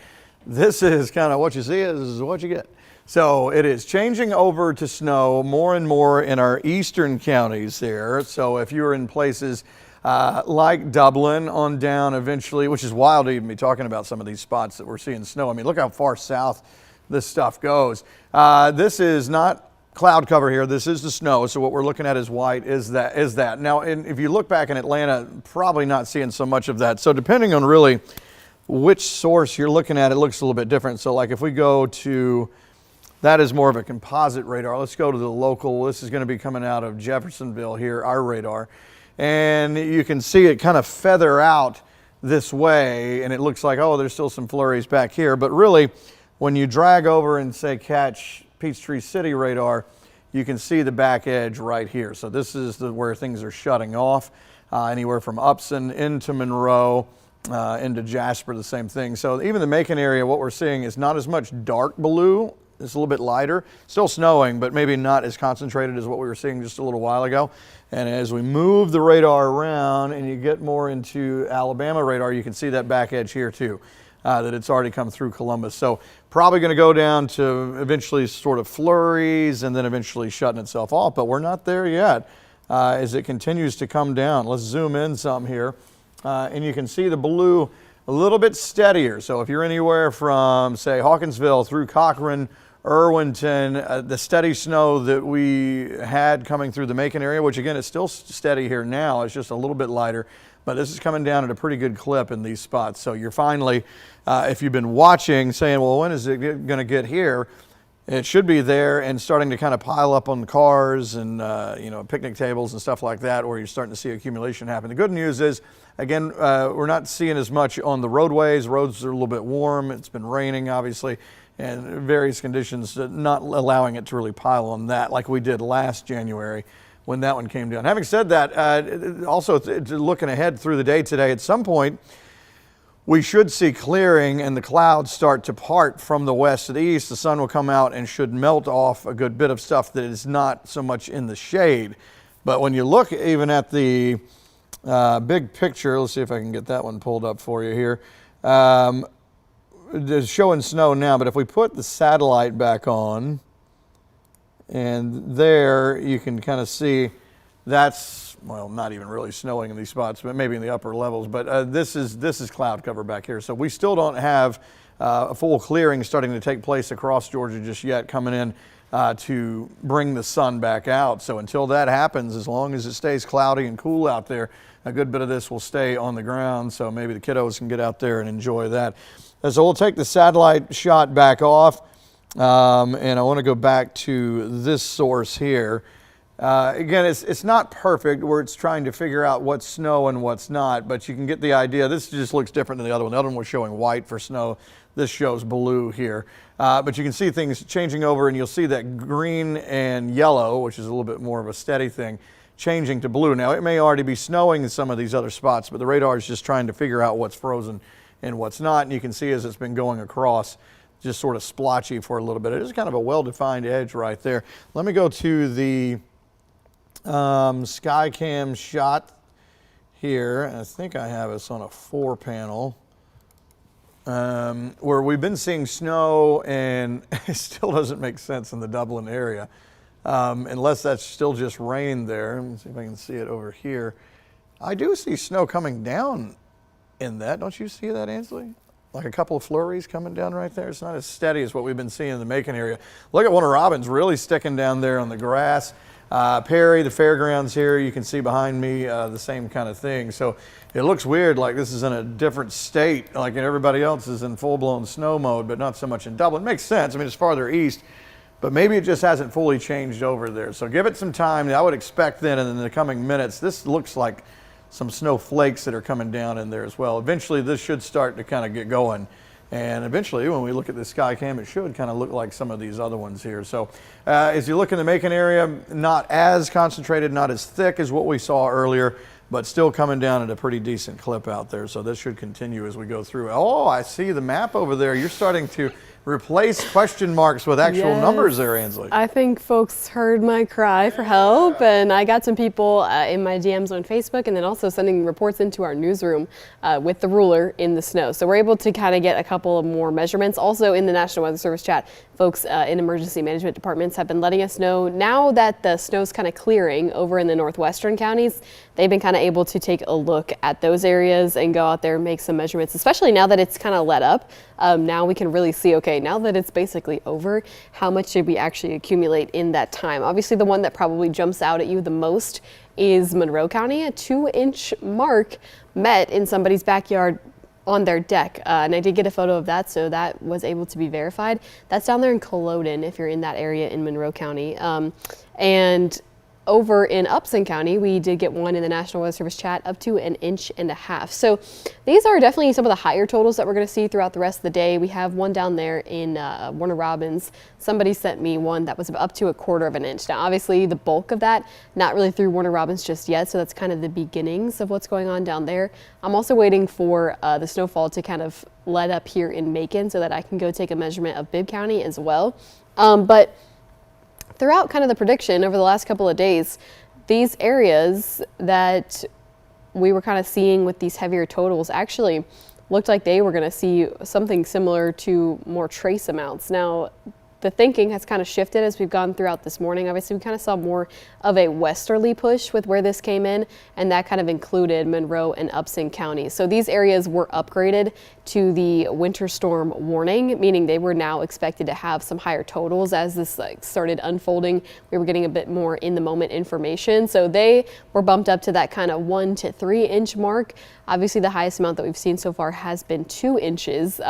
But that is supposed to continue through the areas that are in the winter storm warning. So the areas that we're seeing this roll through actually just right now, that's obviously Bibb County, Peach, Macon, Houston, Twiggs, Wilkinson, those areas are still expected to see totals similar to what we saw back in Monroe and Upson. So that could definitely be the case. The areas that are out there in purple, that is kind of a step down from the winter storm warning. This is the advisory, meaning that these areas are expected to see maybe up to 1/2 inch trace amounts over in those regions.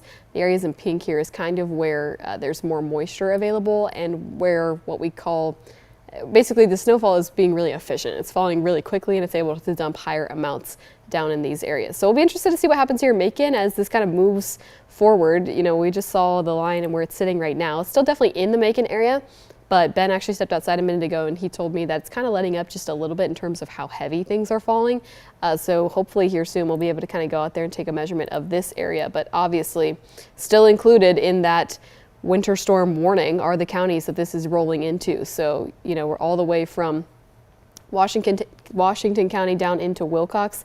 These regions will likely see some heavier snowfall as well. It's really once we get into places like Johnson, Trutland, Montgomery, Telfair, Wheeler, these areas probably will see something more like trace amounts. So we'll keep tracking those, keep sending in your photos with the measurements so that I can kind of keep adding them to our map. Make sure when you do that, again, you can either send them into our newsroom, you can drop them in the 13 WMAZ Weather Network, you can even send them to me directly on Facebook, but use a ruler, stick it in the snow, and tell us what city that you're from so that we can kind of put these on our map. And thanks so much for those who have sent them in already. Carmen and Megan. Thanks so much, Ainsley. And of course, I've been reiterating this all morning. So has Ainsley, excuse me, but those pictures are very helpful in getting an outside look. But our reporters have been very helpful in giving us an outside look. So we're going to give you an outside look. Madison Ricks is joining us live from Macon. Madison, how's it looking out there?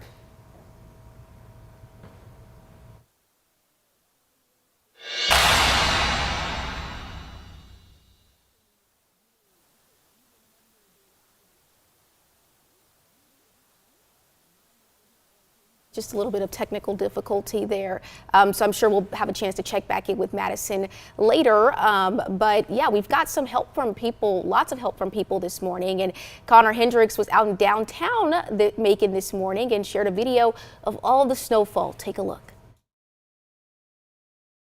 Snow is really coming down here in downtown Macon. Take a look at this. You can also see it's sort of starting to accumulate in things like the mulch and the flower beds, as well as these tables here at Oliver's. I'm on the corner of Poplar and 2nd Street. Now, it's not quite sticking down to the roads and the sidewalks just quite yet, but you can start to see it accumulate in, again, some of these other places as well. I've been walking around downtown for about 10 minutes or so, and it's definitely picked up downtown as well, and it really just is so beautiful. The snowflakes are really fat and wet right now, and it's just really wonderful to take a look at. But of course, stick with the team over at the station on 13 WMAZ Plus, and they'll keep you updated throughout the rest of the morning. And we want to thank Connor so much for that update and those visuals there. I think we were able to get Madison back on, so we're going to send things back out to her. Madison, I was asking earlier, how are things looking? How's it going? Yeah, guys, sorry about that earlier. Yeah, it is snowing right now. And when I was out here earlier, it wasn't this thick. And now, you know, I can fully grab it with my hands. And I actually have Rosa here. You can see her. She's playing out in the snow right now. She's not the only one who's super excited running around in the snow. Here, Rosa, come here real quick. So what are you excited for the snow, right? Yes. And what have you been doing just now with the snow? Throwing snowballs at my sister. Yeah, she's been throwing her sisters behind the camera. So she's been throwing snowballs. So she's not the only one who's super excited for all the snow that we're seeing in Central Georgia right now. You can see her running around and she's having a really good time. But yeah, this is Rosa. She's just having a jolly old time in the snow, and it is going to keep snowing here. And yeah, it's snowing, and this is here us in Macon right now. So yeah, live in Macon, Madison Ricks, 13 WMAZ News.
.13 WMAZ weather, sponsored by Bucky Holland Heating, Cooling, Plumbing. All right, continuing to follow it. As I mentioned earlier, this is not the same as like a severe weather situation. First of all, because this is happy weather. Severe weather, not so much. And usually with that, there's something to kind of follow, you know, doing in street spotting, looking at a tornado where this and that's going on. This is just very broad and it's just happening. So what we're seeing is rain changing over to snow. Why all the colors here? Well, as you look at the green, that's normally what you would see as rain. Yellow is usually where we're seeing a steadier, more concentrated thing. I'm kind of curious, is this reflectivity maybe showing a thicker band of snow in this? I know that that darker blue is, and we just don't know if it's changing over fully just yet. I've been looking at the Dublin Skycam, and I do see some flurries there. At least from our vantage point, it doesn't look like as busy as what we've been seeing on the other sky cams. All right, so you may be looking and saying, well, look, there's all this still back here. Maybe, maybe not, because as we've been checking in with Hunter King, he's in Monroe County, and the last couple of times that we've been checking in with him in the storm lab, we didn't see snow continuing to fall. So even though Monroe County still shows that, trying to figure out where the true cutoff really is, because in some of these areas we still see some blue shaded area, but we're not seeing so much actually come down. And as we move around, the reason I'm moving sideways like this is to catch different radars so that we can see, this is the one from Alabama, so that we can see the actual back edge here. So somewhere in here already, as we move around and catch Peachtree City's radar, you can see the well-defined edge right here. So in the Macon area, at least for now, it continues to snow, and as we look at the 4-panel shot here of the sky cams, it's still totally different. It really tells the story of where it is and where it is not fully changed over just yet. As I look at the Dublin sky cam, I'm trying to look at this monitor over here. I can't tell if I see anything accumulating down there. Just doesn't look as heavy. You do see a few flurries coming by, which is a little bit odd because if you look at the radar, it's showing pretty decent reflectivity there. Like there should be a lot going on there. But we'll see how it goes. At some point, this should start to look like this, where we're seeing snow everywhere. So the fairgrounds in Perry here behind me. There's a look at one of Robbins. You can see it's been really piling up on the grass there. And that's really part of the story here, is that it's different from last January where we had it all over the roads and it was just a really big problem driving. We're not seeing as much of an issue with that. Having said that, though, if you don't have to be out, don't go out, because I mean, you're going to see basically what you're seeing on these pictures that we're showing and all that. It's all the same thing. So just enjoy where you are safely. As far as the numbers are concerned, let me go back to the radar. And there is the big picture popping up there. And again, Dublin should be at least seeing some steadier rain there if you look at the way that reflectivity is showing up there. But give it time, we'll see if that starts to change over to a heavier snow. The numbers have been right close to freezing. I know it's kind of strange. You have snow and you're looking at a surface temperature of 34, 35 degrees. Ansley and I were talking at some point in the upper levels of the atmosphere, this is freezing and coming down. May not be as at that same level at the surface, but it is coming down as snow because it's colder aloft. But sometimes what you'll see is when this comes down, it'll actually drag that colder air down to the surface and then make more of a freezing situation. Some of these numbers, though, just are stubborn to go all the way to 32. 32 in the Macon area, 35 for Forsyth, and places where it has been snowing. Still 35 in Dublin. Let me move this over so you can see I'm in the way here. 40 in Sandersville, weird because it's been snowing in Washington County. We know that. But again, somewhere in the upper levels is where that snow is, and then coming down. So we'll have to wait and see how long this actually hangs around. There's no urgency as far as the sun getting in here, so that would be obviously one thing that would melt this stuff off. This is not cloud cover here I'm showing you. I'm just showing you from a different look. Instead of blue, it's in white, where you can see where the snow is, and you can see that changeover taking place. If I add on the satellite shot, so that you can see where the cloud cover is, which is important because if you're wanting this to hang around, you don't want to see the back edge of these clouds, you don't want to see that come on across, because then the sun's going to come out and do its thing.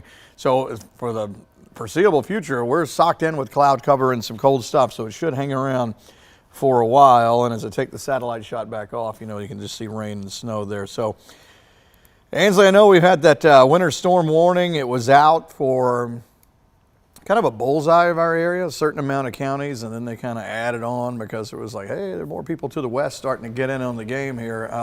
And then outside that, more kind of like advisory stuff. And we've been able to kind of verify that on the ground too, not as much on the fringes, Yeah, it's been pretty accurate. I mean, like I said earlier, the details of this forecast have really unfolded.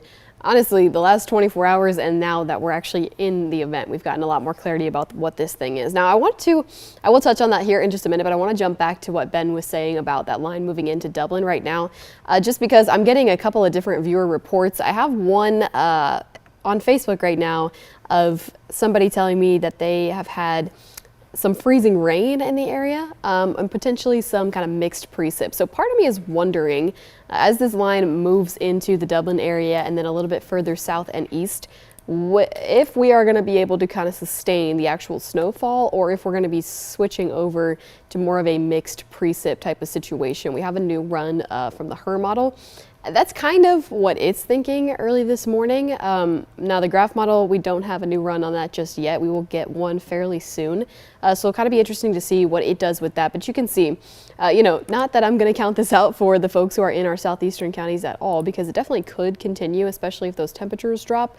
But the HER model kind of thinks that this stalls a little bit, almost where it is, and then by the time it gets to our southeastern counties, it starts transitioning over into some sort of mixed precip or even some light rain. So that'll just be something that we're watching here for the next little bit. Again, I'm not going to say that, Dublin's not going to see snow. We've already seen that they've gotten a couple of flakes out there, and that line's getting pretty close to the area, so they definitely could still have some true snowfall, but it will be interesting to see. Like Ben said, we would need more sunshine for the temperatures really to be too warm, but they're close. So we'll kind of see if we start ending up having more of a mixed precip situation happening down in our south and eastern counties as we go throughout the rest of the late morning and then towards the afternoon, because that is expected to push out of our area either way by the time we hit noon today. So this is kind of the graph run. Again, we don't have a new one of these just yet. We will get one, I believe, at 10 a.m. So we'll kind of see how that pans out within the next hour. But the graph still has it holding on as snowfall and then pushing out of our area again by this afternoon. Now, the rest of the day will be kind of interesting. If we get enough sunshine, a lot of this stuff will melt off, but then there will be another concern for refreezing overnight tonight. And then as we head into Monday, we should lose any and all ice that is still with us. But like Ben was mentioning when he handed over to me here, we have this winter storm warning, and then we have this winter weather advisory for the counties that are here in purple. So what this has really done is given us an indication of who has seen substantial snowfall amounts through this morning. The substantial amounts have been in this pink area here. Out in this purple area, this has been, lighter, more trace amounts, and this goes until 1 p.m. on Sunday. So pretty certain that we will be just said and done with this heading into the afternoon. Now, as you know, we have been asking for reports from the field from viewers. I've definitely gotten a few more now that we've started to bring this map up a couple more times. A lot of question marks on there, but also a lot of areas that still aren't done seeing snowfall. So once, the snow kind of lets up a little bit, you can step outside, maybe make your way onto the back deck, or hard surfaces are best. I've gotten a couple photos in the grass. Sometimes, you can smush down the grass and then the totals look a little bit higher than they actually are. But overall, the ones that I've seen that are on this map so far have been fairly accurate to what I think could be the case in these areas. So that's close to 2 inches in the heaviest spots. Monroe County, over where our reporter Hunter King has been all day, that has been some of the heaviest snowfall and has looked pretty impressive. So I don't doubt that they've seen up to that amount. And the thinking here, if you think about the winter storm warning that we were in, it extends kind of like this. So all the areas that are outside of this little line here should have trace amounts. All the areas inside of this line could have higher amounts, probably close to 2 inches in some of the heaviest spots, but I think more likely in the 1 to 2 inch range. So that's kind of where things stand at the moment. Again, any and all reports that you can send us definitely help. You can snap a photo at your own home. Like I said, decks and harder surfaces usually are best. You can send them into our 13 WMAZ Weather Network, or you can share them with our newsroom. And all you have to do is stick a ruler in the snow, snap a photo, and then tell us what city you are in so that we can throw this on our map and get more information about what we're seeing. So we'll keep tracking that. Until then, back to you, Carmen and Megan. All right, Ansley, thanks so much. Now, a heads up, because you've been saying this, Megan, a lot of people were probably anticipating attending service this morning, but if that is still in your plans, we just want to give you some heads ups here because some services have been canceled. Now, we know that Mikado Baptist Church has canceled their 8:45 a.m. service, but says they will most likely meet for 6 p.m. service. The Grove Church has also canceled all services for Sunday. We will continue to keep you updated on any closures and impacts on our website. That's 13WMAZ.com. And we do know that the dropping temperatures can have a major impact on anyone's body, but for the millions of migraine sufferers in the U.S., the cold can also trigger an attack. Things like extreme cold, changes in barometric pressure, and sudden weather changes can spark a migraine attack. Avoiding those attacks starts with being aware of what typically sparks them, like certain foods, caffeine, stress, and sleep issues. Now, if you can't find symptom relief, it is best to see a doctor. And troops are now on standby for potential deployment to Minnesota, where protests over federal immigration enforcement have been taking place. As Christian Benavides reports, this weekend pro and ICE and demonstrators clashed outside Minneapolis City Hall. And I US think we're going to defense go ahead official and take told things CBS to break. News We'll follow up with more stories and weather in just a few minutes.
All righty, still following the rain turning to snow and snow continuing in some spots, but then kind of a development here recently. Ainsley was talking about it. We've been watching places like Dublin, and you're right on the edge of this, and I keep waiting for this to push in, but we're not so sure that that will fully happen. There's kind of a mix going on here, but this line, this edge does not really want, I mean, the precip is coming through, but the conditions for it, you can see this is actually kind of shrinking into this little corridor right here, which Ainsley showed it a minute ago, goes right along with some of the models we've been showing, that this may be kind of where it is, and then it just sort of shrinks down, and this stays rain or some sort of a mix. I'm not sure we're going to see much more of an eastward progression. We'll see how that goes. All right, so let's look around in there, and you can see the back edge that came through the Monroe County area just a little while ago, coming into Bibb and Crawford here in a little bit. So not sure how much longer that's going to be, maybe another half hour or more, and then it should start to go to just fewer and fewer flurries and then shutting down. The good news is, for those who like to see this continue to stay on the ground, is I don't see the sun coming out anytime soon. The cloud cover is still way back over toward the Alabama line and in northwest Georgia, so we don't have any sort of immediate clearing to bring what would still not be a warm day. I mean, probably around 40 or so, somewhere in there, but enough that we would start to see things melt a little bit. So as long as we keep the clouds around, we'll keep the stuff on the ground for a while. So let me kind of move this around again, and you can kind of see this setup right here. So, and I get it, there's got to be people watching in some of these eastern counties going, well, hold on a second. All week long, they were showing southeast corner, that was going to be where the majority of this is. Well, these kind of things change shape, and we've been seeing over the past handful of hours that the models are picking up more and more that it is mainly kind of in this area, and this is sort of an iffy line right here, and it's kind of sticking right with where the models are showing. Let me show you what I'm talking about here. As we get to the high-res model, this one comes out very often here, and this sort of picks up on the setup that we have right now. So this is the rain, possibly mixed. I know that I've looked at the Skycam in Dublin, and you can see some snow flurries on there as well, so probably a little bit of a mix, and you can kind of see that here as well. Notice how this area right here, as we go forward, sort of stays here as we go through the next hour and then shrinks down. and it never really advances any more toward the east. So this is a change from what the models were originally showing when it was just blowing snow all the way across through here. It may just be where it is now, and then just kind of as that back edge comes across, it just sort of shrivels in place. You can see that right there. So as we go back to where we are now and going forward, there's never really an advance more toward the east, and then eventually it just finishes out. I'm not so sure this is going to be going all the way till noon, but we'll see how that goes. Let's see the graph. We don't have, I'm not sure. No, not that one. Where's the one? There we go. If there's a new one out, yeah, this one at least shows part of that story. You can see right here, the Dublin area from where we are now. As we go forward, it's starting to do that same thing where it's just shrinking this area as it moves on in, and it's never changing over any farther toward the east. It does a little bit, so maybe a little bit more as we get toward Lawrence County here as we head toward noon and eventually. So it's kind of on board with what the high-res model is showing. So having said all that, how much longer would it snow then? Well, it's just going to take time for the blue area to continue on over. But again, instead of seeing this whole blue area come all the way across and go like that, there's just kind of hitting a wall of a different environment here. And so we'll just start to see this shrink on over until eventually this just sort of closes up. Back edge, Monroe County, and it's been a while. We checked it back in earlier with Hunter King. He's there and was there, and we could see on the cameras from the storm lab that it had quit a while back. And so that back edge, showing snow stopping right there has already been shut down for some spots. Let me do this thing I was talking about earlier where sometimes if you move around and catch a different radar, like there's the Peachtree City radar, and you can kind of see a little bit more of the well-defined edge from that vantage point. And if we go over and catch the one from Alabama, you can see how it's come all the way through Columbus and everything, and that's the back edge there as well. So still some time, mainly places like Macon, Warner Robins, Perry, on over into Twiggs, Wilkinson, Bleckley, Pulaski. It's just not quite the same thing as you go from Wilcox on into Dodge, Lawrence County, the eastern half of Washington on into Johnson County here, the same kind of thing. So it's kind of like right in there, the haves and the have-nots. And I don't see that the atmosphere is going to change for that. Let's take a look at the Skycam situation. Now that's snow in Dublin. So forget everything I just said. No, so it is starting to change over some into snow. So hopefully, you're right there on that line. So it may be a different story in eastern parts of Lawrence County, but at least in the Dublin area, we are seeing snow now, finally on the Skycam. We'll see if that starts to pick up here on the ground. You can see it, definitely it's been sticking in Macon, Warner Robins, and Perry here. So good news there for Dublin. If you've been wanting to see the snow, maybe this will continue for a while. It looks like you're at least close enough right on the changeover area there to see some of that. So maybe we'll start to see some accumulation on the grass down there in just a little bit. But as far as the Macon area, you can see it's still coming down. I keep, like I said, we're still kids too. We like to peek outside and you can still see it coming down out there. Probably not as concentrated as what it was like an hour and a half ago, but still kind of adding to the totals out there. And some of the totals we've been seeing in different parts of our area are, an inch and a half in parts of central Georgia. Somebody said 1 to 2 inches somewhere. I think we've been more like, half inch? We haven't taken a measurement in a while because it's still snowing out there, and we're trying to get one toward the end of the situation there. But, and again, if you look at the big picture here as far as once snow starts to wind down, I remember when I was a kid, it was more like, okay, well, how much longer is it going to be around? When does the sun come out and ruin the party? Well, let's throw the satellite on here and see, as long as the clouds are around, that's going to kind of prevent the sun from doing its thing. And you can see this is not cloud, this is cloud cover here.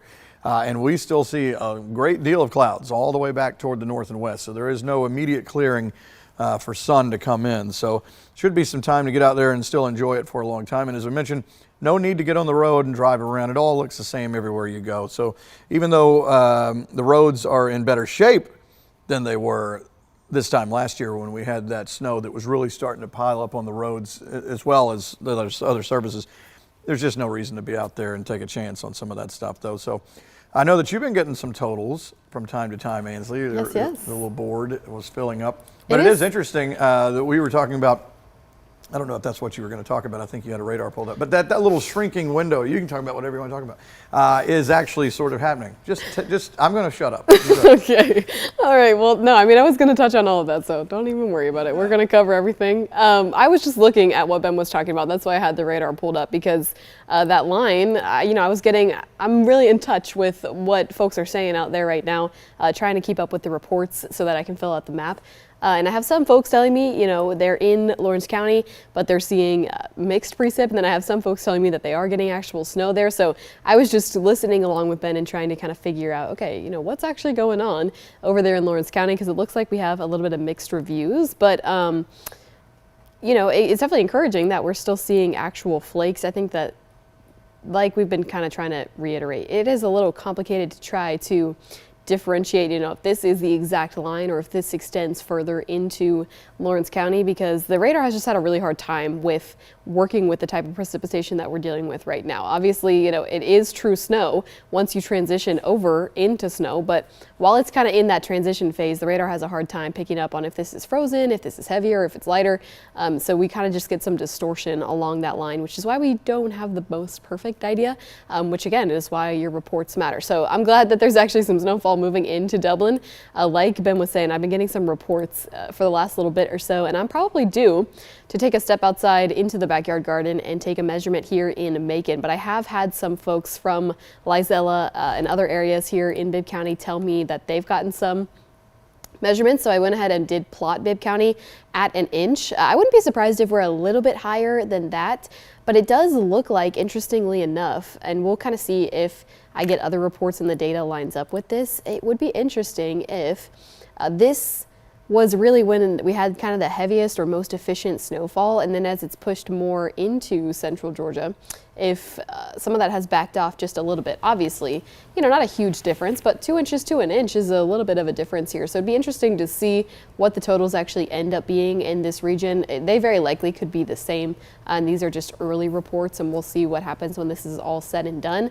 But overall, I've drawn this line a couple of times, so sorry if you're sick of hearing me say this, but the kind of areas that are inside of this little semicircle here are the areas that we're expected to see the heaviest totals. Now, I will say that does include Dublin, so hopefully they do actually end up seeing some snowfall. The areas outside of this, which is kind of why maybe the HER is thinking that we will see this whole thing kind of slide down, is these counties that are outside of that semicircle, they are the ones who are expected to have lower totals anyway. So it could be that the HER, that high resolution model that Ben was showing you just a minute ago, has this kind of as the transition phase. These areas will still get some snowfall, but then these counties I think are looking more at some mixed precip, some wintry mix, frozen rain, sleet, things like that, because that kind of just goes along originally with the actual thinking, again, with these watches and warnings that we have kind of for the rest of the day. So that will be kind of an interesting transition to take here.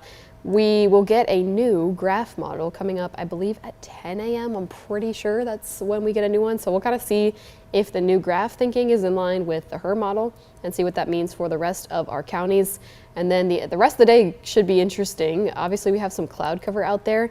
We'll see if these temperatures still try to climb into the 40s. I definitely think we'll make it above freezing, but we'll kind of see if we make it this high for the rest of the day today. Overall, the road concern is not major, but of course, if you're able to stay off the roads today, I think that's the most ideal option. Definitely heading into the overnight hours tonight, we want to be cautious because areas that don't have the opportunity to evaporate quite so much today will have the opportunity to refreeze overnight tonight. Now, the good news is, as we head throughout the day tomorrow, we're going to see this all kind of move on, and then we won't really have to worry about refreezing as we head into Tuesday. So it's really just overnight tonight, and then as we kind of wake up early tomorrow morning. So I'll keep on showing this just because it does seem to be helping. I have got a lot of folks sharing some photos with me, and it is very, Very, very helpful. So thank you to those who have already sent in photos. And if you are inclined, you could step outside and grab a ruler and submit some photos to our weather network or to our newsroom. All you have to do is snap a photo of the snow. Typically hard surfaces are the best with your ruler, and then you can include your city and send it over to us, and we'll keep plotting those plots up on the map. So more to come, but back to Megan and Carmen for now. You know, Ansley was so right. We've had a lot of helping hands involved with this coverage this morning. And you know what? Frank Malloy isn't here, but he's at home, and he happened to take a quick video for us showing us some of those snowy conditions outside. Take a look. All right, the time has come to venture out. Oh, who knew? Oh, that's on the roof, on the ground, not really on the sidewalk, which is kind of neat.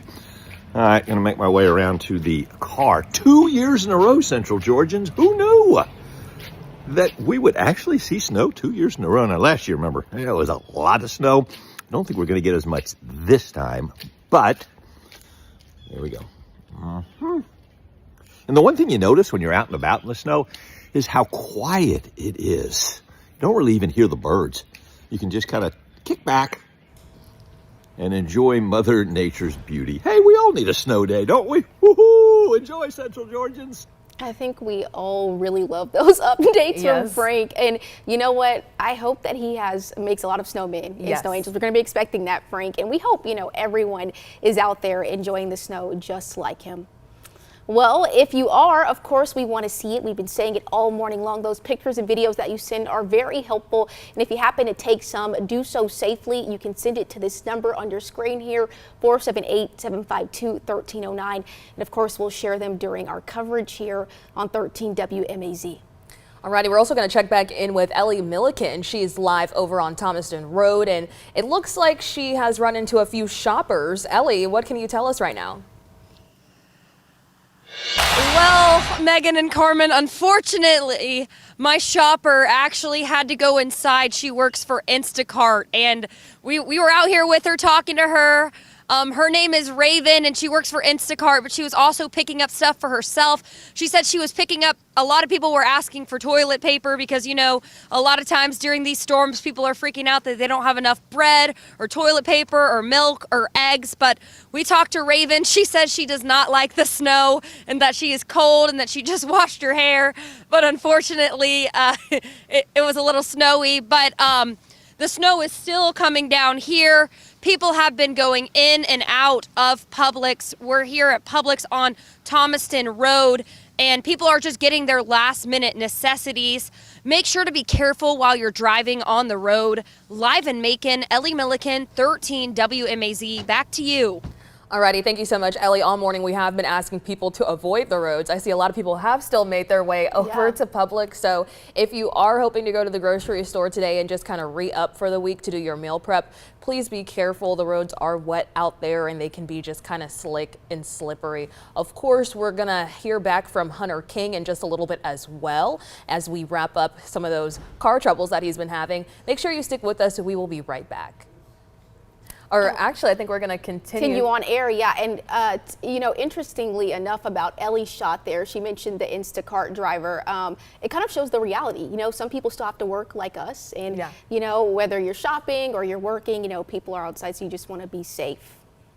Alrighty, so we will be actually going into an interview here, and so we've had a chance to talk to a lot of EMA directors and fire chiefs. We have Fire Chief Chris Stoner, who was on the line from us, joining us from Houston County. Chief, I got a chance to kind of catch up with you yesterday. What can you tell us about the conditions this morning? Hey, good morning. So far, everything's looking wonderful here in Houston. We've got, you know, an inch or so of snow on the ground through most of the county. The south part of the county is getting a little heavier snow right now down near the Dooley County line. But so far, the roads have absorbed it well. They're wet, but they're not icy yet.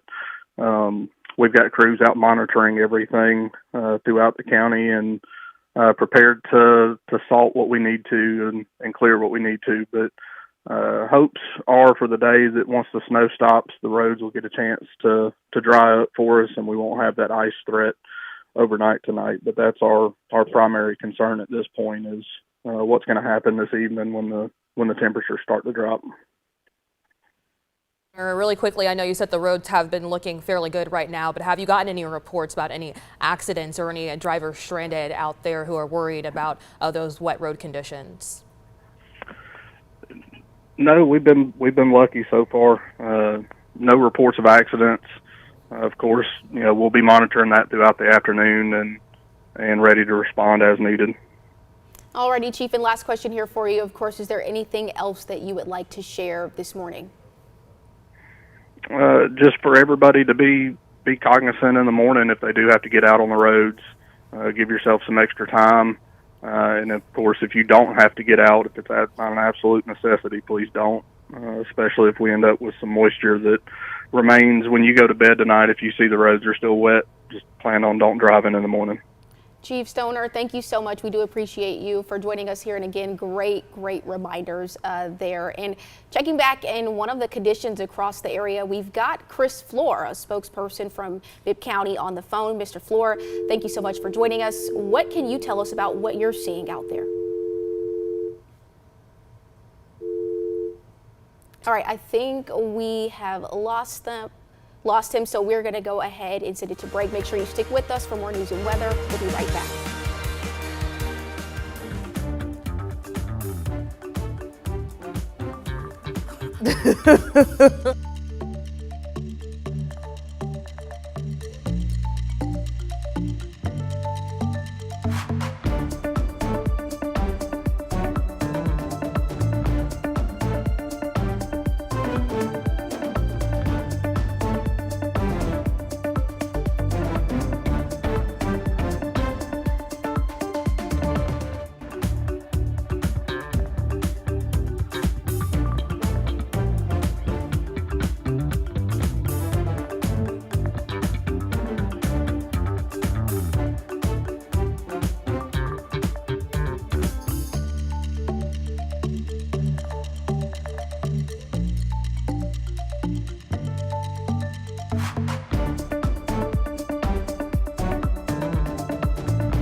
Alrighty, thank you so much for staying with us all morning long. We have been checking in with the conditions all across the area. Right now we have got Chris Floor, that is a spokesperson from Bibb County, on the phone with us. Thanks so much for joining us this morning, Mr. Floor. Tell us a little bit about what you guys are seeing out in the area right now.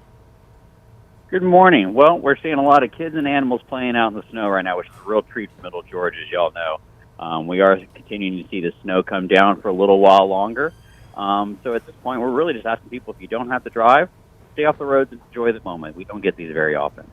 Yeah, and Chris, I wanted to ask, we heard from Gina Snyder earlier at GDOT, but have you heard anything about the conditions on the roadways in Bibb County this morning? Well, we know the roads are wet, obviously. They are not icing over. We have not gotten any reports of anything iced over at this point. Public Works and facilities are standing by to respond if needed. So at this point, nothing's been called in. If people are seeing roads icing over, if they are seeing tree limbs or power lines falling down in the road, we're asking them to call our non-emergency number at 478-751-7500. That way we can respond. But as of 20 minutes ago, we had not gotten any reports yet. All right, Chris, I have a two-part question for you here. Talk to us a little bit about what preparation looked like beforehand in terms of salting the roads. And if they weren't salted, talk about the plans to possibly do that tonight. What we do is we monitor these storms in the days leading up to determine when we need to make any sort of preparations. We actually use a brine mixture that goes down once roads begin to ice over. We are more expecting potential for iced over roads tonight. It depends on how much falls this morning and how much dries over the course of the afternoon. So Public Works has their trucks ready to go, and if we still are seeing significantly wet roads later this evening with the temperatures falling, then we could begin brining. That's what we'd be doing to prep for that. We weren't really going to see that last night. That's why we were prepping for that this evening. I will say, though, that we have delayed openings of our convenience centers on 11th Street and Fulton Mill Road until at least 11 a.m. That may change if the snow continues to fall. And we've closed all of our outdoor tennis and pickleball facilities for the day. All right, Mr. Flores, such valuable information there. And again, thank you so much for joining us this morning. And now we're going to send it back over to meteorologist Ben Jones. All righty. Hello. Good to see you all. Hope you're enjoying, as Chris said, getting out and enjoy it, because it's not very often you see this. And again, we did it last year, although last year's was a little different situation. It was, pile it on, stick. It was sticking on the roads everywhere. This one is not so much on the roads, but definitely on surfaces. So again, no need to really go driving around. Everywhere you go is going to pretty much look about the same. So whatever it is you have in your yard, that's pretty much it. Check this out. This is the back edge now being seen quickly coming across. So in North Macon, West Macon probably already shut down. I just went outside here in East Macon. We do still see a few flurries, but it's probably going to be a pretty quick shut off, and then that would be it. So whatever's on the ground is what we have. And as we look at the Skycam shots, you can still see it in downtown. Still see it going on in Warner Robins, Perry here. And great news for the Dublin folks.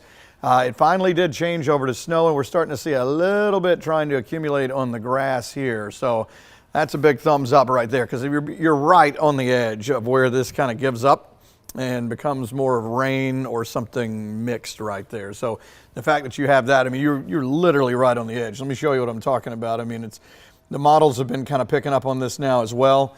Not that the precipitation doesn't keep moving east, it just doesn't want to be frozen. And you can see right here, I mean, as close to the razor's edge as you can get. So if you're in maybe Eastman, we don't have a camera there, but we could be seeing something similar to that. But once you get into eastern parts of Lawrence County, unless you're seeing something different, let us know. Most of this should either be some sort of a mix or rain, but you can see that this is kind of where the cutoff is. So this little corridor, you can see it's just sort of shrinking in right here. And as we go through the next hour or two, eventually this is going to just kind of finish on off. Let me show you how that looks. Well, first of all, let me show you the numbers. The numbers have actually come down a pretty good bit. We were talking about how sometimes when you get the snow, which I know it looks weird to have 34 in Warner Robins and it's been snowing, the math doesn't math, right? Well, in the upper levels of the atmosphere, it is freezing, and so it's bringing snow down, and sometimes all that coming down will drag the colder air down to the surface. It has dropped the numbers some. We've been seeing some 32s in some spots out there, some places still above freezing, at least at the surface. That combined with if the sun comes out later, then a lot of this is going to vamoose. But there's the potential that it could hang around for a while, because the cloud cover is still, I mean, all the way back to the Alabama line and in northwest Georgia. We don't see the sun coming out anytime soon. But again, Dublin right there on the edge of all this. Now, I wanted to take you to the satellite shot. This is more of a composite look. It looks like this is snow in all these spots. That's not necessarily the case, at least at the surface here. So what we're seeing is that edge is really right there. Now I can put the satellite on there so you can see the cloud cover, because it's talking about the sun coming back out. And it is happening in northwest Georgia, back in Alabama. But until that edge of cloud cover comes across, we have a chance for this to kind of hang around on the ground for a while. So if we could keep the clouds for a good chunk of the day, then that'd be nice. But once that sun starts to come out, I mean, we're not going up to the 70s or 80s or anything like that, but we should go up to maybe around 40, upper 30s to around 40. So that'd be enough that we would maybe lose some. But the shaded areas would still keep some on the ground. Let me show you the couple of models here that really tell the story of what I was talking about, how the kind of where it's frozen and where it's not, and how this may play out as we go through the next couple of hours. So you can see it's pretty right on pretty much with what we have right now. So this is the snow area, this is not. And I know it looks different because the models were showing all week that this was all going to be snow the farther south and east. I mean, southeast Georgia, you know, all these places that never get to see this stuff, to Savannah, down to St. Simons, Jacksonville, Florida, maybe with snow. It's a little bit different now. Watch as we go forward. Things just kind of, they may move a little bit farther east, but for the most part, this stays as rain, and this just sort of shrinks down eventually to nothing. So it really is almost designed just for our area. It's almost mainly just a central Georgia thing. I mean, it goes back as far west as Columbus. They have snow on the ground. But once it starts to leave our area, it is mainly just rain. Here's the latest high-res model, and it kind of tells the same story. Similar, you can see a little bit of a mix here. Let's go forward. And it's doing the same thing. So instead of seeing that snow just coming all the way across and continuing into east central Georgia, it just wants to say that it's not going to go frozen any farther than like Dublin. That's probably about it for the most part. You may still get a mix a little farther east, but then everything just sort of shrinks down and eventually it's gone like that. That went by a little faster than I wanted it to. How about we just step through it like this? Yeah, so you can see it just kind of finishing out like that. So for the time being, though, at least we continue to see the snow out there. Enjoy it. Again, it's a little different than last year where it was more of a dry snow and it really stuck to everything. Temperature profiles were different. Dew point, all that stuff was different last year. So it really piled up and then became a problem on the road. This is actually a better scenario in a sense because if you had to get out and go do some things, you could because the roads are not really a problem. But as Chris Floor said, anything that's out there, anything that melts, shaded areas, then keeps the roads wet. We are going super cold tonight. So then black ice would be a problem later on tonight. So if you had any plans on driving tonight, you may want to kind of rethink that in some of these spots there. All right, do you have reports from the field? I see a map that says reports from the field. Do we have any new ones? We do actually, and I'm trying to remember. I'm pretty sure, I'm getting a lot of reports right now, but I'm pretty sure somebody was talking to me about the precip type that they were having over in Dodge County, and it did look like they actually had some snow showers, maybe a little bit of mixed precip over there. So that is also kind of an update for where that line is sitting right now. And before we head over to the totals, I want to show you this. You know, I've shown this a lot, but this is kind of our advisories and the warnings that we have right now. Now, I've talked a lot about what this means for us, but I actually want to talk about what the latest update is with this as opposed to kind of what this means. So the National Weather Service is going ahead and trimming out areas that can be removed from this, mainly areas that are in the advisory. I believe they were talking about, let me just pull it up instead of guessing, Troup, Meriwether, Pike, Harris, and Muskogee counties. So pulling out some of these areas from the advisory. So that kind of means that, you know, it reflects honestly just the time frame of this whole thing. Once it's done, it's done. You know, there's no secondary round of snowfall. There's nothing else that's coming in behind it. In fact, it's a pretty sharp cutoff because a cold front is the thing that moves this out of here. So it takes all that moisture with it. It may leave us with a little bit of cloud cover. In fact, I think this is the new graph run. So that kind of does reflect that, a little bit more cloud cover still left behind with us, but you can see the moisture is leaving with that front. So this will be within the next hour or so that we see that, and then this moves out of our area. So there's nothing that comes behind it, and I think that's what the National Weather Service is reflecting by going ahead and trimming some counties out of this advisory. So it may not be long before we see something similar happening for counties that are in our area, namely places like Upson, Lamar, and Monroe. Those kind of counties getting trimmed out of that, again, just as they have more certainty that the actual snowfall will be winding down. So with that, let's check in on some of those areas that, again, I've gotten some reports on.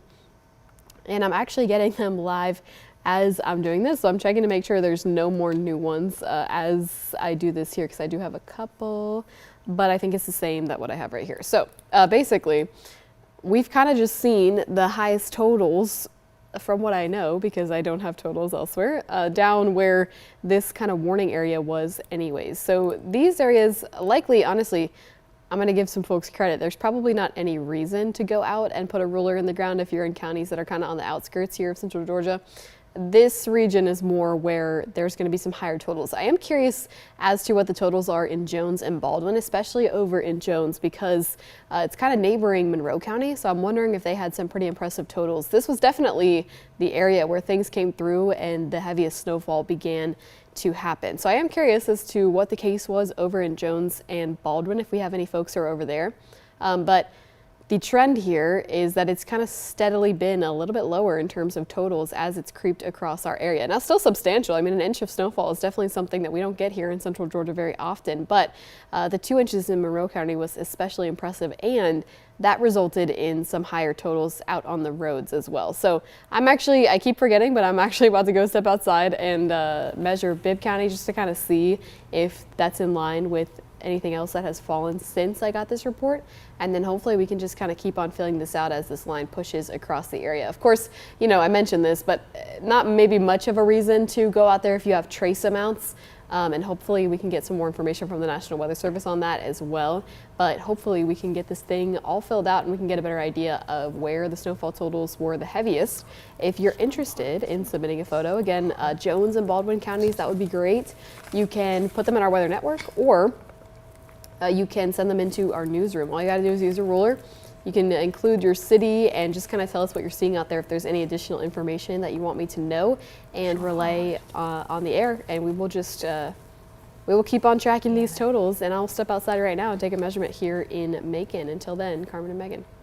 Alrighty, thank you so much, Ansley. You guys have been doing such a good job at home sending us photos so we can really calculate those totals and get a better picture of what things are looking like on the ground. So we're excited to see this snowman that a family built. This is from Caitlin Rowe out in Macon. Thanks so much for sending us that photo. Yeah, and check out Zena and Emma having some fun out there in the snow. It looks like, is that a sled? I think that is a sled. That's awesome. Very fun. Yeah. We also have Susan and Forsyth who sent us this photo. It looks like they've got about 2.5 inches of snow where they are. So thank you so much for sending in that data, and thanks so for doing it safely. Yes, and we'll take a look at Lake Sinclair. Wow, very pretty seed out there. And of course, like Megan said, thank you so much for sending these in. Now, if you are out enjoying the snow and you haven't sent us photos, we would love to see those or videos. So you can text them to that number on your screen. That's 478-752-1309. And of course, we'll share them during our coverage on 13 WMAZ. And all morning long, we are checking in with our local fire chiefs and EMA directors to see what they're seeing in their area. Right now, we have Chief Sean Hart. He is the fire chief and EMA director out in Twiggs County. He's on the phone with us this morning. Thanks so much, Chief Hart, for joining us. Tell us a little bit about what your crews are seeing this morning. Well, good morning. At this point, we have no major emergencies going on right now, no hazards to report. Light, consistent snowfall that's happening right now. Again, extra crews have been called in to assist with anything that may happen. Right now, nothing major to report, no incidents, no injuries. And Chief Hart, I wanted to ask you, have you heard anything about the conditions on the roadways this morning? Well, I've actually been out. Some of our less traveled roadways have a slight buildup on them. And we're asking that if you do have to travel, use extreme caution. And if you don't, please stay home, you know, because some of the roads that are less traveled, they do have a light buildup on them. Chief Hart, talk to us a little bit about plans going into overnight. Of course, there is the chance that any precipitation that still hasn't dried up could refreeze. So how are you guys kind of preparing for that? Well, we called in extra personnel to assist. So if we do have those incidents do happen, we have extra personnel on standby to assist with anything that may occur. All right, Chief, and anything else that you would like to share with us this morning? No, just asking everybody to kind of sit home and enjoy this time and then help us out if you can. If you don't have to move, please don't. Alrighty, thanks so much for joining us this morning, Chief Hart. We really appreciate it. Also this morning, we're going to check back in with Madison Rick. She has been live alongside Ellie Milliken all morning long. She is near Thomaston Road this morning. So Madison, what can you tell us now? Hey guys, Hey guys, I am in a neighborhood here, and as you can see, it's still coming down, but not as heavy, but it's still snowing, and I had to bundle up, whipped out the, earmuffs, and as you can see on this car, it's still, piling up out here, and it's, on this car, it got a little snowball effects, and, I'm actually here with Zion and Kendra. They've been here in Macon for 11 years. You told me 11 years, so how often have you seen it snow? This is my second time seeing it snow here in Macon. Last year and then this year. Okay, and because I've told them before, it's also my first year here in Macon as well. So my first time seeing Central Georgia snow. So and Zion, how excited are you to see the snow here? A lot of excited. She is a lot of excited because before this, she was throwing snowballs at me. So she was having a lot of fun with the snow. And like I said, you can still see it. So even though it's not a lot on this car, she's been very resourceful. So you want to finally get your one in? Throw me a snowball? She's been throwing it. Come on, throw the snowball. I let her win. She got her snowballing, okay? So, yeah, thank you, Zion. Thank you, Kendra. So this, like you said, second year snow here. They're super excited, but I'll send it back to you. See, she's throwing snowballs again. So send it back to you guys. Live in Macon, Madison Riggs, 13 WMAZ News. Thank you so much, Madison. It looks so fun out there. I love to see you guys actually getting to throw the snowballs and all the kids actually getting to have a good time out there. Of course, we will continue to check in with you guys just a little bit later on. I think we're going to transition gears now and possibly send things back to Ben. I will let you know, though, that Hunter King is currently on his way to Warner Robins right now. He'll bring you the latest on the snow in just a few minutes. Also, a few church closures to let you know about just before then. Alrighty, yeah. So like Megan was saying, church closures this morning. Some services have been canceled. Central Baptist Church has canceled all services today. Southside Church has canceled all in-person services, but will have online service at 10 a.m. Stone Edge Church canceled their 10:45 a.m. service today. Ingleside Baptist Church 11 a.m. is still on this morning. Of course, you can stay up to date on all of the church closures and all the impacts that you'll be seeing across the city on our website, 13wmaz.com. And like we said earlier, we've had a lot of help in, just bringing this coverage to reality here. Frank Beloy has been one of them. Now, he's not here, but he is at home, and he took a quick video for us showing us some of those snowy conditions outside. Take a look. I think we're going to go ahead and send things over to That's all right. The Frank video is good, though. You want to catch that. That's coming up in just a little bit. He does great videos. Check this out. This has been kind of what has been telling the story throughout the morning is downtown Macon, still some little flurries left here. Warner Robins, Perry, Dublin late to the party. You had to wait on it to get there. You can't pick Dublin up and move it into where the snow is. So it was rain, and then it was kind of a mix, and then finally changing over here to snow, and we're seeing a little bit of it trying to accumulate here on the ground. But again, that's right there kind of on that cutoff where it goes from frozen stuff right into rain. And we're not seeing really an advance of the frozen stuff any farther east really from there. Let me show you how that looks on the radar shot here. And what you'll see in the blue shaded area is where the frozen stuff is. And of course the pink here, like in Eastman, shows where there's a little bit of a mix, maybe some kind of sleet situation there, a mix of some snowflakes and rain. But notice how it's not really making any eastward progression here. The precip is, we're seeing it continue toward the east here. But as far as it changing to something frozen, we're not seeing that. And this is probably going to be kind of how things set up to where it really doesn't advance anymore this way. Now, we are seeing it spread down a little more toward the south here, some more blue showing up. Albany, down in Cordele, places, starting to see at least the possibility of some snow there. But notice the back edge is quickly starting to come across here now. It's already shut off in Monroe. Could be a bit of Crawford County. We're here in East Macon, so not sure. I would assume North and West Macon, that's already kind of finished off here. You can tell where the blue is coming across. Gray probably with the last few flurries. I know that we still have them here in downtown and on the east side, but that's probably for just a few more minutes, and then this will continue to slide on off toward the east. So good news is for those who are wanting this to kind of hang around as something for the kids and the pets to get out there and play in, maybe some adults. We don't see, the snow will be ending, but we don't see anything as far as the sun immediately coming out to ruin the party there. At some point later today, it should. as the front comes on down and starts to push all of this away. But for a while, we should stay cold enough to keep some of this on the ground. As far as the numbers are concerned, and you do see that snow all the way down in southwest Georgia there, the numbers have been close, which is kind of wild. It's like close to freezing and a little bit above. Well, in the upper levels of the atmosphere, it's coming down as snow.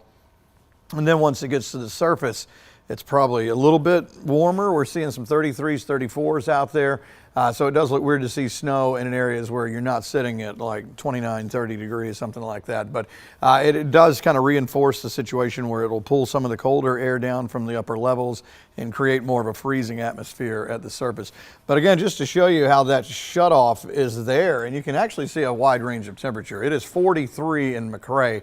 So that's kind of where the cold stuff stops. It is still precip, so think about the whole thing is precipitation going over like this, but it's just not changing over once you get outside of this area. And I know you're looking at those models, and this is why it's so hard to forecast this stuff down here. I mean, it was still, to me, iffy even last night how much we're going to see or if we could actually get this going. The models were originally showing the farther south and east you went, man, it was heavier and heavier snow, like a done deal. But that looks to be where the cutoff is right there. And as we look at the big picture, instead of showing it in blue, this shows it in white, where you can see the snow coming on across, and it kind of lines up with, okay, we'll take that in just a second. Just to show you a couple of models here, here's a look at the graph. It shows that mark right there. Notice as we go forward, it doesn't really ever change over anymore toward the east here. So as we go on through the next hour or so, eventually that will do it. And you can also see that on the high-res model. I'm going to kind of step you through this one. This shows the same kind of thing. Notice how it stays rain here and never changes over. So the last little bit in that cold sector comes across, and then that's it. Let's take that backyard garden camera then there and see outside. I was just out there just a little bit ago. And yep, you can see it's lightly still coming down, but still coming down. I think I hit the mic just in time to catch that sneeze, so you didn't have to hear that. But thank you, Ainsley. As we look over the backyard garden, you can see it definitely on the surfaces there. Like on the right, that bench, you can see where a tree is in the way, so it's not landing there. But this has gotten a lot lighter than what it was earlier when it was really coming down. And it should be sort of an abrupt shut-off, or we'll see a few flurries, and then that'll be about it. As a matter of fact, I think, we haven't even been showing that, the wind at some point, as this front's coming down, should start to pick up as we go on through today as well. Let's go back to the weather computer and what it shows here as we go back to max 2 is you can see that as we go through the day, we're looking at maybe 42, 43. We'll see how much of the sun is out. And then right here as we go in through tonight, the graph model sometimes just does not like to drop below 32, but I haven't looked recently. I think there's some models that maybe put us in the 20s, 22, 23, somewhere in there tonight. Yeah, so anything that's out there would definitely refreeze. But here's a look at the wind as we go through the day today, and you can see that should start to pick up here in a little bit. So I'm going backwards now, and notice how as the front's coming through, wind getting up 20, 25 miles per hour. And that should do a little bit of a number to the wind chill, I believe, as well. Let's see. Yeah, so it'll still feel like we're in the 30s all day, and then the wind chill tonight, I imagine it's going to be much lower than that, what it's showing right there. So let's go back to the graph model. I wanted to look and see about the cloud cover. When does it try to move that away? It looks like the sun may try to start to come on out as we head into a couple hours from now. Again, we don't have a ton of snow on the ground. We'll see how long it will last. I mean, sunset's like 5:50 something. So there's a long window of sunshine out there that we're probably going to lose a pretty good bit of it. But anything that's in the shade or in some lower lying areas like that may kind of stick around, and it will refreeze as we go into the night. But once that sun comes out, it's going to quickly kind of vanish out there. So let's enjoy it while we can, right? So let's look at the big picture again and see how it's doing, especially in our southeastern counties. where you can really see that it is just not going to change over as you go more toward the east here. At least not that we can tell. The numbers are staying warmer here, as I showed you, as you get into places like McRae. So this back edge coming across, and so basically this little corridor right here is just going to continue to shrink down until it goes away. All right, so I see that you have some counties highlighted over there, and you've had some reports and all that too. What you got? Well, I was just going to kind of go in line with what you were just saying, which is the fact that this line is getting out of our area. And the National Weather Service, they always do a great job of this, but they are kind of clearing counties out of areas that are basically out of seeing any winter weather for the rest of the day. So that does include the areas who saw it first this morning. That's Upson and Pike counties, but we also see this, or Lamar, excuse me, but we probably will see this move kind of out of Monroe here before too long either. So they'll keep trimming counties out. And again, like Ben was saying, it's all said and done by the time we hit 1 p.m. this afternoon. So really not a prolonged event like last year where it's kind of a multi-day thing. It's really just for today. Now, Ben was talking a little bit about why this forecast was so back and forth. You know, over the last couple of days, it was a little bit complicated.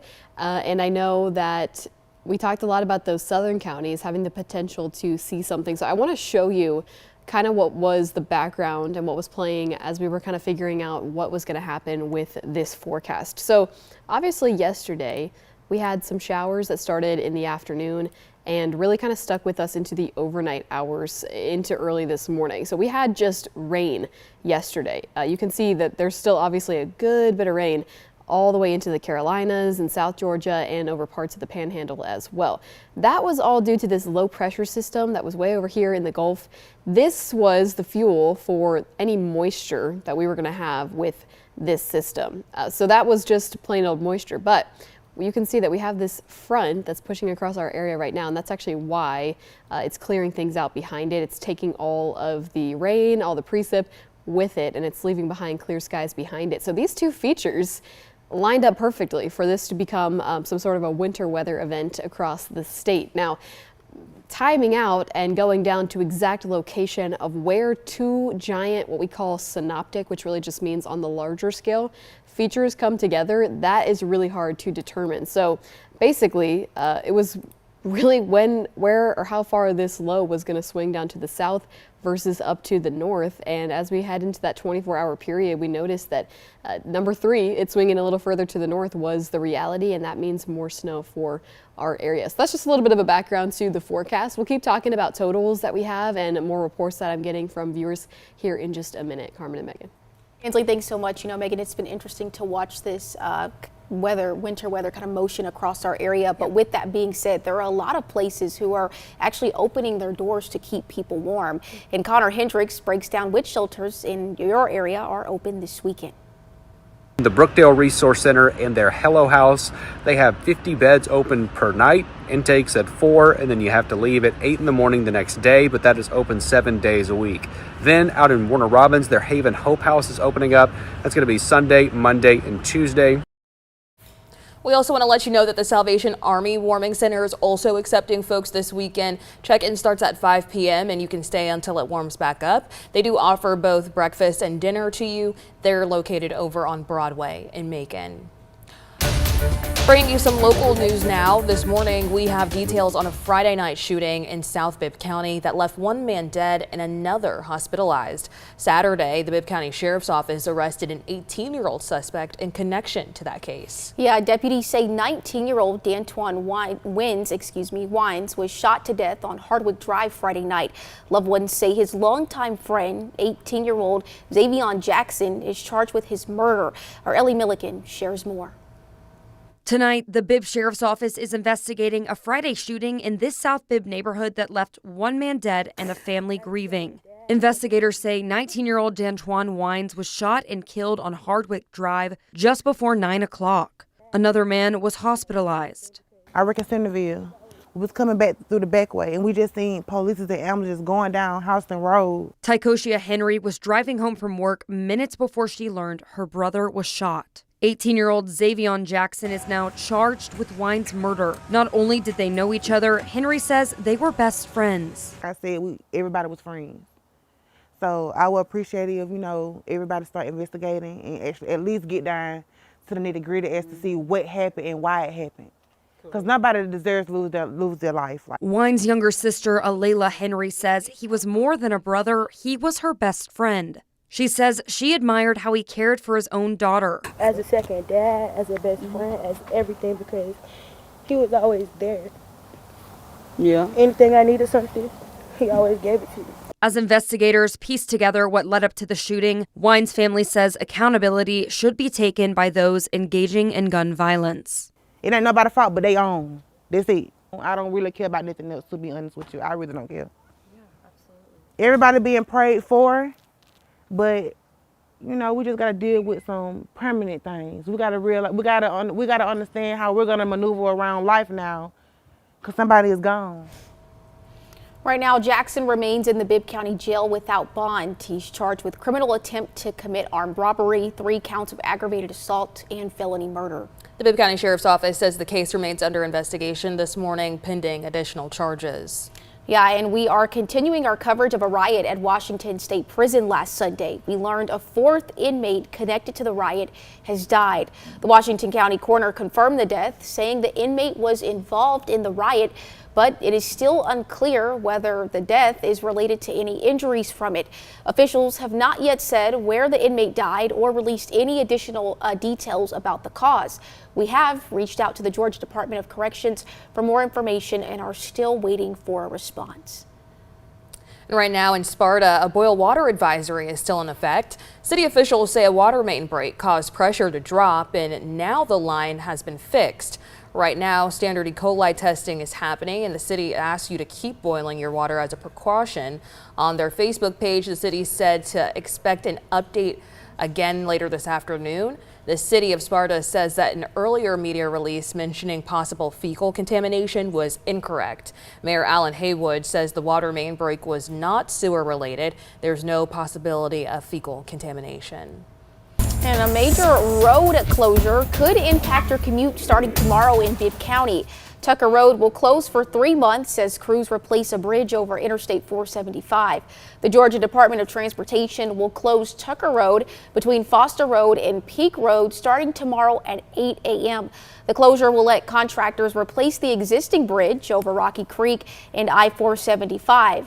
We spoke to some people along Peak Road who say they expect more cut-through traffic in their area. Some election news for you now. We're just a couple days away from you being able to head back to the polls for the District 18 Senate race. Saturday, U.S. Senator and former astronaut Mark Kelly made a stop in Forsyth to rally supporters for Democratic candidate Lamario Brown. Kelly joined Brown along with Georgia Senate Minority Leader Harold Jones and Senator Josh McLaurin at St. James Baptist Church. Both Kelly and Brown spoke about families struggling with rising costs, including rent and housing prices and everyday expenses as well. They also highlighted the challenges that many face in affording basic health care, especially in rural communities.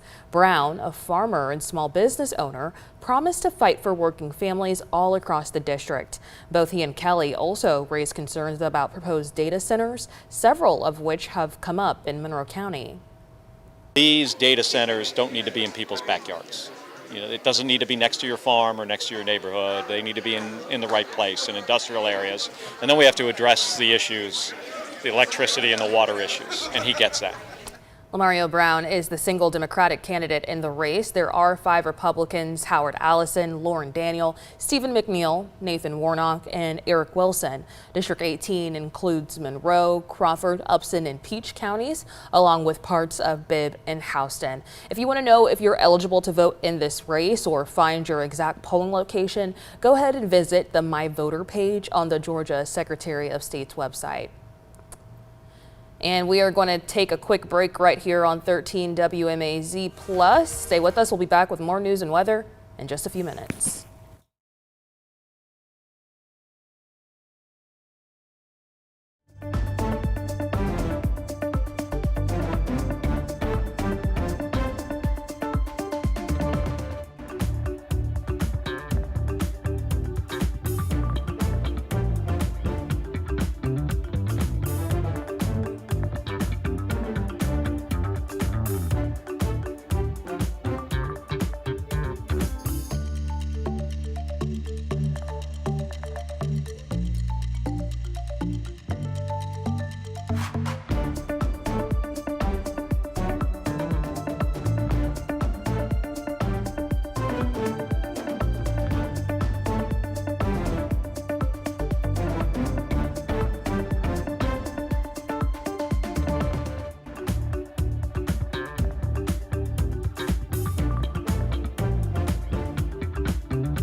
Thanks so much for staying here with us all morning long. We've been checking in with emergency management officials across the area to, of course, bring you updated coverage. And right now we've got Wayne Johnson. He's the EMA director at Baldwin County, joining us on the line here. I got a chance to touch base with him over text yesterday, and he was telling me that they weren't expecting to see impacts until around 8 a.m. Mr. Johnson, good morning. Can you tell me a little bit about what you're seeing out there? Good morning. We're still seeing snow. It's not as heavy as it was 5-10 minutes ago. We've seen maybe a quarter of inch of accumulation in some areas. It varies from the north end of the county to the south end of the county. We have public works crews out now checking roads and bridges, trying to divert any water that may be standing on the road in the event. Mainly more concerned with tonight as the temperatures drop below freezing. Yeah, Mr. Johnson, I know you said you guys have crews out there right now assessing some of those roads and those bridges. Have you guys noticed any particular roads that have maybe causing drivers some trouble right now? We haven't had any reports of any yet. No, ma'am. All right, and Mr. Johnson, last question here. Is there anything else that you'd like to share this morning? No, I think that's it. We're just monitoring the weather, and hopefully the roads dry out before it gets dark tonight. Yeah, I think that's, thank you so much, Mr. Johnson. We do appreciate you for that update. And I think some of the things he said there, he shares similar sentiment with a lot of the other county officials as well. And so, of course, we've got a lot of help this morning from the 13 WMAZ staff. Meteorologist David Guerrero is checking in with us from how snow is looking from his area.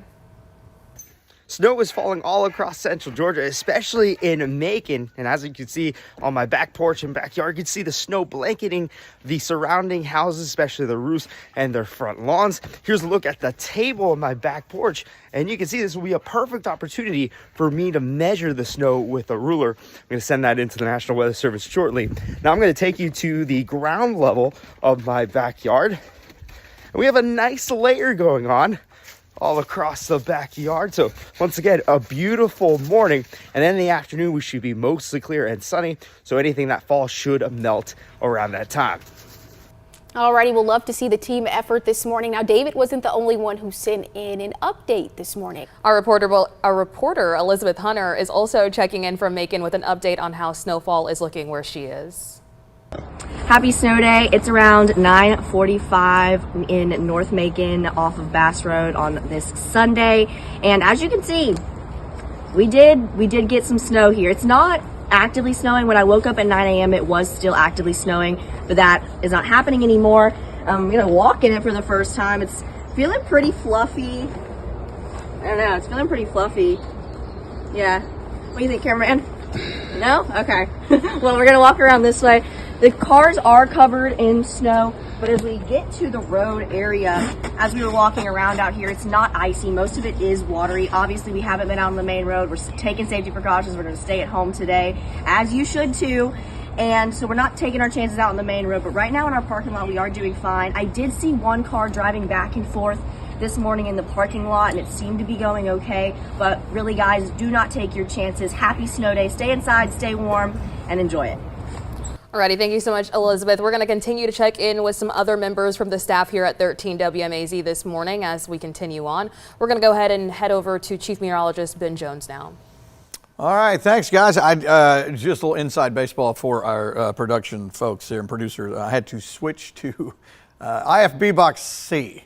The other one, we've been talking so long that the battery died on it. So if you need to get in touch with me in my ear, I'm on C. All right, so I'm sure at home you really want to know that. Here's a look at the radar shot, which still tells the story, but it's interesting. It's an ever-evolving story because we've been saying it's not going to go past this line. It will not change over to blue. And just like that, it changed over to blue. So we'll see how this goes. The models keep showing that it's just not going to go freezing any farther toward the east here. But now it is. So more and more of Lawrence County, Dodge County, same thing, Johnson County, all of Washington now getting in on the party. We'll see as we go farther toward the south and east. Looking at some of the numbers here, we're still kind of mid to upper 30s in some of like Telfair and Wheeler. So hold on, fingers crossed for you down here that maybe this will beat what the models were showing, which is that it's just not going to go any, it'll stay as rain here we are seeing it advance a little bit more toward the south and east. So hopefully everybody in our area can get a little taste of this. As far as the backside of that, we are seeing it shut off. The Macon area, for the most part, I went out there in the parking lot a few minutes ago and there was just one or two little bitty flurries. So pretty much done there now, other than one or two flurries. So as far as the steady stuff, so we are seeing that kind of sharp back edge here now, and this is the front coming across with some gusty winds now about to move in. So now we're going to be looking at 20 to 25 mile per hour gusts coming in on the back side of this, really kind of giving this some push toward the east here. So it's really starting to kind of clear in a hurry. Warner Robins Perry probably still going. And I'll check on that with the Skycam shots. Let's see if we can pull them up. And you know, it's been one of those where everybody was seeing snow, all three of these, and nothing going on in Dublin. Now it's like done in Macon, Warner Robins and Perry seeing a little bit of light stuff, and now going gangbusters here in Dublin. So good news. We just needed some patience and it was going to get there, and it finally is there, and you can start to see it here on the ground piling up. So that's good. So a good chunk of our southeastern counties, Lawrence, Dodge County, places like that starting to get in on the act. And those are some fat snowflakes. I mean, again, it's a little bit of a wet snow.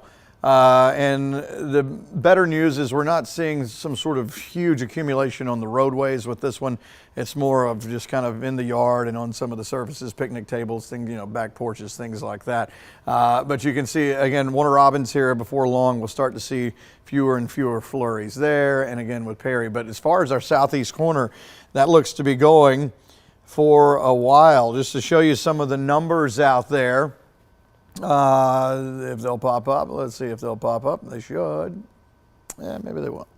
We'll try to hit this button right here and see if that'll do it. But the numbers have been mainly kind of right around the freezing area there. We're seeing a lot of 32s on the board now, some 33s, 34s. But again, a lot of this is up, you know, freezing in the upper levels of the atmosphere are not even far above us. And so it's coming down as snow, even if the surface is not right at 32 degrees.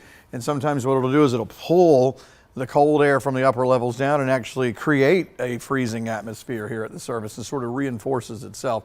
And so we do see a fair amount of 32s on the board. McRae now at 35. So it looks like that atmosphere is getting turned over a little bit more for that as well. As far as the current situation with the wind, because we are going to be looking at that becoming part of the story as we go through the day today. Pretty calm out there, obviously just a nice calm snow coming down, but as this front starts to come in, we'll start to have those wind gusts picking up probably over 20 miles per hour. And then of course the big question is how long before the sun comes out, because once that comes out, then it kind of puts a little bit of an end to the party there. Let's take a look at the current situation with cloud cover, and we will, this is again showing what we're doing with the snow as we add on the satellite. You can see that clouds are clearing from northwest Georgia, heading on down toward the state line here. So at least in the short term, we don't see that as far as like, you know, something coming in and doing a quick melt. We don't see that in the short term, but eventually at some point this is going to get a nudge here as the front comes down and it's going to start to push the clouds out. But for the time being, as long as they're out there and we're still hovering around 32, 33, this stuff's going to stay on the ground for a while. Let me show you a couple of models. You know, we're talking about how that blue is not going to go any farther toward the east, and lo and behold, it decided to do that. So the models have been showing the graph, and it's still pretty much kind of what the graph is saying. It's kind of like where it is now, not a whole lot more movement toward the east, and then as we go forward, it stays pretty much rain in our extreme southeast corner, and then this is basically just comes on across and just stays precipitation, but not frozen as it leaves. Let's go with the high-res model, and a similar scenario there, although it really gave up on Dublin and Eastman ever seeing much in the way of snow. We'll wait and see when the new run comes out of that. But it does this thing where it, you know, all the precipitation moves this way, but there is a cutoff to where it's frozen and then it's not, and it's just rain. But it is fascinating to watch this stuff to see how, you know, the models are showing that the frozen precip is not going to move any farther toward the east, and lo and behold it is. But look at that sharp back edge there where it was kind of scattered out there. Now you see a really well-defined line where it's snowing and then all of a sudden it's not. So this is coming across, and that will be the back door slamming on this. And again, the wind should start to come on in a little bit as the front continues to move on in. And then it would be if we did see some melt on some of, out onto the roadways. We're going down well into the 20s tonight. So that would be a refreeze situation. If you had any driving to do later on tonight, that could be a problem. But for the most part, roads are doing fine. But if you don't have to be out, probably not a great idea to do that. You can see everything you need to right there in your own yard. And we've been seeing some stuff in yards, people sticking rulers down there, taking some measurements. And then they've been reporting to Ansley, and Ansley puts them on her map. What do you have? Yeah, so we got a couple. I was calling on Jones County and Baldwin County most recently because I was curious as to how the snowfall totals compared to what we saw in Monroe and over in Upson. So I did get a couple of viewers send in some photos over in those areas. It looks like around 1 inch to 1.5 inches over in Jones and Baldwin County. So definitely closer to what we're seeing here in the Macon area. And that means that as this kind of powered in from the west, it does look like the highest totals were over there in Upson and Lamar and Monroe. We definitely saw that when our reporter Hunter King was out there kind of driving around in the storm lab. He was showing us, and it just looked really impressive. And in fact, I do think we're going to go back to him here shortly. I think they're over in the Warner Robins area. Yeah, and that's, I think, what we're going to do now. So I'm going to hand it over to Carmen and Megan. Then they're going to take us next to the next thing. All right, thank you so much, Ansley. I think a highlight for me is seeing Ansley kind of progress and penciling in those totals on her map there. But as the storm continues rolling through the area this morning, we do have reporters out in the field with the latest on how it's impacting your area. We're sending things over to Hunter King now, who is live from Buc-ee's in the Warner Robins area. Hunter, what are you seeing out there right now? Yeah, we are here at Buc-ee's. We're seeing lots of folks out here playing in the snow. We just had some people wrap up here. I'm going to step out of the way. Look how much snow is on the ground out here. We obviously were expecting snow. We weren't sure if it was going to stick or not. It looks like it's staying off the roads, but it's definitely accumulating here in the grass as the kiddos get out here and have fun. Get a guy waving hello. Here, I got something I want to try out here. We've been doing it kind of across the area. I got a tape measure here, and so I'm just gonna, let me set the microphone down. I'm gonna take a rough measurement here of what we got.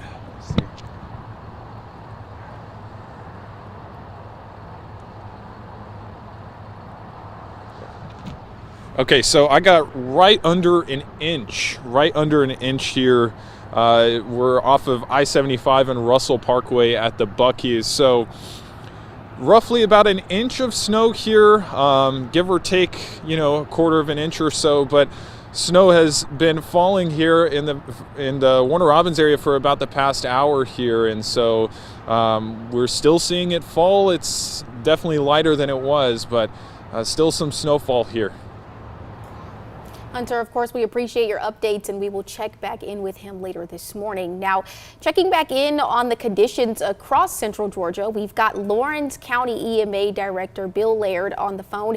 Mr. Laird, thank you so much for calling in. What can you tell us about the conditions this morning? Good morning. It's still snowing here in Dublin.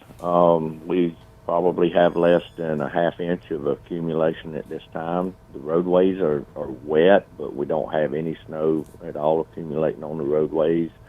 Other than that, we've not had any major incidents, anything like that going on associated with it. We've had no impacts at all at this time.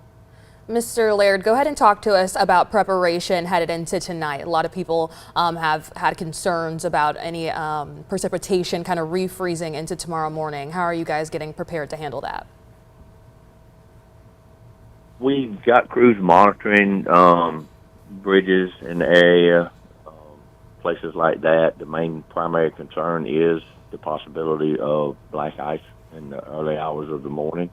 We're asking people that if they don't have to travel, not to be out on the roadways. If they do have to travel, to allow for extra time to be able to be cautious and drive slowly and be alert. And we're hoping that as soon as this is over, that we'll continue to evaluate and see how much moisture is left on ways and address areas of concern as they arise. Yeah, Mr. Laird, being safe on the roads piece is something that, of course, we've been kind of reemphasizing all morning. Anything else that you can share with us? Not at this time. Just ask everyone to, just be safe if they have to be out in it. If not, stay home and enjoy the snow. Alrighty, again, we want to say thank you so much for joining us. We do appreciate it. Now, checking, back in on those conditions across the area, let's go and check in with Ellie Milliken. She's over on York Lane, that's near Thomaston Road. Ellie, how's it looking out there?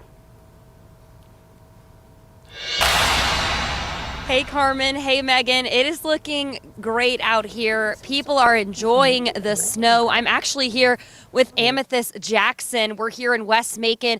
Amethyst, tell me, are you enjoying the snow today? I am enjoying the snow. And tell me, what do you love about the snow?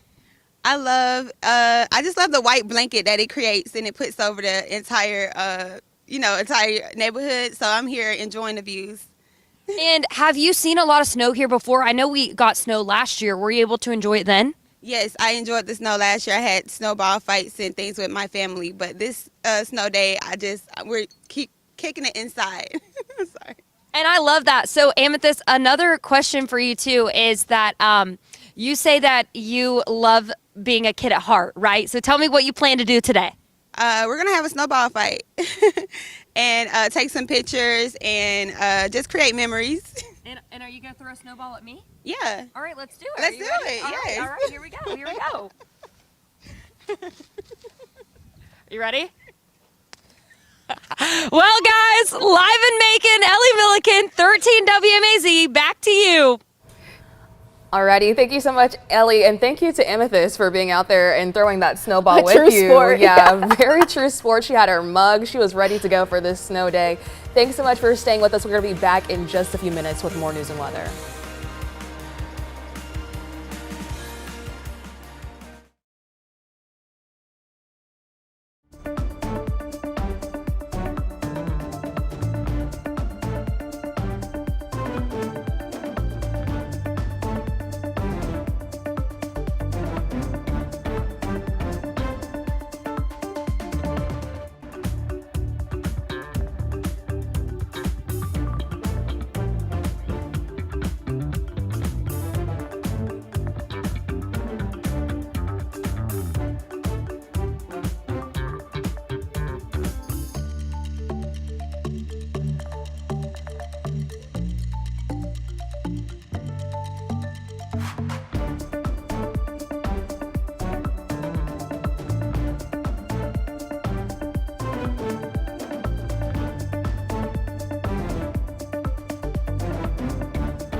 All right, thanks so much for staying with us here this morning. Now, like we told you earlier, we are continuing to hear from members of the 13 WMAZ staff. And right now we have Lori Johnson, who is at home in Macon showing off her snow day outfit. It is snowing in central Georgia. This is pretty special because we don't get snow every winter. We really don't. We had some last year, and that we actually get snow 2 years in a row. That's pretty special. And it's on a Sunday, which, makes it nice. Folks aren't rushing trying to, go a whole lot of places. People trying to get to church, of course. But you don't have the rush of kids in school and parents trying to get to work and all that good stuff. So this is what my backyard looks like. Really pretty. And I'm going to measure, see how much. It's not snowing as hard as it was. Actually, I'm seeing just a couple of flurries now. But I wanted to see how much snow is actually on the ground. Here we go. So it looks like, I think, about 2 inches. So that's pretty good. That's pretty good for Central Georgia. Outfit of the day. Stocking cap for the old noggin. Turtleneck.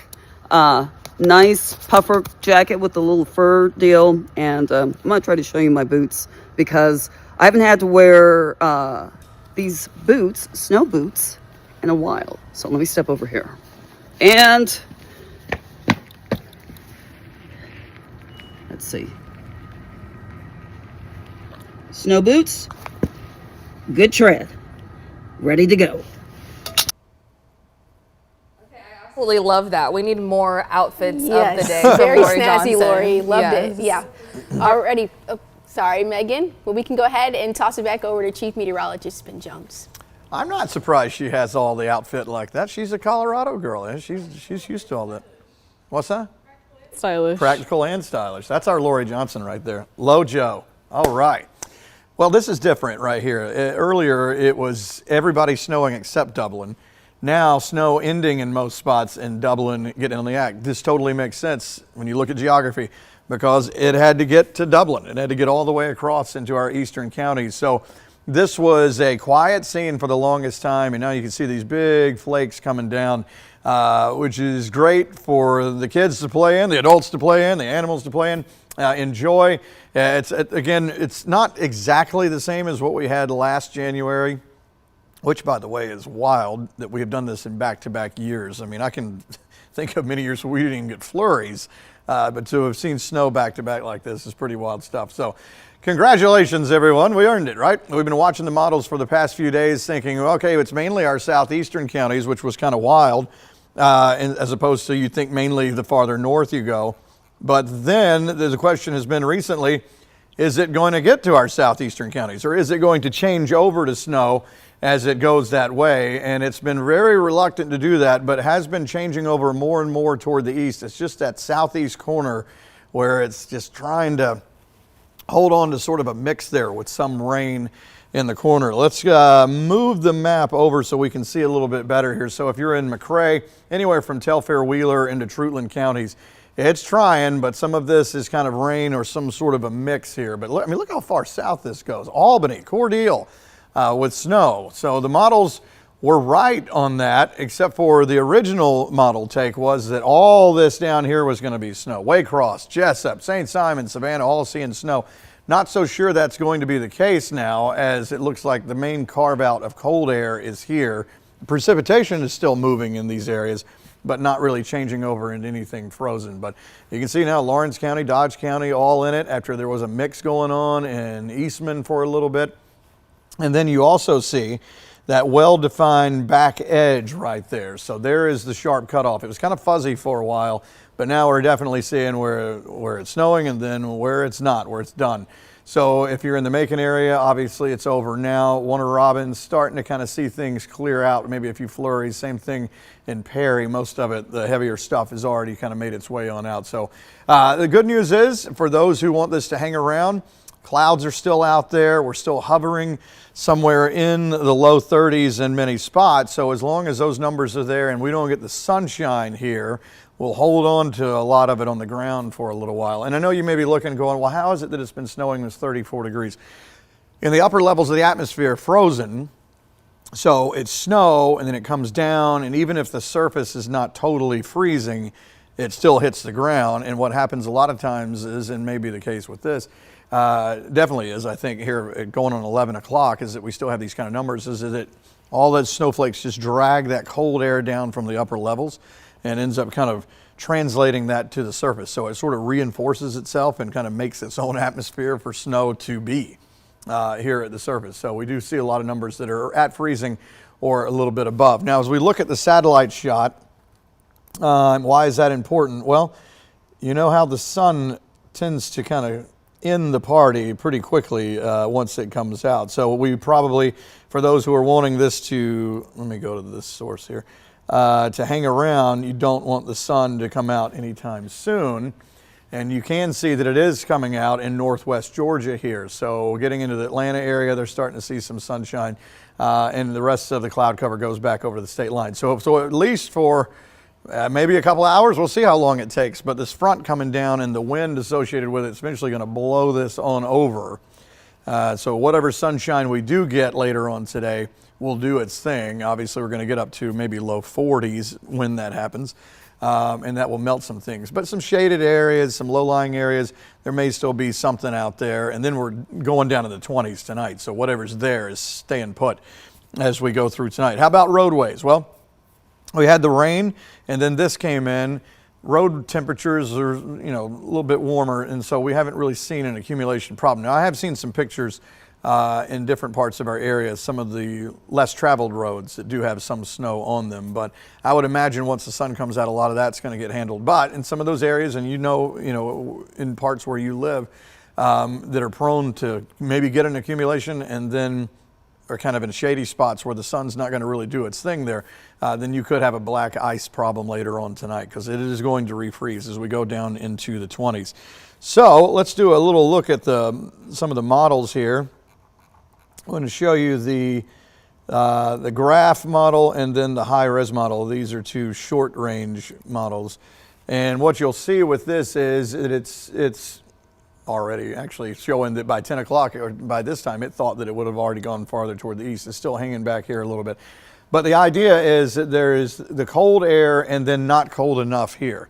So think about it as one big batch of precip going across. I mean, it's all one big thing, either rain or snow.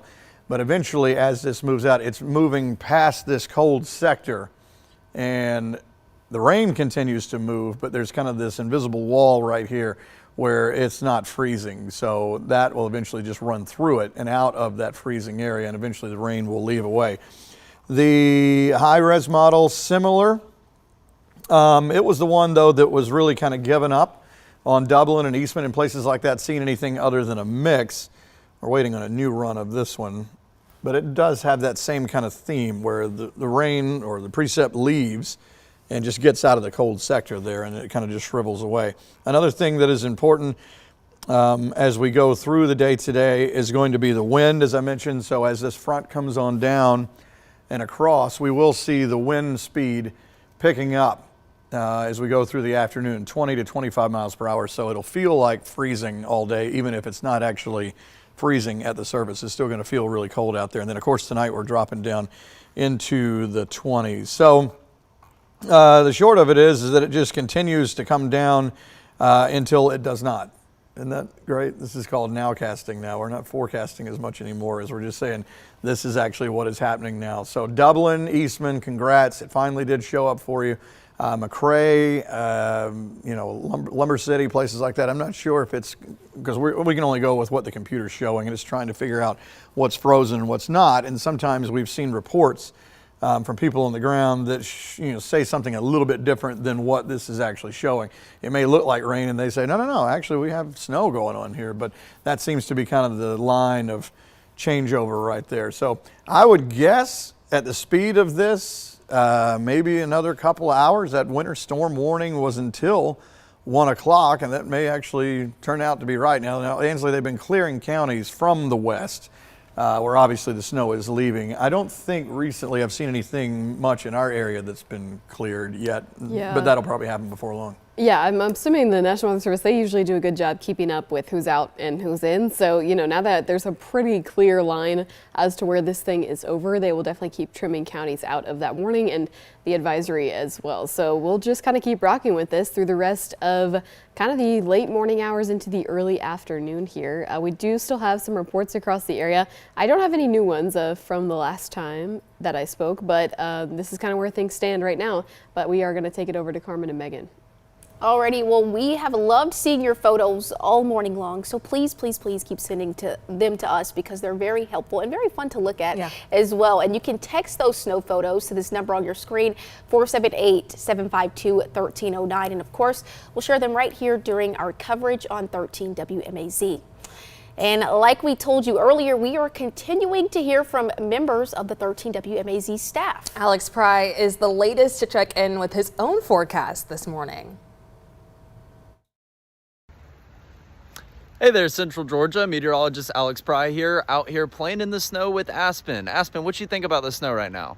I think she's a little bit curious. She can't quite figure out what's going on. I will say, in her 5 years of living, she has been very lucky. She has seen snow 3 times out of her 5 years of living. One time up in Athens, and then back-to-back years now here in Central Georgia. So we're out here having a good time. Aspen, you want to make some snow angels real quick? I'm going to set the camera down and see if I can get us in the camera making some snow angels. Come on. Come on, you got to lay down and just sprawl out. Yeah, there we go. Come on, lay down. Yeah. She doesn't quite get the memo yet. Now I am soaked. But the snow is absolutely awesome. It's definitely nothing like it was last year. More of kind of a slushy and slippery feel to it. But all in all, you don't normally see this in Central Georgia. And obviously, with many kids being out of school today and tomorrow, it being the weekend, not having many cancellations besides church services, it has been very opportune timing. And as we go into the afternoon, these numbers are going to warm up, and I do anticipate most of the snow to continue to melt. But enjoy it while it lasts, Central Georgia. It is quite a winter wonderland here in January. Alrighty, thank you so much, Alex Pry. In those Buc-ee's pajamas, we will not let him live those down. Checking in now on the conditions with Madison Rick. She's live in Macon. And Madison, do you have a couple friends with you? What's going on over there?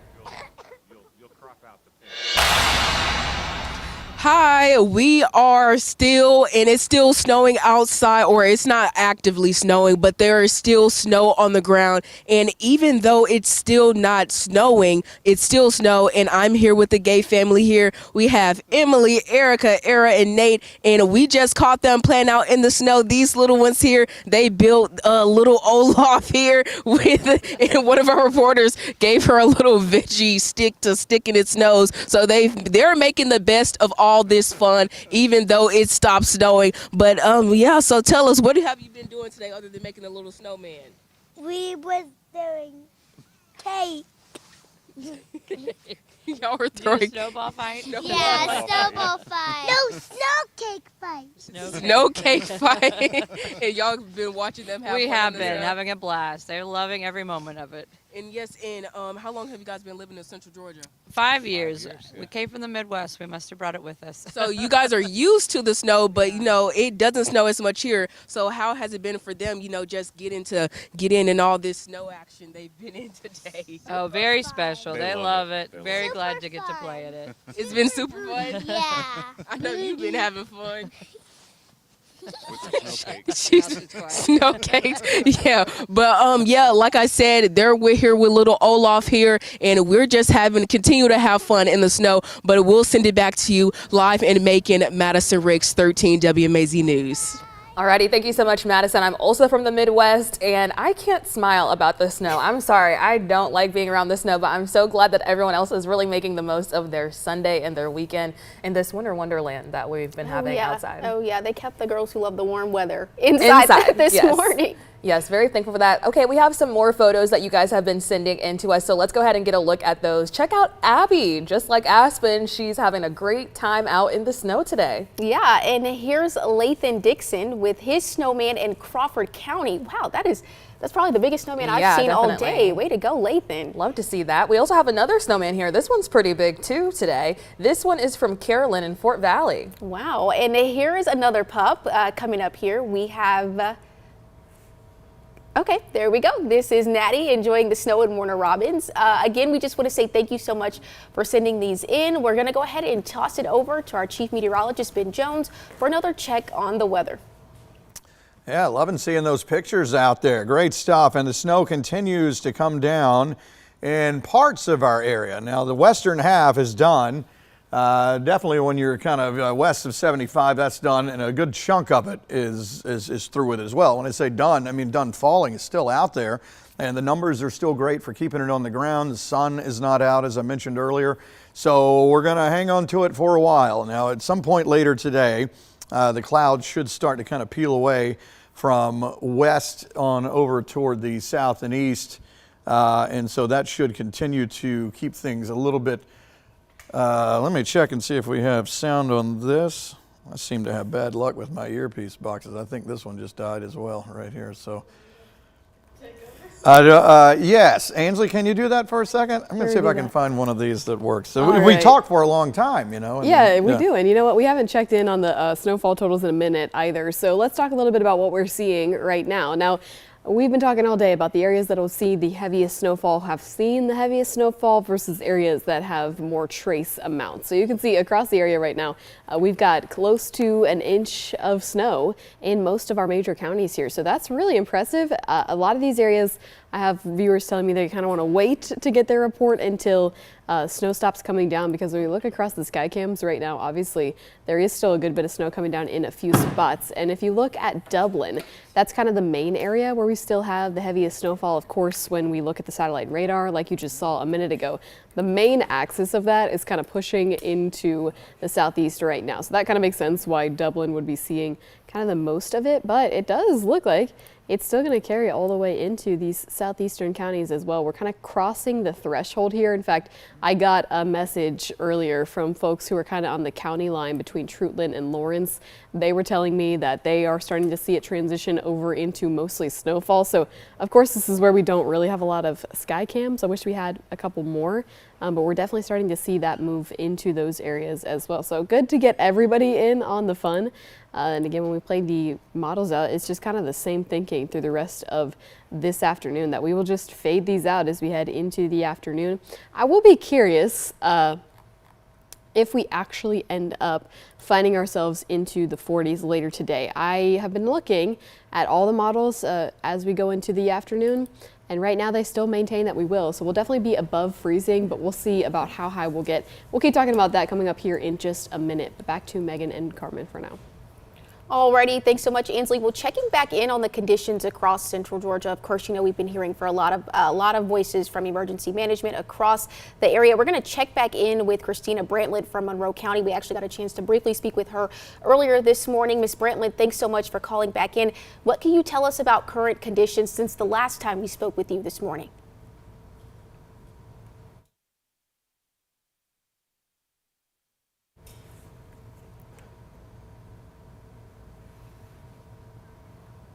Hey, Ms. Brantlett, just want to try one more time. I think we lost you there.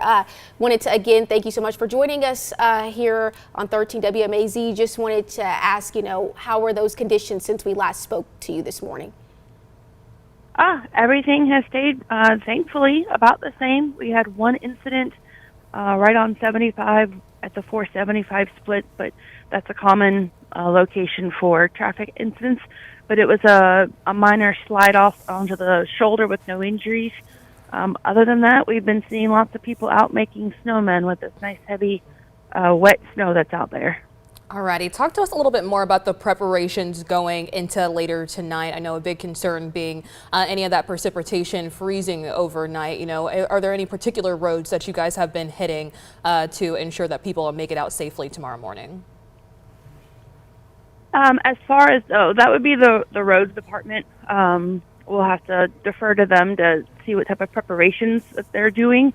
But because there is, my understanding, not a lot of wind to dry out these wet roads, tonight when it drops well into the 20s, any wet roads are going to present with black ice conditions. So tonight's going to be much more of a concern to just please stay off the roadways, as definitely the bridges icing over even before the regular roadways, but dipping into those low 20s is going to give lots of black ice opportunities on major and minor roadways. Yeah, Ms. Bramlett, that'll definitely be something to keep an eye on for sure. And again, we want to thank you so much for joining us here this morning.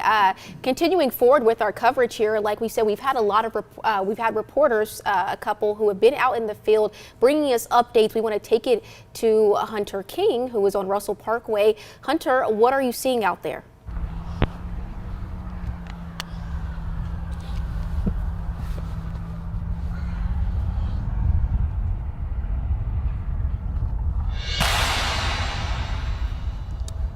Yeah, guys, we're out here. Sorry, we're having some technical difficulties out here in the snow, but we are at Hope Church here in Warner Robins, and we got some snow here on the ground. You would think I'm like in Antarctica or something with how much snow is on the ground.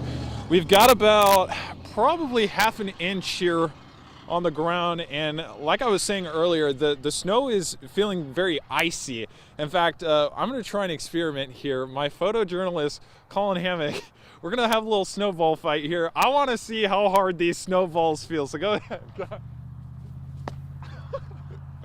Oh, there we go. It hit you pretty hard. It feels like a paintball. So these things are pretty icy. I think that's a good indication of what the snow content is like out here. Hey, we got to have a little bit of fun, right? We've had a big morning here in central Georgia. It's not every day that you see snow like this, but again, Warner Robins right now, the road conditions are pretty nice. You know, we've seen people go in and out of Russell Parkway getting onto I-75. We did see some ice up in Monroe County earlier today, but as we left, we noticed that the roads were kind of de-icing as the cars drove over them. So not a huge concern, at least from our perspective, but obviously the real question is tonight, as Ansley and Ben have been telling us, whether or not those roads refreeze. Obviously, GDOT and other county emergency officials will be monitoring that as the day goes on, as the night falls and the sun eventually sets. So that's kind of the situation here, but obviously it's nice to have snow here. I know Alex Pry, his dog, was playing in the snow. I'm probably going to go play in the snow here in just a second, but I'll send it back to you guys in the studio. All right, thanks, Hunter. Man, talk about that background. I mean, ground completely covered in snow. Of course, we'll check back in with him later this morning. Continue to check on the conditions across central Georgia. We've now got Washington County EMA Director Joel Cochran on the phone. Mr. Cochran, of course, thank you for calling in. Good morning. What can you tell us about conditions? Hey, listen, I'm the sheriff. I'm not the EMA director. I just want to clear that up. But we're seeing a lot of snowfall here in Washington County. We have no reports of any major traffic issues. We've had no reports of any accidents. However, we are seeing that the roads with the snowfall have become slushy, and we have some concerns of what that may be over the next hour or two. So we're urging people here in Washington County to, if you must be out, please drive safely and drive extra slow under these conditions. But if you don't have to be out for the next few hours, we urge you to stay in if at all possible.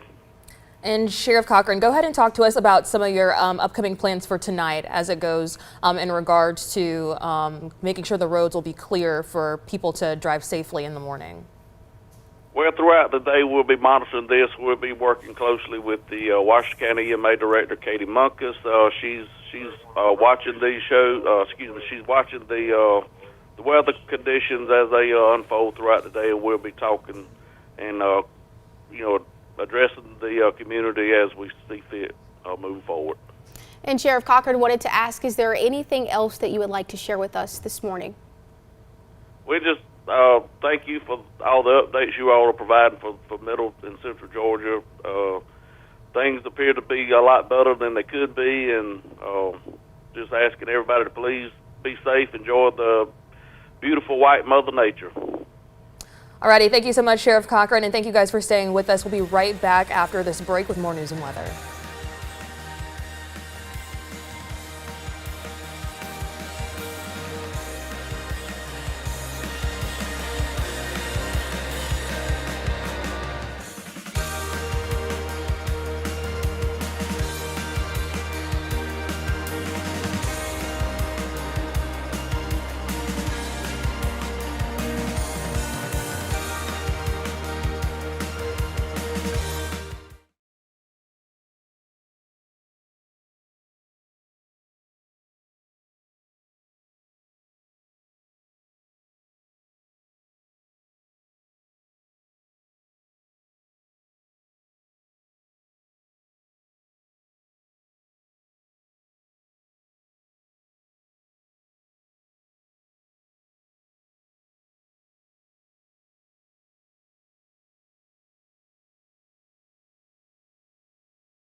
All righty, still tracking the snow. It is a different story from usual weather coverage or severe weather coverage when there's like tornadoes and things like that. There's actually something that's like right here, and let's zoom in and do street spotting and all that.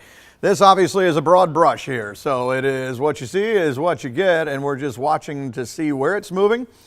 Where is it changing over to snow? Where is it staying rain? And it looks to be right in this zone here. Now earlier, think of it as like an invisible wall here of freezing, not freezing. And it looked for the longest time like this is not really going to budge past Dublin, Eastman. And then all of a sudden it did take over and shove a little bit more toward the east here in blue. Now Telfair, Wheeler, these counties are having a little bit more of a struggle. So if you're in McRae, you may be seeing some snow, maybe a mix. This is not exact. The computer's trying to figure out what's frozen and what's not. There could be a mix at some point in here, or maybe McRae is seeing all snow. So we're kind of relying on reports from the ground, and we've been getting a lot of those to come in. Dublin area finally got in on the game. For the longest time, it was like rain, and we would look at the Skycam shots saying, man, are they ever going to get snow? Because you know, the models all going into the second half of last week were showing it mainly in our southeastern counties. And then kind of a little bit of a change, and that is that, yes, precipitation is there, but there is a sharp cutoff where it is going to have the opportunity to go frozen and where it's just not. And it looks to be kind of set up right here. Matter of fact, you actually see this little line waver a little bit right there. So again, it's not exact, and you'll see the colors kind of positioned back and forth. It's just where there could be a change over one or the other, frozen versus not frozen. So the back edge is right there, very clearly defined, and there are a lot of places where the snow is over for a good chunk of our area, almost 2/3 of it now. It's done falling, but the good news is it's not going anywhere anytime soon as far as melting. And as we look at the numbers, you see some pretty good numbers to support it staying there. And again, you see in 33, 34, and we've seen those numbers even while it was snowing. You may say, how's that possible? Well, at the surface, it may be a little bit above freezing, but up in the upper levels of the atmosphere, as this is coming down, it's frozen and then comes down to a surface that is maybe just a touch above freezing. But as long as in the factory, in the manufacturing process of snow at some point, it was freezing, then it's going to come down as snow. And again, sometimes the snow will come down and just the force of all that will pull that colder air down aloft and kind of translate it to the surface, which kind of makes sense because when we were looking at forecast models for temperatures today, by the time we got into 11 o'clock, we should have already been upper 30s, you know, starting to make our way near 40 degrees, but we're not. So actually the snow has kind of created a freezing environment on the ground. And as long as the clouds stick around, which they will for a while, we're going to keep it going. Now, once the clouds start to kind of peel out of here as we go through the day, then obviously we're going to see some melt in some spots. Here is a look at the current satellite shot right there. And you can see where the back edge of the cloud cover is. Northwest Georgia seeing some sunshine. Back in Alabama, Columbus not far. Columbus got a good dose of snow this morning, but they're going to get the sun here before long. And as that comes in, they'll start to see that melt off a pretty good bit. Now, obviously in the low-lying shaded areas, places where the sun doesn't get to as much, you may keep some of that around. And then there's been questions about, you know, black ice later on tonight. Does this, you know, any wet roadways, will that refreeze? And there could be if there's some melt that is onto the road, but there's going to be a fair amount of wind as we go through the day today as this front comes through, and that will help kind of dry some of the stuff up, some of the roadways, which most of it was rain to begin with, and then the snow fell on it, and just the road temperatures are too warm and it landed on a wet surface, so we didn't really see much in the way of accumulation there. Let me show you the, I was talking about the wind, and I'm going to see if I can find it. This will show, first we'll do temperature, and again, this may not be exactly what happens as we go through today because it's already thinking we should be close to 36, 37, which we're not. It does show that we get up to 42, 43 degrees. We'll see about that. I mean, it depends on when the sun comes out and how does this all take shape. But we may stay in the 30s. We'll see. I know that at least the wind chill will keep us feeling like we're in the 30s all day. This shows 32 overnight tonight graph. Sometimes just you could give it $20 and it's still not going to drop below 32 no matter what you say. But we're looking at possibly low 20s as we go into tonight, into tomorrow morning. So anything that is still out there shouldn't have a problem refreezing. Here is a look at the wind situation, and we don't have a ton of it right now, but that should start to pick up as we go through the middle of the day and early afternoon, looking at maybe 20 to 25 mile per hour gusts out of the northwest. So we'll see how long it takes for the sun to come in. If the graph model is right, possibly sometime as we go through, well, it tries to start bringing it in the next hour. Let's see. But it's also starting from now with cloud cover already moving a little bit more to the east. So we'll see how long. It could be another couple hours that the clouds are hanging around trying to kind of keep the snow on the ground, but then at some point the sun does come out. It shows that little thin strip right there. Notice how the precipitation, all the rain or no rain, continues to do its thing toward the east northeast here, but that cold sector, you can see how it just kind of leaves it. It's not necessarily that it just decides to just shrink and it's gone or whatever. It's literally leaving. It's still precipitation, but it's leaving the cold air and staying as rain as it moves away. Another look would be the high-res model, which is sort of similar. It's been showing things more of a mix down here in the southeast corner, but we know that that's snow. Same thing. The rain just leaves the cold sector. And so that should be the way that plays out as we go through today. Let's look at the big picture again. And you can definitely see that well-defined back edge as this stuff is moving across. So it is shutting down, again, Macon, Warner Robins, Perry, all of our sky cams with the exception of Dublin, which is a flip from earlier this morning. It was all the sky cams showing snow and nothing in Dublin, but it made sense. It wasn't there yet. It was just showing rain. And this little bit, again, eventually will move out of this cold sector. Let's take a look at the Skycam shots, the 4-panel, and you can see that there is, well, you don't see much because I'm just showing downtown with roadways here, but there's obviously snow on the ground in Macon. Same thing as we get into Warner Robins. I do see some peaks in the clouds trying to show sunshine as we look toward the west there.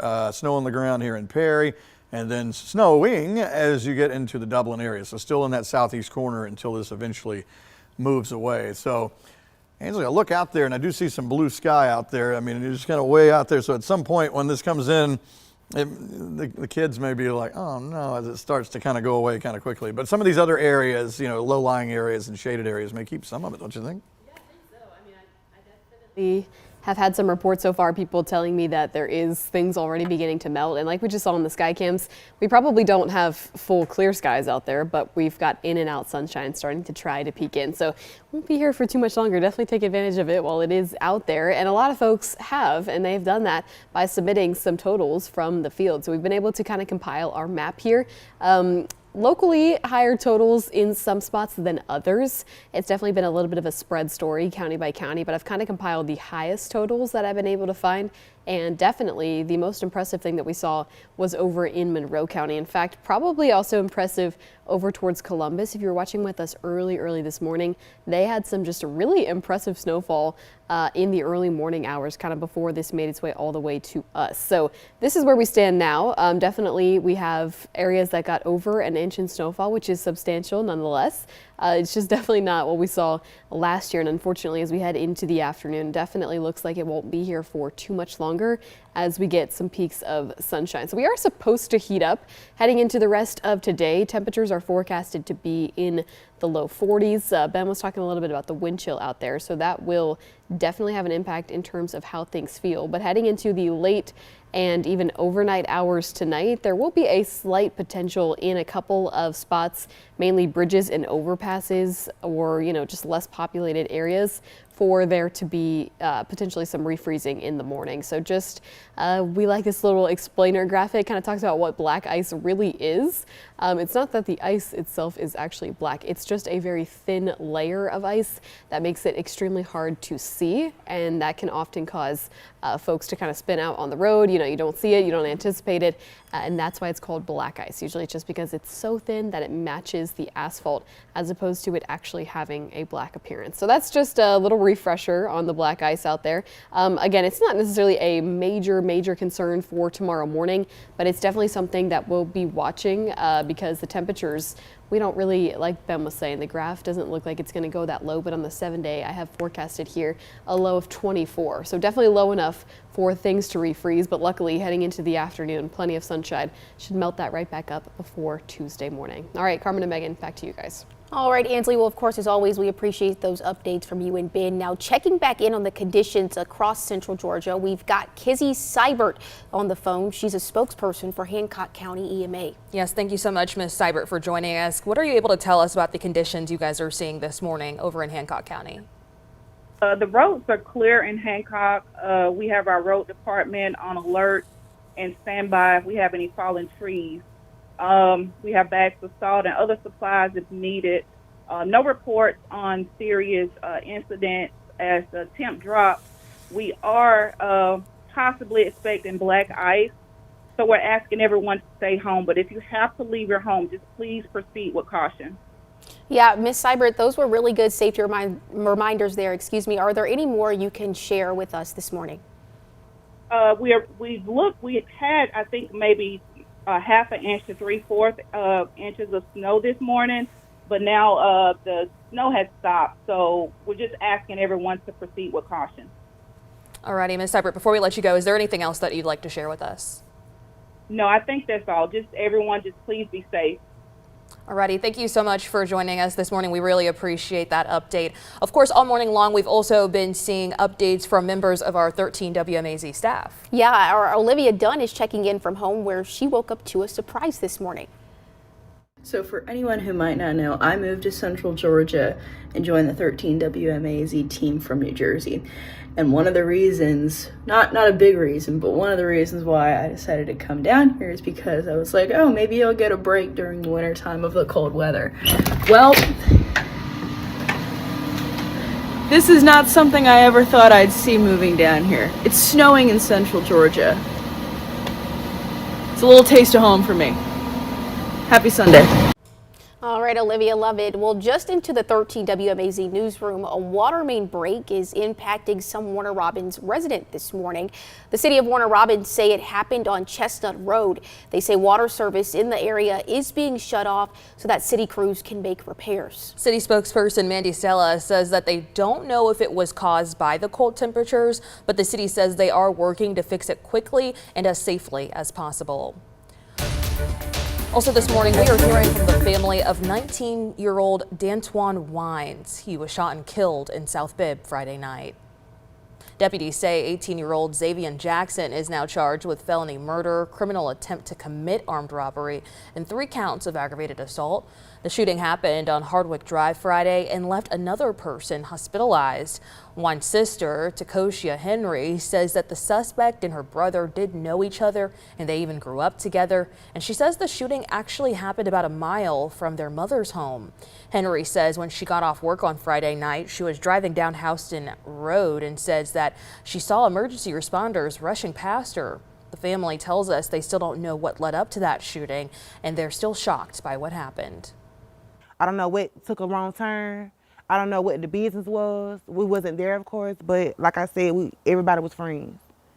So I would appreciate it if, everybody start investigating and actually at least get down to the nitty gritty as to see what happened and why it happened. Because nobody deserves to lose their life.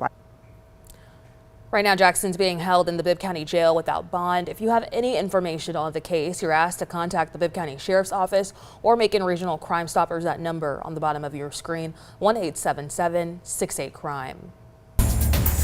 As we head into another work week, we do want to let you know about a road closure that could be impacting your commute starting tomorrow. Tucker Road is going to close for 3 months as crews replace a bridge over Interstate 475. The Georgia Department of Transportation is going to close Tucker Road between Foster Road and Peak Roads starting tomorrow morning at 8. The closure is going to let contractors replace the existing bridge over Rocky Creek and I-475. Now, folks who live in that area already tell us they're expecting to see more cut-through traffic in their neighborhoods. And we're still keeping an eye on the roads. As you can see here, not too many drivers on the roads right now, but take a look at this camera in Houston County. You can still see some snow on the ground there, not on the road there, like we said, but this is at State Route 7 in Hampton Court. Again, we are hearing about more accidents and road closures. We aren't hearing about any at this very moment, but as we learn more about them, we will update you on 13WMAZ.com. Make sure you stick with us. We will be right back.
Alrighty, thanks so much for staying with us. We are working to keep you up to date on all the latest conditions that we are seeing throughout our central Georgia area. So we are going to head back out to Macon, where Ellie Milliken is. Ellie, go ahead and tell us how things are looking out there right now. Hey Megan, things are looking great. We're having so much fun. I made a new friend who's actually busy playing over at the puddle over there. We're going to tilt over so you can see. Hey Jay, can you come over here and show us what you're up to? You want to show me your snowballs? You want to show me your snowball? What have you been doing? You've been playing in the mud? Okay. Well, I guess she's not going to come over here, but her Aunt Anita is here. Anita, tell me about, Jay's been having so much fun in the snow. Tell me about what y'all been doing. Making snowballs, snow angels, just running around. And how old is Jay? 2. And so how special is this to be in another snowstorm here, or another snow adventure here in Macon, Georgia? She loves it. She don't want to go inside. And what about you? Are you enjoying it? I am. Just a little cold, but I am. It is a little cold out here. Yeah. And she's making you run around all over, right? Yes. Yes. What, girl? Come here. She's having so much fun over here. Now, the snow has stopped, but kids have been outside. We've talked to kids over the last few hours. They've been telling us how fun this snow has been. We talked to parents, too, that say it's so sweet to just be here in the snow and enjoy these memories with their families. Now, we want to make sure y'all are careful driving on the roads because they are going to get icy and they are slippery. Live in Macon, Ellie Milliken, 13 WMAZ. Back to you guys. Alrighty, thank you so much, Ellie. Good to see that people are still out there able to soak up all that fun in the snow. Of course, we're going to continue to check in with all of our reporters as the morning continues. Yeah, and right now we're kind of changing gears here. We've got Dodge County EMA Director Malcolm Tyson on the phone. Mr. Tyson, thanks so much for calling. And what can you tell us about the conditions this morning over in Dodge County? Currently, we're seeing some pretty decent snowfall. We've got some areas that appear to be accumulating about an inch, inch and a half of snow, putting a pretty good blanket down on the fields. Roads are we're seeing some slick conditions in and around some of the lakes and ponds where we're seeing some of the wind chill coming off of the water that's affecting some of the accumulating moisture on the roads. So we're cautious about that and keeping an eye on the changing conditions with the temperature starting to near freezing in our area. But outside that, we're not seeing the accumulation on the roads like we did last year, which should help considerably. After the snowstorm last year, we had a lot of accumulation ice pack on the highways, which made it a little more dangerous. But today, we're seeing more favorable conditions, but we're going to be cautious going into tonight with the chances of black ice developing on our roadways. Yeah, and Mr. Tyson, with you all continuing to keep an eye on those black ice possibilities, is there anything that your crews are doing specifically to prepare for that? Our fire department, ended up just making sure that we were at a ready state with our equipment. We've got our trucks ready to move out should we have any calls for service. But last year was a good teacher in preparation for what we needed this go-round. So we're thankful for that, but the conditions are more favorable on our part at this point. Alrighty, thank you so much, Mr. Tyson, for joining us this morning and sharing that update with us. Of course, we want to give you another look at how things are looking all across our central Georgia area, so we're going to go ahead and send things over to meteorologist Ben Jones. All right, thanks. Good to hear from all these folks that everybody's doing okay, and they're just saying enjoy it out there, be safe and everything. And yeah, I mean, there's snow on the ground all over the place and still coming down, as we were just talking about. Eastman to Dublin for just a little bit longer, though. You can see the back edge swiftly moving across here now. So the vast majority of our area, the snow has already stopped. Let us move this over and zoom in a little bit, and this is going right to plan. The models were showing that it would not really stay frozen past about where my hand is here, and we've seen that kind of fluctuate a little bit, and eventually think of it as all one big batch of precipitation, this rain, but it just happens to be going through a freezing sector right there. It's going to leave that area, and it just shows you an indication of where the cold enough air is in different levels of the atmosphere and where it is not, and it just runs out of that and leaving. So that's what we're seeing from Eastman to Dublin as we go on up into Wrightsville. Sandersville trying to clear out, maybe a few flurries there on the east side of town, but eventually that'll be gone. So not much longer, really. Now the question's going to be for those who are saying, hey, we'll take a break, give some lunch to the kids and get back out there and enjoy it some more. Yeah, you may want to eat lunch outside and keep playing in it, because if the sun comes out before long, then obviously things are going to melt at a pretty rapid rate. And you can see the back edge of the clouds here. Now, we still have the cloud cover for now. The surface temperatures are still sitting around freezing in many spots, but once this cloud cover comes across and we get the sun out, not that it's going to be a hot day or anything like that, but it will warm up possibly into the low 40s. Then we'll start to lose what is on the surface and on the ground. And some of the shaded areas, low-lying areas, places where you're not going to see a whole lot in the way of sun, you still keep some of that around. The wind also will be picking up as we go through this afternoon, because the front that's responsible for this cold air is going to continue to push in breeze from the northwest. So we're talking about 20 to 25 mile per hour gusts, which will help dry some of the roads that are out there, which most of that was rain anyway, right? We had rain before we had this, and then the road temperatures were too warm, and then the snow landing on the wet roadways, and so that's not going to be a stick like we saw last year. That was a different story. So the cloud cover at some point eventually will pull across. Sun already out, northwest Georgia, Atlanta seeing the sun now on the west side of town, and then Upson County, places like this, which were the first places to see the snow, will be some of the first places to see the sun come out, and everything continues to move east. So if you're in our southeastern counties, matter of fact, you obviously have it on the ground longer because it's going to take longer for the sun to get to you. And then it's just going to be a thing of how much is still out there. Once we get on into the nighttime hours, we're going to drop down into the mid-20s tonight. So anything that is still left is obviously going to hang around. And as we look at the model data going forward, just to show you, here comes the graph model. Again, it's kind of going to plan. The last little bit of all this would be leaving the cold sector.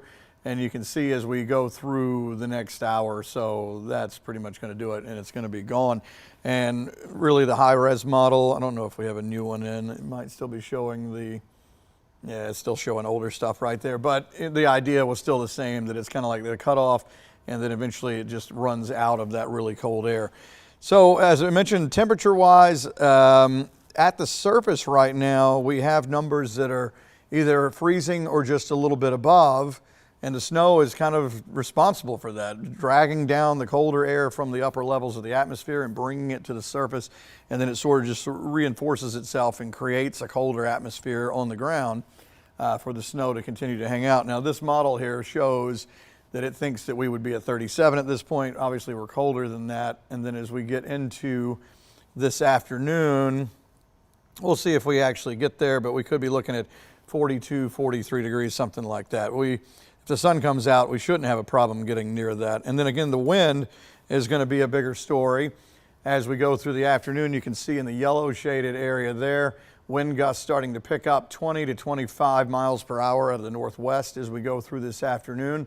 So a cold breeze, and again, the sun being out, even with it still being cold out there, that's going to knock off some of the stuff that's out there. But again, some of the areas where it's shaded and you're not seeing much in the way of sun, a little bit of a different story. And then, of course, anything that hangs around will hang around as we go through tonight, because we'll have plenty of cold air tonight to keep it around. As far as the Skycam is concerned, Skycams, you can see the story here, and that is that it's all stopped and all Macon, Warner Robins, Perry. You can see it's still going as we look into the Dublin area, but look off in the distance. You can see the back edge of the cloud cover starting to move on across. The blanket eventually gets pulled up and over as we're looking west, Warner Robins, west in Perry here. And as we go on through this afternoon, more and more of that cloud cover continues to move off, and then eventually the sun will come out. But until then, you're seeing snow on the ground in spots and still adding to the totals here in Dublin, which was one of the last stops on the train here because we were having to wait for everything to get there and change over to snow. So for the longest time, it was just snowing on these three cameras, but it was just rain here. And now obviously you can tell the story as everything is moving toward the east. So still snowing in Lawrence, Dodge County, places like that for a little bit longer, and then it will move away. We're going to take a break and we're coming right back.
Alrighty, well, we are back here from that break, and now we're checking in with other members of the 13 WMAZ staff this morning. Yeah, Lori Johnson is at home in Macon as she works to clear cars and starts doing that.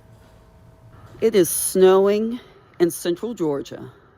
This is pretty special because we don't get snow every winter. We really don't.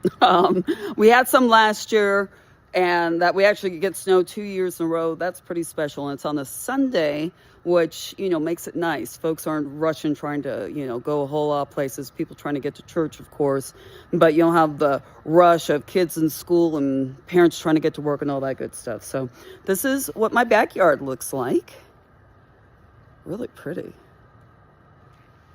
And I'm going to measure, see how much. It's not snowing as hard as it was. Actually, I'm seeing just a couple of flurries now. But I wanted to see how much snow is actually on the ground. Here we go. So it looks like, I think, about 2 inches. So that's pretty good. That's pretty good for central Georgia. Outfit of the day. Stocking cap for the old noggin. Turtleneck. Nice puffer jacket with a little fur deal. And I'm going to try to show you my boots because I haven't had to wear these boots, snow boots, in a while. So let me step over here. And let's see. Snow boots, good tread, ready to go.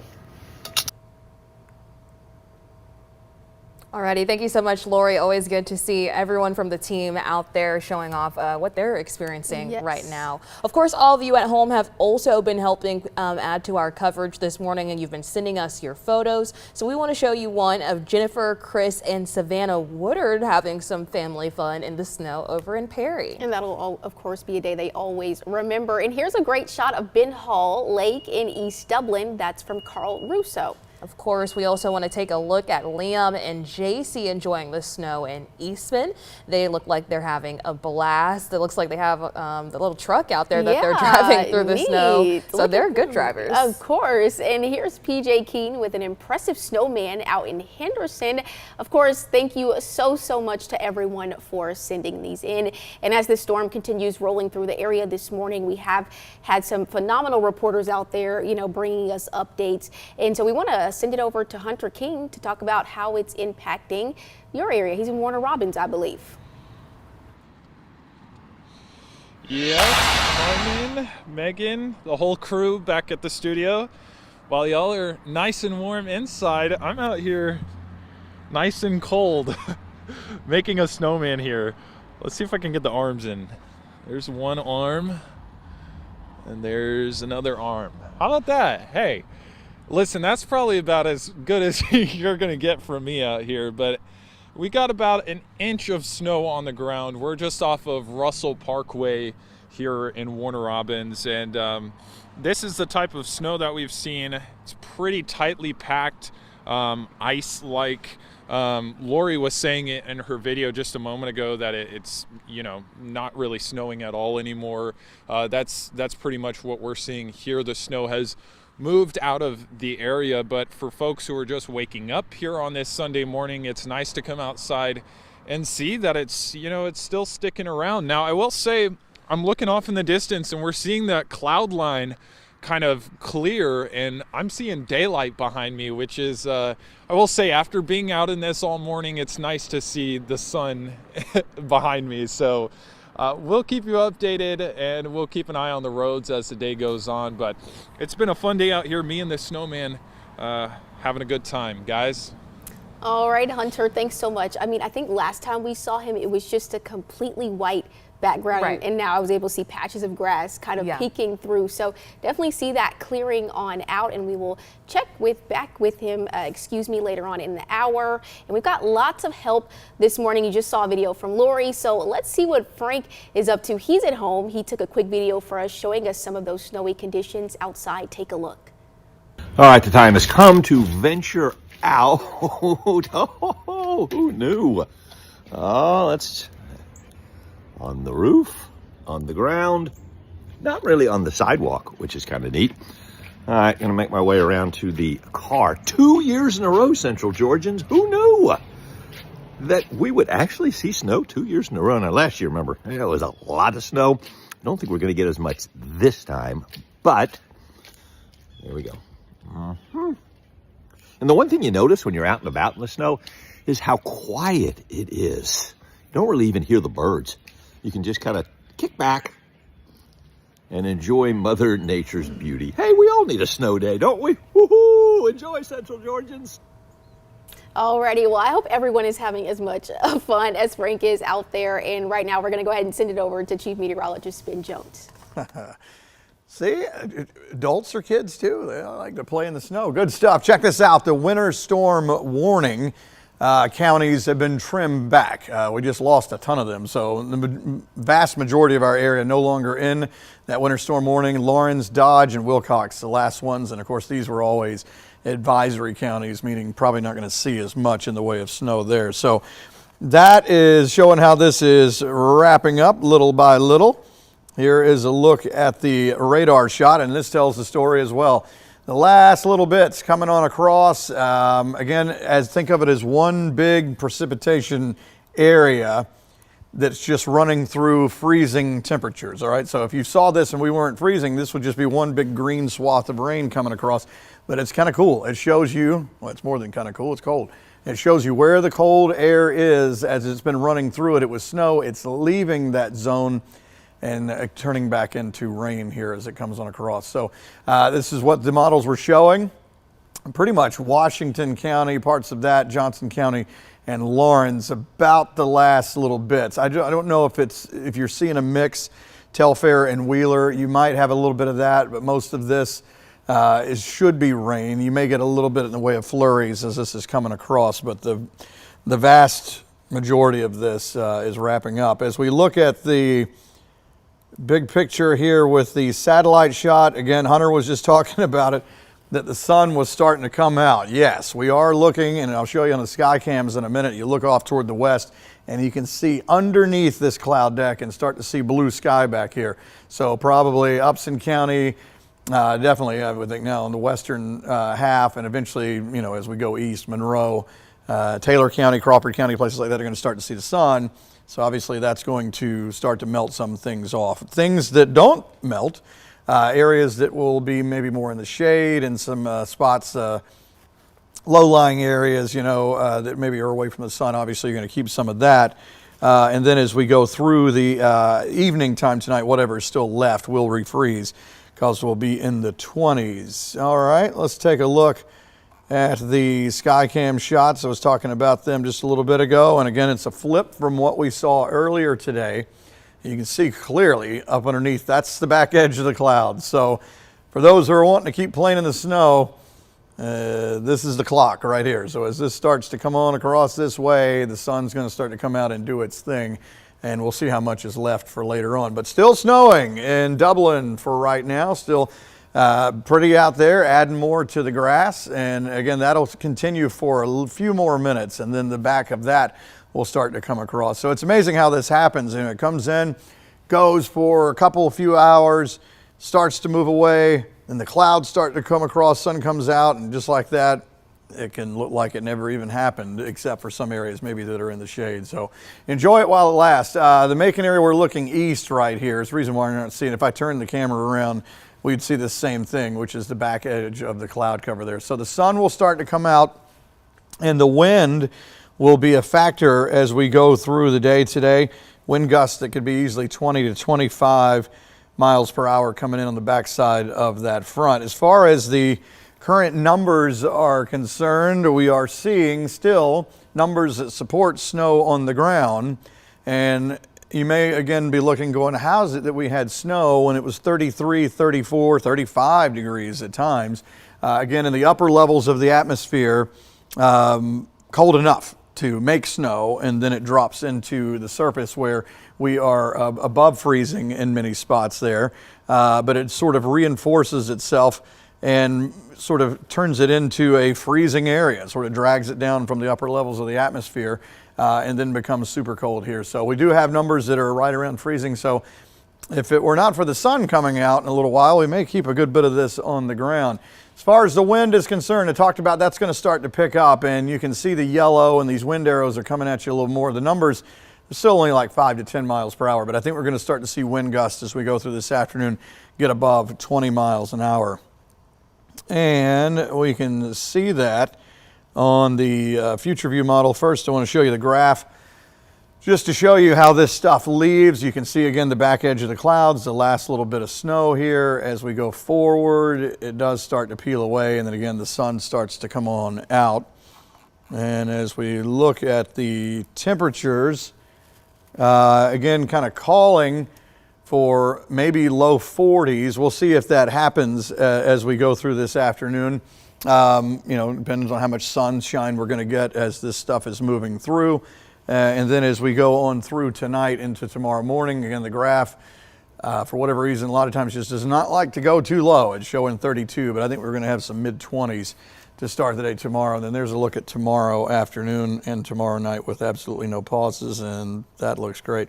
All right, so let's take a look at the wind situation. I talked about it picking up as we go through this afternoon. Again, you can see wind gusts 20 to 25. So a cold and breezy day. But as far as, keeping the snow on the ground, the sun is going to have a lot to say about that. So it may still feel cold enough, and the wind chill may still have us feeling like we're near freezing out there. But the actual temperature of that coupled with the sun is going to melt off a fair amount of it. So let me take you back to the radar. And really excited for the folks in our southeastern counties that it actually did hold together and come together enough. Now, if you're in Telfair, Wheeler counties, places like that, you're probably feeling like you kind of got ripped off here because the models were originally showing. There is? Oh, let's hit Ainsley's mic. Okay, so snow in McRae apparently. Apparently, but it says it's not sticking. That's from our digital team. A viewer let them know. So maybe they got a little something. Yeah, I can see that. Maybe a few flurries. Yeah. Yeah, there's been some snow occasionally. Yes, okay, all right. So yeah, that's probably right. At some point over here, there's probably a mix. Not sure if, like I mentioned earlier, like Lumber City, places like that, if it's that far south. But you can still see flurries all the way down to Tifton there.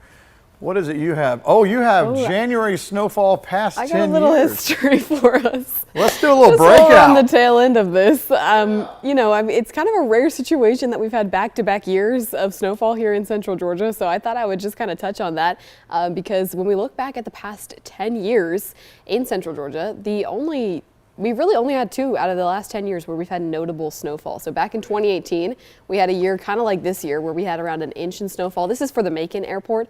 And then of course, just last year we had our historic snowfall event. That was 3 inches here in the Macon area, but in our southeastern counties, that was historic, close to 9 inches of snowfall in other areas. You see a trace amount back there in 2016, likely a couple of flurries, but really out of the last 10 years, only 2 years with actual notable snowfall. So this is not the norm here in central Georgia. It's actually really quite rare, and a lot of things had to come together for us to get what we have today. We were kind of just in the perfect setup in terms of our atmosphere. So in terms of the totals that we saw from today's event, again, it's kind of similar to what we saw back in 2018. It looks like the highest totals were back there in Monroe County. I just actually got a message that there potentially was 2 inches over in Eastman.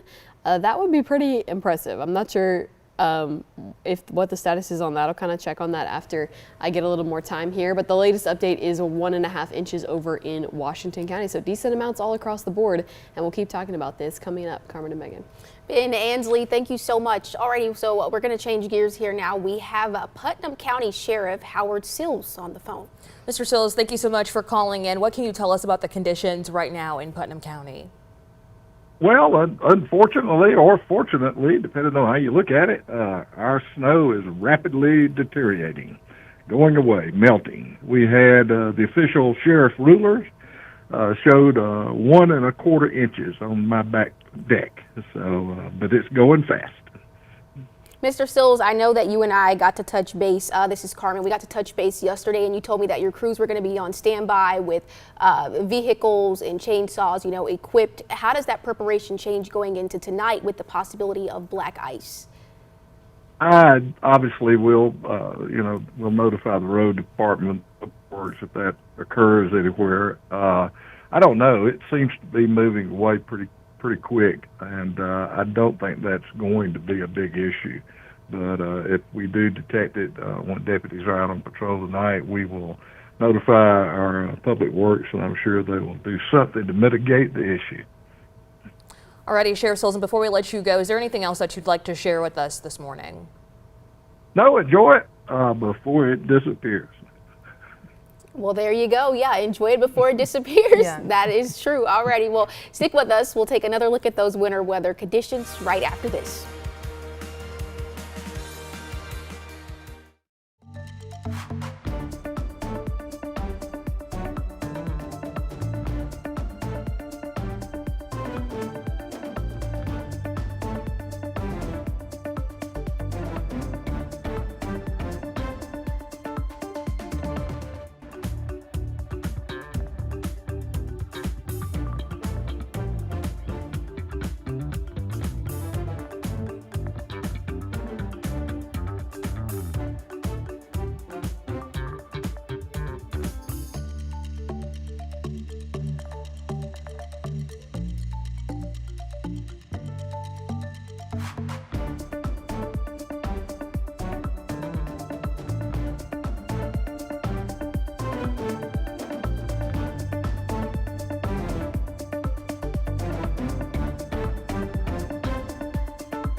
Thank you so much for staying with us. We've got Bleckley County EMA Director Matthew Kelly on the phone. Thank you so much, Mr. Kelly, for calling in. What are you able to tell us about the conditions you guys are seeing currently in Bleckley County? Well, currently the snowfall has stopped. Still cloud cover. Bleckley County received around 1.5 inches of snow accumulation, but we've been pretty peaceful this morning. Yeah, Mr. Kelly, I wanted to ask, what did the coordination and preparation look like maybe with other agencies just to prepare ahead of this storm? Well, we all have our response protocols, and if we do need any type of assistance from our adjacent counties, we do have mutual aid agreements, and we can call on them if we needed something. And headed into tonight, I know there is some concern throughout our central Georgia area about black ice. Are there any particular roads that you guys might have concerns about that might be impacted? Not at this time. We're hoping that the sunshine will come through and the winds pick up some to help dry off the roadways. But we have our road superintendent and road department been monitoring the roads along with the Department of Transportation. And so far we haven't found any problem areas. So we always plan for the worst and hope for the best. All righty, Mr. Kelly, there you go. Well, thank you so much again. And thank you for staying with us this morning. We are going to head out to Madison Ricks, who is, I believe, in Macon. Madison, how's it looking out there? I know last time you were with some friends.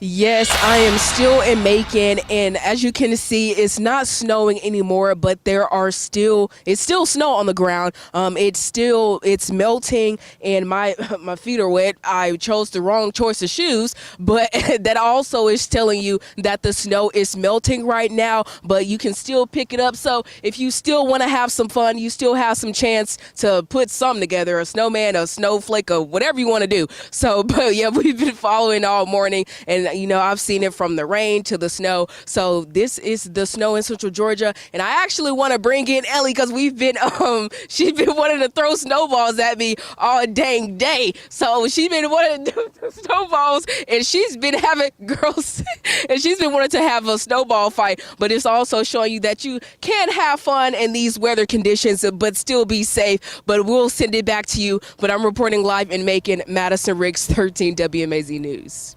Alrighty, thank you so much, Madison. Again, as Carmen kind of mentioned earlier, it's even more interesting to see how this went from rain to full-on snow. Now the snow is almost melting where people are. So it's just been a really interesting transition to track all throughout the day. Alrighty, well now let's get a check-in on another member of the 13 WMAZ staff. Reporter Elizabeth Hunter is in Macon with an update on the snowfall there. Happy snow day. It's around 9:45 in North Macon off of Bass Road on this Sunday. And as you can see, we did get some snow here. It's not actively snowing. When I woke up at 9 a.m. it was still actively snowing, but that is not happening anymore. I'm gonna walk in it for the first time. It's feeling pretty fluffy. I don't know, it's feeling pretty fluffy. Yeah. What do you think, cameraman? No? Okay. Well, we're gonna walk around this way.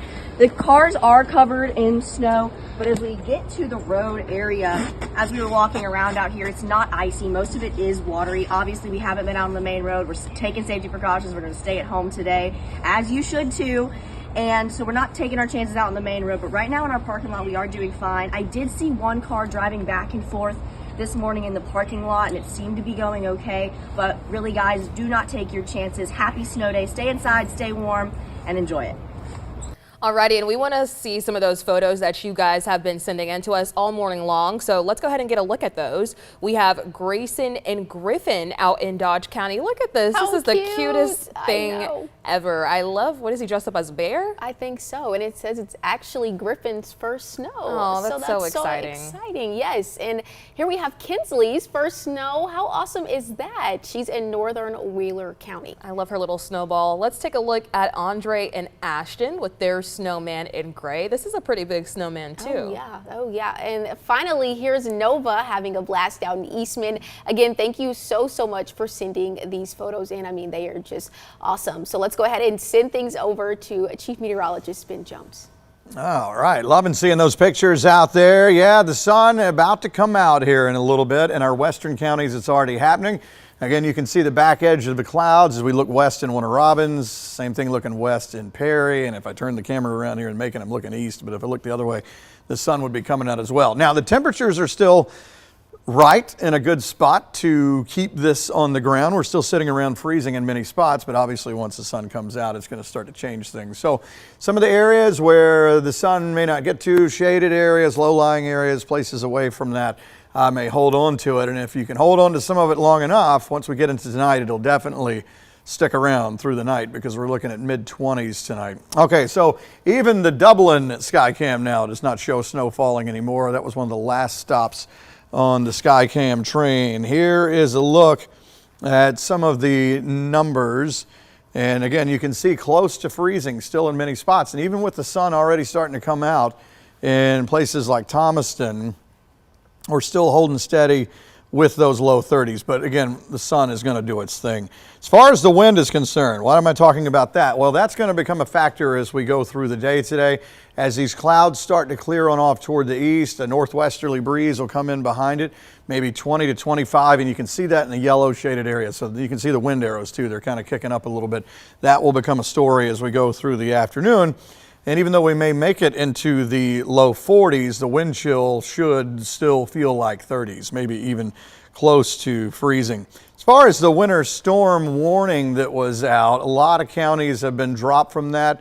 You can see that actually Lawrence, Dodge, and Telfair look to be the last ones that are still there. And of course, that snow is wrapping up there as well. And we can see that on the radar shot. So the last little bits and pieces coming through Lawrence County, parts of Johnson and Trutland County still with a few flurries there. But clearly the back edge of this has had some giddy up on it now getting on out of here. So again, if we didn't have the cold air in place, we would see this as one big green and yellow swath, normal rain just coming across. But it really kind of shows you, which is kind of neat, And you think about it almost as, invisible were it not for rain, where the sub-freezing air is. And so the rain just rolled through it and changed over to snow, but now you can see it pulling out of that area and it's still rain. A little bit different than what the models were originally showing, which was, hey, southeastern counties, the farther south and east you go, the more snow you're going to see. Southeast Georgia was going to be covered up in all this snow. So I'm sure there are probably some folks not too happy in Waycross and Jessup and St. Simon, Savannah, where it was showing. I mean, it was showing there's going to be snow in all these spots.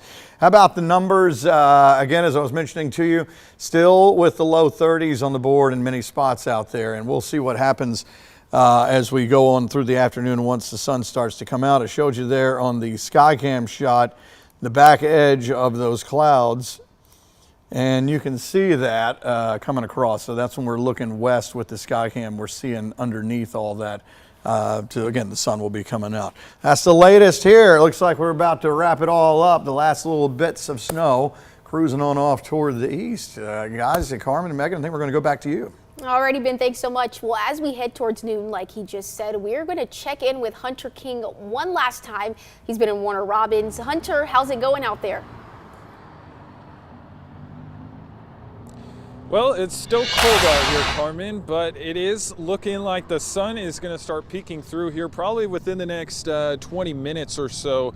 Another thing I wanted to point out here is there is water that has kind of melted from this snow and collected here in this little drainage bayou, I guess, sort of thing here right off of Watson Boulevard. So this is something that I think we're going to continue to see as the day goes on.